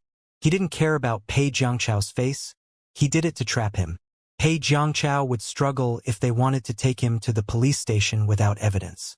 At that time, he could show everyone the evidence, humiliating Pei Jiangchao publicly. Since Pei Jiangchao dared to abduct his family member, he should be punished.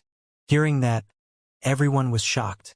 Pei Jiangchao ordered a bunch of people to abduct Dai Xiongyu?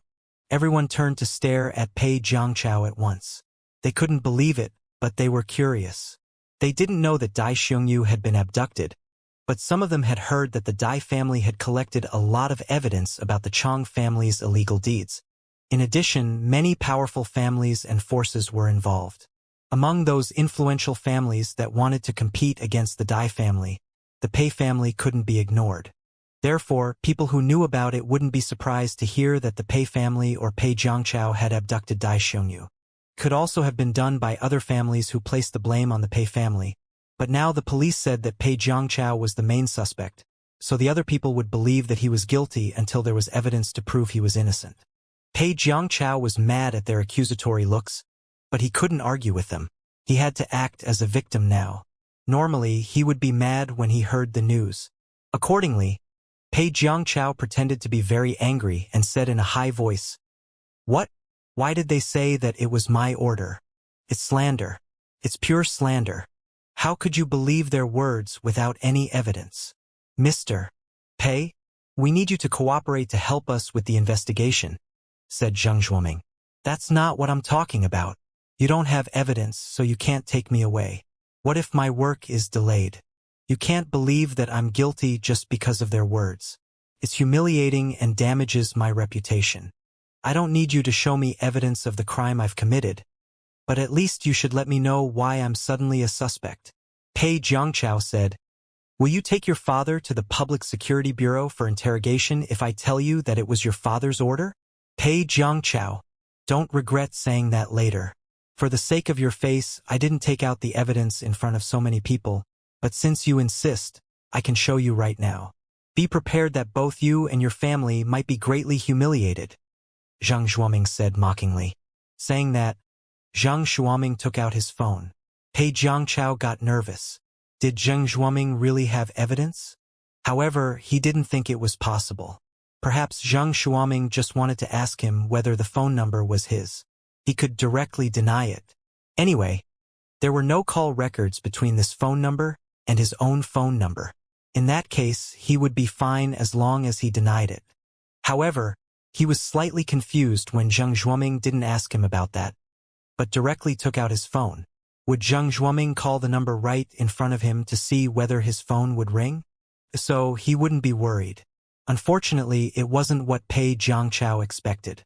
After Zheng Zhuoming took out his phone, he played a voice recording in front of everyone. "Tell me, I don't want to ask you the third time." As soon as Pei Jiangchao heard the first sentence, he was shocked. It was his father's voice. It was the first sentence after they went into study yesterday. How did they get the voice recording? Did that mean that he had a voice recording of their conversation? Pei Jiangchao couldn't believe it. Because he was too shocked, he didn't stop Zheng Zhuoming right away, and the voice recording continued. "Dad, I'm sorry. Actually, it was me who abducted Dai Xiongyu. I just wanted to help. I didn't know it would fail so easily." At first, people didn't recognize Master Pei's voice, so they thought it was an interrogation. But when they heard the second voice, they were amazed. They recognized it, and it was Pei Jiangchao. At that moment, they were sure that Pei Jiangchao had abducted Dai Xiongyu. Pei Jiangchao didn't come back to his senses until he heard that. He subconsciously went to grab Zheng Zhuoming's phone, but Zheng Zhuoming avoided him. Zheng Zhuoming didn't continue to play the voice recording, because it was enough. "Where did you get this voice recording?" Pei Jiangchao was furious as he questioned. "No matter where I got this, it's enough to prove that you're the mastermind behind the abduction. So we're not asking you to follow us to the Public Security Bureau. You're being arrested," said Zheng Zhuoming. Then he ordered several policemen to arrest Pei Jiangchao. Pei Jiangchao was reluctant to be arrested and struggled, but he was no match for the skilled policemen. "Let me go!" Pei Jiangchao was mad. Although he knew he couldn't run away after the voice recording was exposed, he was reluctant to accept the result. "What? We already have evidence. Are you trying to resist arrest? You're a major suspect. If you dare to resist arrest, you will receive a serious punishment," Zheng Zhuoming said. "Take him away." After that, Pei Jiangchao was arrested by the police and they left together. The other people there didn't discuss it until they were gone. Jesus, Director Pei gave the order to abduct Dai Xiongyu? It's crazy. Yeah. I can't believe Director Pei would do something like that. Yeah, the policeman didn't take out the evidence for the sake of his face, but he refused to go with him. Now the voice recording has been exposed. He's been humiliated badly. I wonder if it was Director Pei's idea or the Pei family's idea. Director Pei apologized to Master Pei in the voice recording. It means it was done by him. I think it probably has nothing to do with the Pei family. Even though it has nothing to do with the Pei family at the beginning, they helped Director Pei afterwards. They didn't ask Director Pei to admit his crime after knowing he abducted Dai Xiongyu. Given Director Pei's reaction, they must have made arrangements and decided to make someone the scapegoat. It can't be more obvious, but before the scapegoat even showed up, Director Pei was caught. I wonder how they got the voice recording, right? How did they get the voice recording? Is there an undercover agent in the Pei family? Did they sneak into the Pei family's house? In the police car, Pei Jiangchao glared at Zheng Zhuoming. He was also wondering how they got the voice recording. Was there really an undercover agent in his family? Zheng Zhuoming didn't ask Pei Jiangchao any questions. They would do that back in the Public Security Bureau. After Pei Jiangchao was taken away, his colleague called the Pei family at once. When Master Pei heard the news, he almost passed out in anger. He couldn't believe that Zheng Zhuoming had the voice recording of their conversation in the study. In that case, he and Pei Jianghai would be dragged into trouble too, because they tried to shelter Pei Jiangchao and even planned to make someone the scapegoat. However, how did Zheng Zhuoming get the voice recording? The first idea that appeared in his mind was that there was an undercover agent in the Pei family. The Pei family had tight security, and it wasn't easy for outsiders to get in, but if the person was very skilled, it was possible that he could avoid being caught. Anyway, he needed to investigate to figure it out. After Master Pei hung up, he had no time to carefully think about it. Without delay, he called the butler over to see who had come in and gone out of the study these days. When they were in the study yesterday, who was outside? Because the Pei family's house was very large, there were surveillance cameras in public parts of the mansion in case any accidents happened. However, after investigation, only Master Pei and the butler had entered the study alone. Master Pei didn't ask a maid to clean the study, but the butler would do the work. Only the butler had Master Pei's complete trust, so he wouldn't doubt the butler's loyalty. Other people, including his biological sons, namely Pei Jiangchao and Pei Jianghai, couldn't go in the study without his permission, but Master Pei wouldn't be suspicious of them either. The surveillance cameras outside the study were somehow broken at the time when they were in the study, so they found nothing. In that case, the truth couldn't be more obvious. The person must have recorded their conversation outside the study after damaging the surveillance cameras. But how did the person do that? They were on the second floor. If the person needed to record their conversation, he must have climbed up to the window. No matter what they found was enough to prove that the person damaged the surveillance cameras before recording their conversation by the window. Although the surveillance cameras outside the study were broken, the surveillance cameras at other places were fine. Therefore, they watched the surveillance videos of other parts to see whether they could get any clues.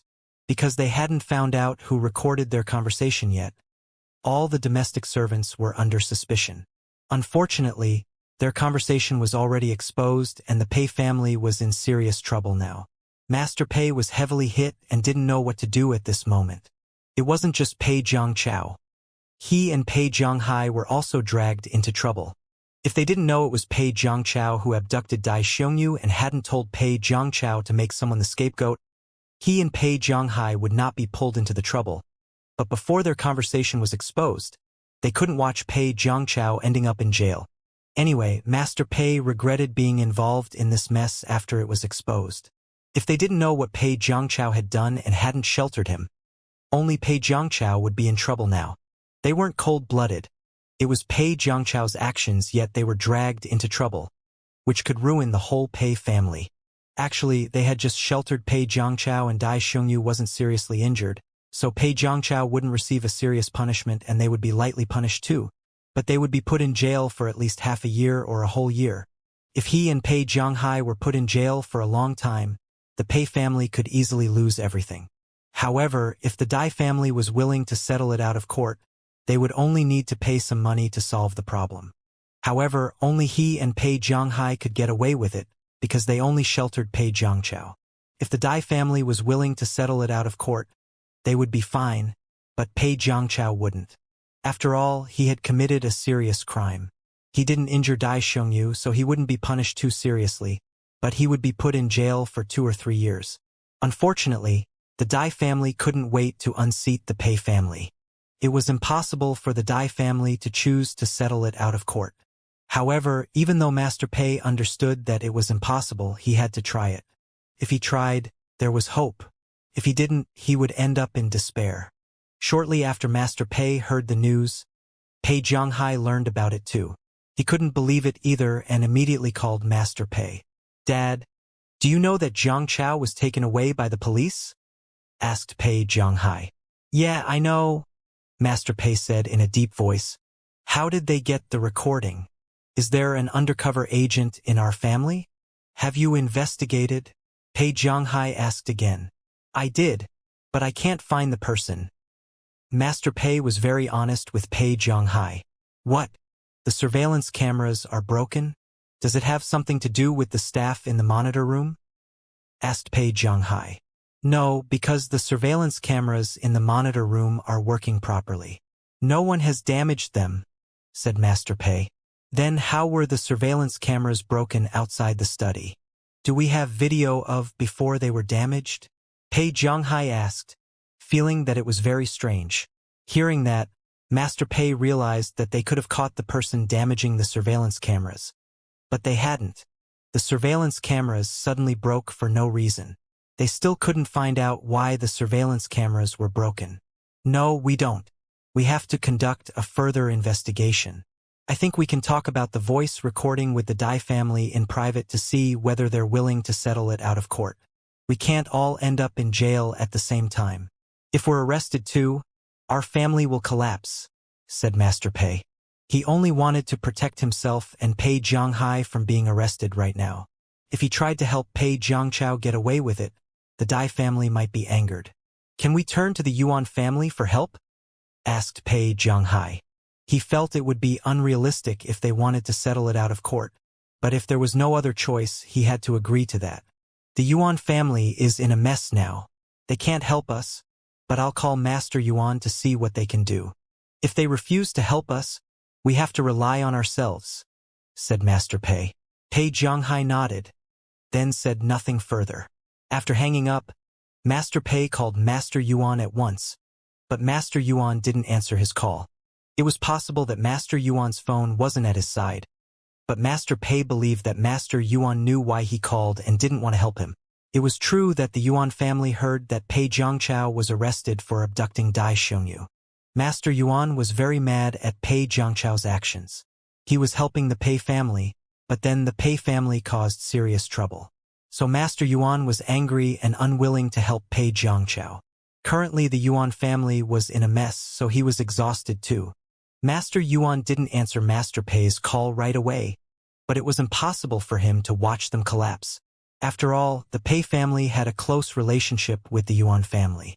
The Yuan family even wanted to help the Pei family climb up to a higher status, which proved how important the Pei family was for the Yuan family. If Master Yuan did nothing, the Pei family might be heartbroken and wouldn't support the Yuan family any longer. He couldn't help Pei Zhongchao get away with the crime because there was solid proof. If the Yuan family was involved, they would be dragged into trouble too. The Yuan family had too much trouble to deal with already. Therefore, he could only help Master Pei and Pei Zhonghai out, but he wasn't sure whether it would succeed. Anyway, he didn't want to disappoint the Pei family. Otherwise, the Pei family wouldn't support the Yuan family any longer. Master Pei didn't give up and called Master Yuan again. He hoped that Master Yuan didn't answer his call previously because his phone wasn't at his side. In the end, Master Yuan picked up the phone, so Master Pei felt relieved. "Hi, Brother Yuan. Have you heard of what happened to my family?" asked Master Pei. Although he thought the Yuan family would have already heard about it, he wasn't sure. After all, it didn't happen too long ago, so he needed to ask first. "Yeah, I just heard about it. Can you tell me some more of the details? Asked Master Yuan. Zhang Chao abducted Dai Xiongyu. It was his own actions. We had no idea. We just spoke about the abduction last night and noticed something wrong with Zhang Chao. We didn't know that it was his order until we asked him about it. We didn't want him to end up in jail, so we decided to make someone the scapegoat. If the bunch of men betrayed Zhang Chao, we could place the blame on someone else. Well, it would have been best if Zhang Chao wasn't betrayed, but unfortunately those men revealed everything last night. And they even have a voice recording of our conversation, said Master Pei. Have you investigated the voice recording? What have you found? Is there an undercover agent in your family? Or was it done by other families? Asked Master Yuan. We did an investigation once we heard the news. From the surveillance cameras, I don't see anyone going into my study, but the surveillance cameras outside my study were all broken. I believe the person must have recorded our conversation from outside the window. We're investigating whether anyone was absent at that time. If no one was absent, it must have been done by an outsider, said Master Pei. Do you have evidence from before the surveillance cameras were broken? Asked Master Yuan. No, so we're trying to figure out how the surveillance cameras were broken. We're also checking other surveillance cameras to see whether we can find any clues, said Master Pei. In that case, Master Yuan asked nothing else. The Pei family sides with the Yuan family, so I must do something, but I can only help you and Zhang Hai. I'm afraid I can't help Zhang Chao out. After all, the Dai family has the Lung family's support. And you should know the Yuan family is in a mess recently, Master Yuan said before Master Pei asked him for help. In fact, Master Pei only called Master Yuan to protect himself and Pei Zhanghai. He understood that it wasn't easy to protect Pei Zhangchao, especially when so many families were watching them. Nevertheless, he was still a bit disappointed when Master Yuan said it aloud. After a moment, he composed himself and didn't show any dissatisfaction to Master Yuan. Well, it's enough if Zhang Hai and I can get away with it. As for Zhang Chao, he has committed a serious crime. There is solid proof as well, so he's definitely going to be punished, said Master Pei. I'll try to help, but don't expect a lot from me. You still need to rely on yourself to deal with it. I can only assist you, said Master Yuan. Of course, I understand, Master Pei replied. After all, it was the Pei family's issue. If only Master Yuan stood out to deal with it, the Dai family might get even angrier at the Pei family. Then what should I do right now? Asked Master Pei. Well, you can't be tough. I think you can apologize to the Dai family with Zhang Hai first. Tell them that you're too protective of your son, so you had the thought of making someone else the scapegoat. Pay them compensation. Don't care too much about your face at such a moment. Protecting yourself is the most important thing. As for Zhang Chao, you shouldn't defend him. Tell the Dai family that they can punish him as they want. You only sheltered him. It isn't serious. I'll stand out for you so the Dai family might let you and Zhang Hai get away with it. After all, they're busy now, said Master Yuan. That was exactly what Master Pei had in mind, but he felt hopeful when Master Yuan agreed to help. Great. I'll go to see Dai Qinhua right now, said Master Pei. Dai Qinhua was Master Dai. Before Master Pei left home, the butler watched all the surveillance videos and finally saw a black shadow climb over the wall of the Pei family's house. But the person was totally wrapped with clothing. It was hard to see whether it was a woman or a man. Anyway, they believed it was a man because in their opinion women were usually too weak to do something like that. Master Pei ordered the butler to do a further investigation, while he called Pei Zhanghai again. He told Pei Zhanghai not to go to work today. Instead, he should visit the Dai family with him first. Pei Zhanghai then left his workplace. Because Pei Zhanghai was the leader, he had much more free time than other people. If there was nothing important, he could leave at any time. As the news about Pei Zhangchao went abroad, more and more people heard about it.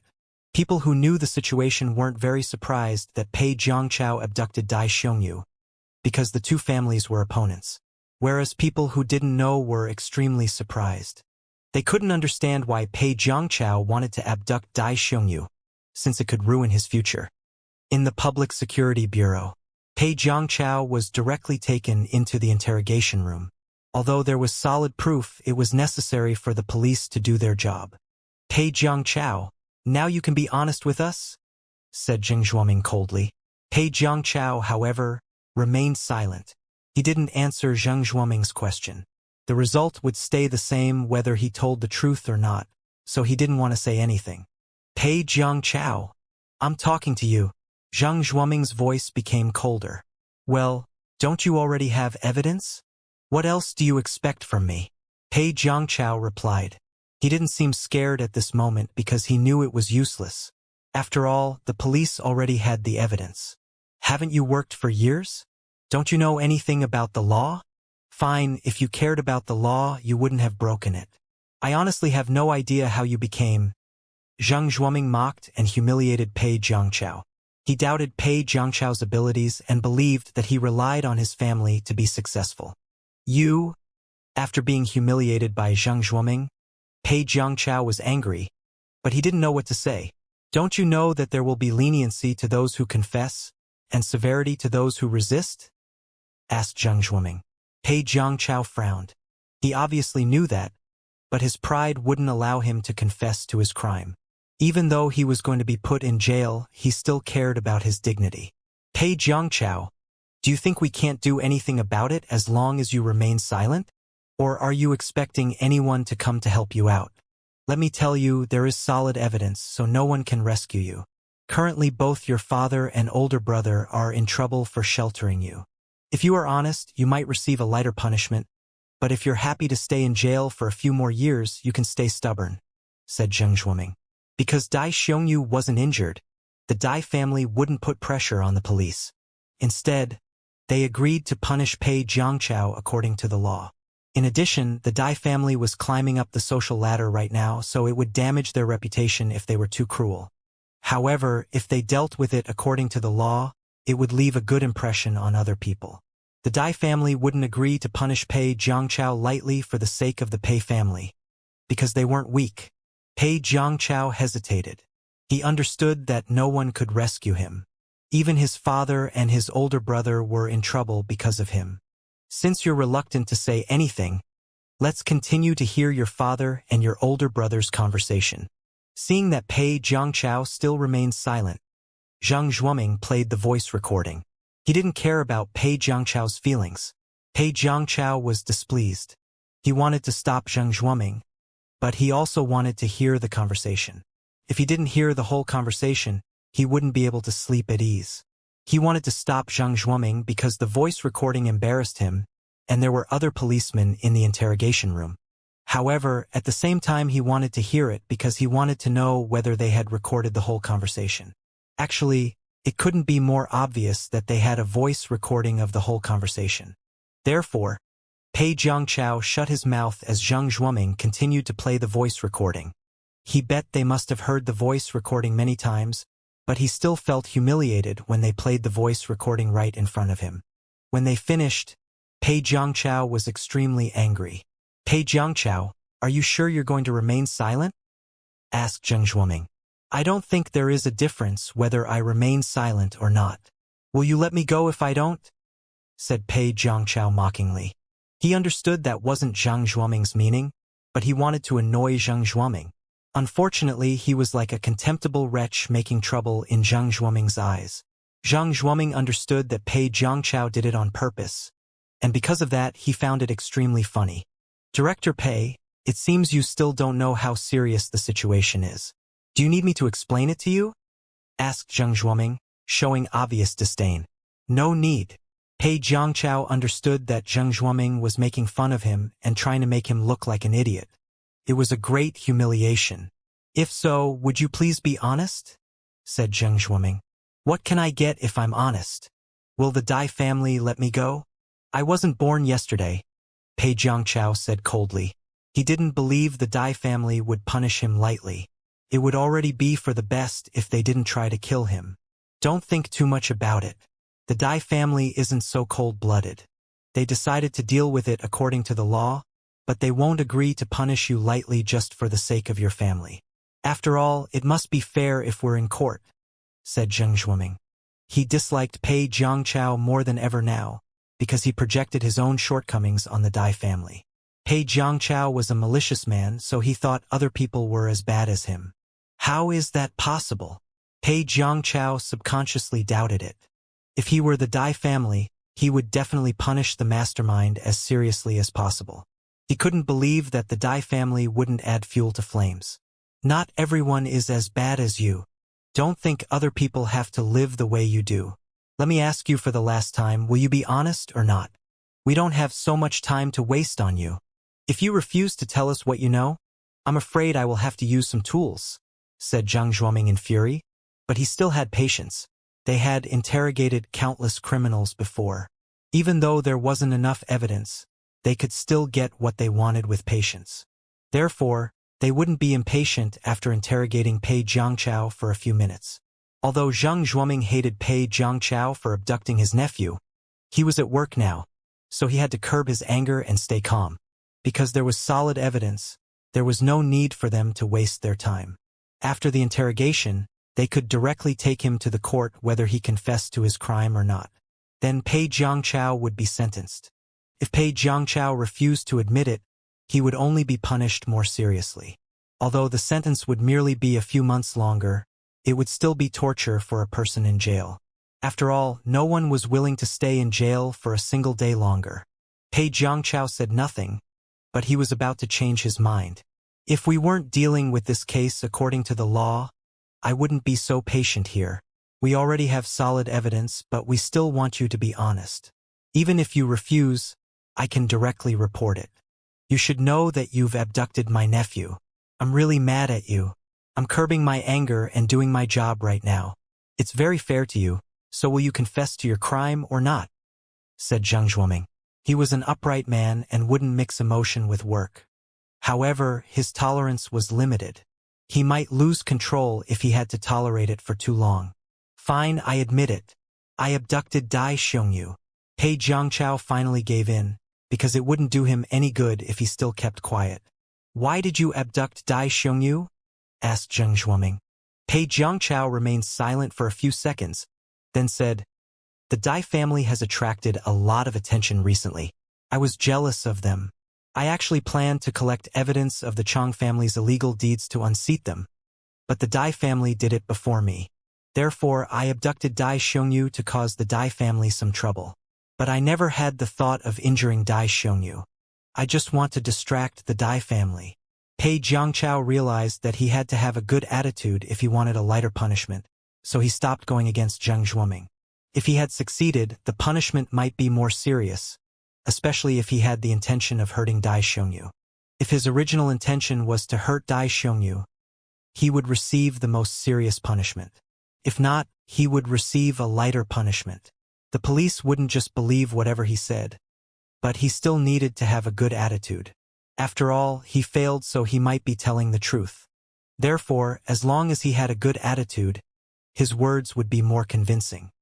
At the same time, Master Pei and Pei Zhonghai arrived at the Dai family to see Master Dai. Most of the members of the Dai family left for work. Only Master Dai, old Mrs. Dai, senior Mrs. Dai and Dai Xiongyu were home. Because of the abduction last night, Dai Xiongyu was too scared to go out. He was in a bad mood and stayed in his room. Currently, the Pei family was the Dai family's enemy. The Dai family couldn't wait to pay them back. How could they come to see us? What do they want? Are they going to ask us for forgiveness? Do they think we're easy to bully? Senior Mrs. Dai, Dai Xiongyu's mother, was really angry. Her son was abducted and could have been injured. As a mother, she was furious. Obviously, darling, we're not going to see them. Whatever they want to talk about, we'll see them in court, said old Mrs. Dai. Dai Xiongyu was her most beloved grandson, so she was no less angry than Senior Mrs. Dai when she heard that Dai Xiongyu was abducted. In fact, the members of the Dai family got along well with each other. When Dai Xiongyu was abducted, all of them were angry. When they heard it was done by the Pei family, they couldn't wait to beat the Pei family to vent their anger. They're hateful, but they're just protective of their kid. If Master Pei was aware of Pei Jiangchao's plan, we would make them pay for it. But he might not have known about it beforehand. Anyway, Xiongyu wasn't injured. Pei Jiangchao must pay for it, But Master Pei and Pei Jianghai don't need to go to court. They can pay compensation, said Master Dai. Although the others disagreed with Master Dai, they said nothing because Master Dai did it for a reason. Master Dai only kept Master Pei and Pei Jianghai waiting for a few minutes, then ordered people to take them to the living room. Although Master Pei was displeased, he didn't show any dissatisfaction on his face. After all, they came to beg the Dai family for mercy. If the abduction hadn't happened or the Dai family didn't have the Lung family's support, they wouldn't have bothered to apologize. The Pei family wasn't as rich as the Dai family, but they belonged to the Yuan family's faction while the Dai family didn't side with any major families. When Master Pei and Pei Jianghai were taken to the living room, the others had already left. Only Master Dai stayed. Master Pei, Mr. Pei, may I know why you have suddenly come? Although Master Dai decided not to sue them, he was still mad at them, so he didn't speak kindly. Everyone in the room knew why they came, but Master Pei still put on a smile and explained. Master Dai, we came to apologize to you. I'm so sorry for what my stupid younger son has done, but I must say that I had no idea. I didn't know about it until I noticed something wrong with him yesterday. I understand it's my fault that I tried to shelter him and make someone the scapegoat after knowing it, but I'm protective of my son. I admit it was the wrong decision. Now it has been exposed and Jiang Chao has been arrested. He should pay for it. I won't interfere and he'll be punished according to the law, but I hope that you can forgive me and Jiang Hai. Would you please not sue us? We're willing to make it up to Mr. Dai, said Master Pei sincerely. Even though he felt extremely humiliated, he had to yield to the Pei family. After all, it was a key moment now and there was a voice recording, otherwise they could easily get away with what they had done. Unfortunately, they had bad luck this time. Master Dai had no intention of suing them, but he still vented his anger on them before letting them go. Because the Pei family didn't think the Dai family would really forgive them. Both Master Pei and Pei Jianghai were shocked when they heard Master Dai's reply. It seemed that they didn't need Master Yuan's help. No matter what, the fact that Master Dai agreed not to sue them was the best result they could expect. As for the compensation, the Pei family would pay the Dai family money. Although the money wouldn't be a lot because Dai Xiongyu wasn't injured, Master Dai still wanted to teach the Pei family a lesson. He wouldn't ask much, because it would be embarrassing if the news went out. Anyway, none of them cared about the money, it was just necessary for the Dai family to receive compensation, otherwise people might think they were easy to bully. Therefore, Master Dai said that the Pei family should pay double the compensation after the court made a judgment. Honestly, even if Master Dai asked for a tripled compensation, the Pei family would accept the condition. After Master Pei and Pei Jiangchao walked away, they immediately called Master Yuan and said that the Dai family agreed not to sue them. Master Yuan was surprised, because he had the same idea as the Pei family and felt that the Dai family wouldn't let them go easily. So why did the Dai family decide to forgive them? Master Yuan wondered whether it was a scheme. Either way, Master Pei and Pei Jiangchao survived this time since the Dai family decided not to sue them. Whatever happened in the future, they would deal with it according to the circumstances then.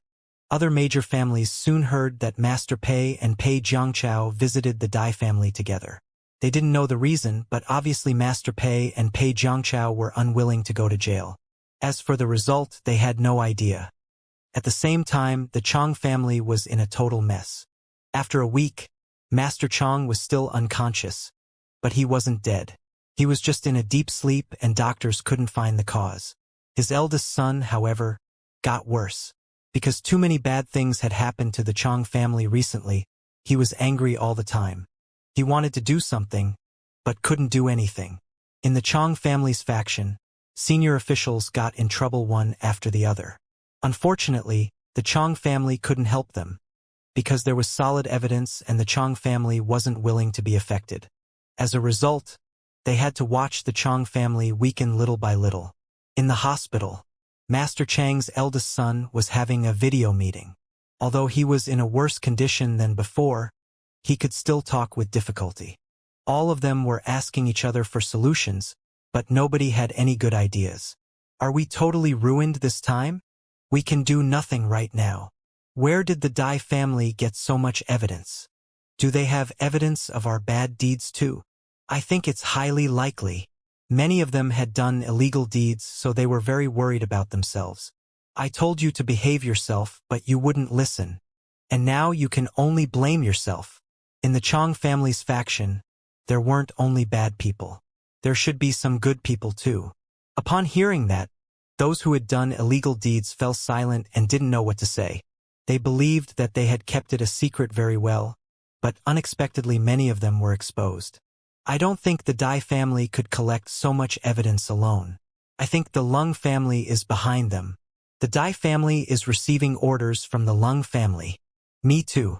Otherwise the Lung family wouldn't support the Dai family. But why did the Lung family suddenly attack the Chong family? What has the Chong family done wrong? Hearing that, Master Chang's first and second sons panicked a little, especially his first son, because he knew more than the second son. The Chong family had indeed angered the Lung family to a great extent. It seemed that the Lung family had collected evidence about what they had done, but how much did the Lung family know? Did the whole Lung family know about what the Chong family had done to them? How was it possible?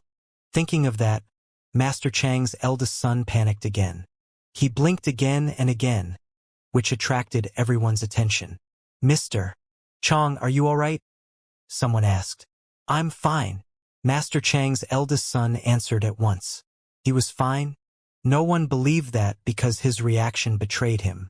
There must be something that he was keeping a secret from them. "Sir, has the Chong family really done something bad to the Lung family?"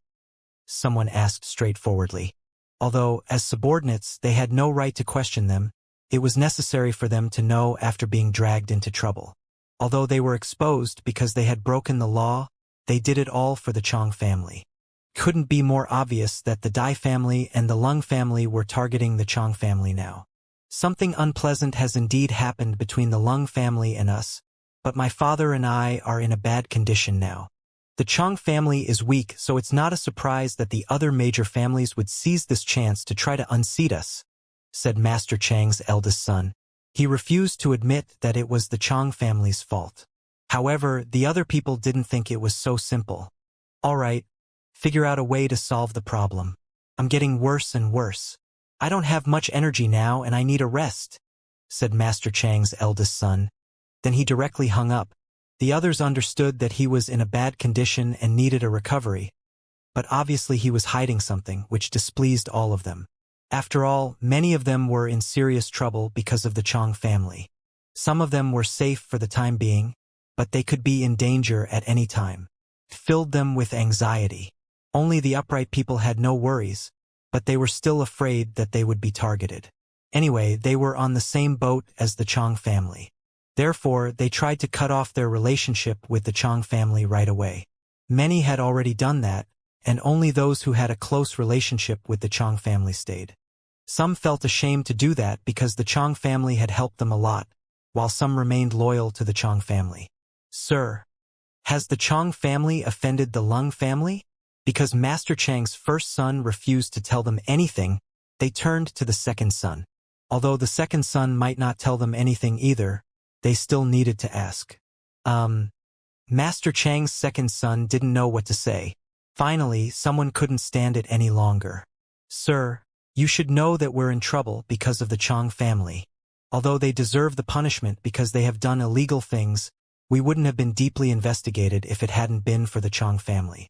However, you're still hiding the truth from us. How can we continue to support you?" The others had the same idea, but felt embarrassed to say it.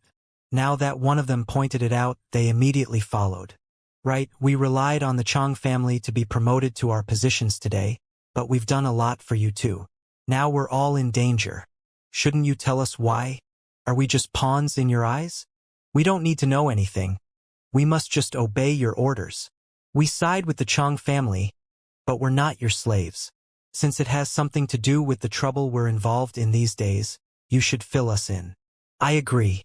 Sir, if you won't be honest with us, I'm afraid I will have to stop supporting the Chong family." Hearing that, Master Chang's second son was angry, because they were indeed just pawns in the Chong family's eyes. They shouldn't ask him about the reason. He only wanted them to obey orders. However, he didn't dare to say that, especially at this moment. After what had happened to the Chang family, the Chang family had lost a lot of influence. Their supporters were even thinking about changing their attitudes. If Master Chang's second son still refused to be honest, they would really stop supporting the Chang family. Fine, I can tell you that what has happened to Leng Xiaoming was caused by the Chang family, said Master Chang's second son. That was all he knew. What? Was it really done by the Chang family? Hearing that, everyone was slightly surprised. They had actually thought that it might have something to do with the Chang family, but they hadn't been sure.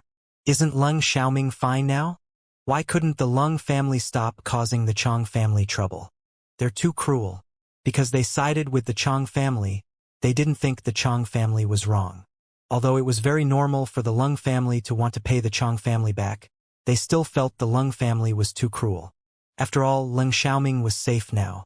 Perhaps the Leng family has targeted the Chang family. It's just an excuse. Sir, are you sure that's the only reason? Someone asked. He couldn't believe that it was so simple. Sorry, that's all I know, said Master Chang's second. Saying that, he suddenly felt that his father and older brother might be hiding something from him. It was possible, so he was displeased. After hanging up, Master Chang's eldest son was too anxious to stay calm. He had no idea how much the Leng family knew about what they had done. Either way, the Leng family seemed to want to make the Chang family pay a heavy price for their actions. On the weekend, Leng Xiaoting came back. He wasn't involved in punishing the Chang family. He decided to leave it to the Dai family. Only if the Dai family needed help would he stand out. However, the next day after Leng Xiaoting came back, Gu Ning received Zhang Peng's call. Zhang Peng told her that something went wrong at the construction site. When they dug out raw jade materials, some of them might be broken and there was often quality jade. Somehow the news went abroad and they lost many raw jade materials once in a while. Even though they set up cameras, those thieves showed up fully covered at night every time. They were in the barren mountains, so it was impossible for them to catch the thieves. Zhang Peng had already called the police, but he wasn't sure whether the police could catch those thieves. Anyway, they suffered a great loss, so he felt that Gu Ning should know about it.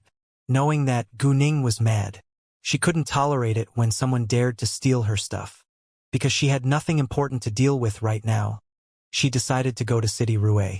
After all, there was a lot of quality jade in those raw jade materials. She couldn't bear the loss. Leng Xiaoting wanted to go with Gu Ning, but Gu Ning turned him down.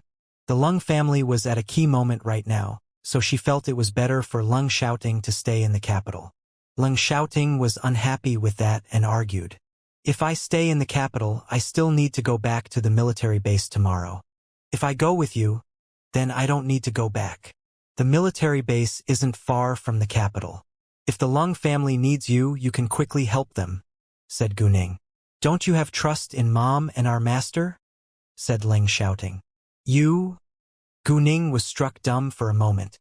"Of course I have trust in them, but you're helpful too," she said resignedly. "If anything really goes wrong, they can go to the cultivation world for help. I can't receive signal in the military base most of the time.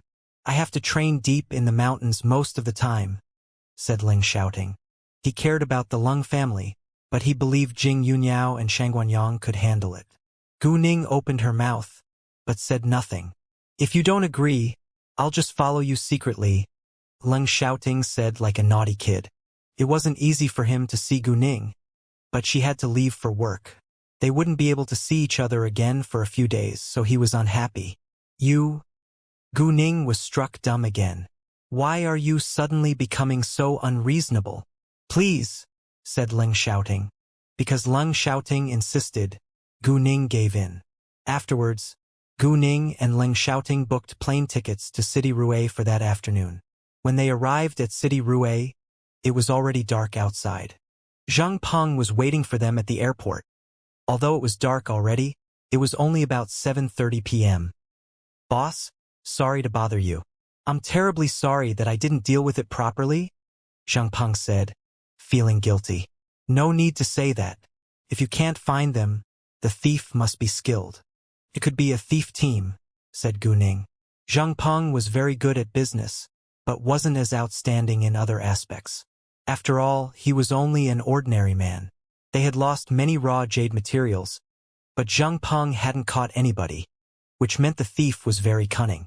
Even though Gu Ning didn't blame him, Zhang Peng still felt guilty, but he understood that his abilities were limited, so he didn't blame himself too much.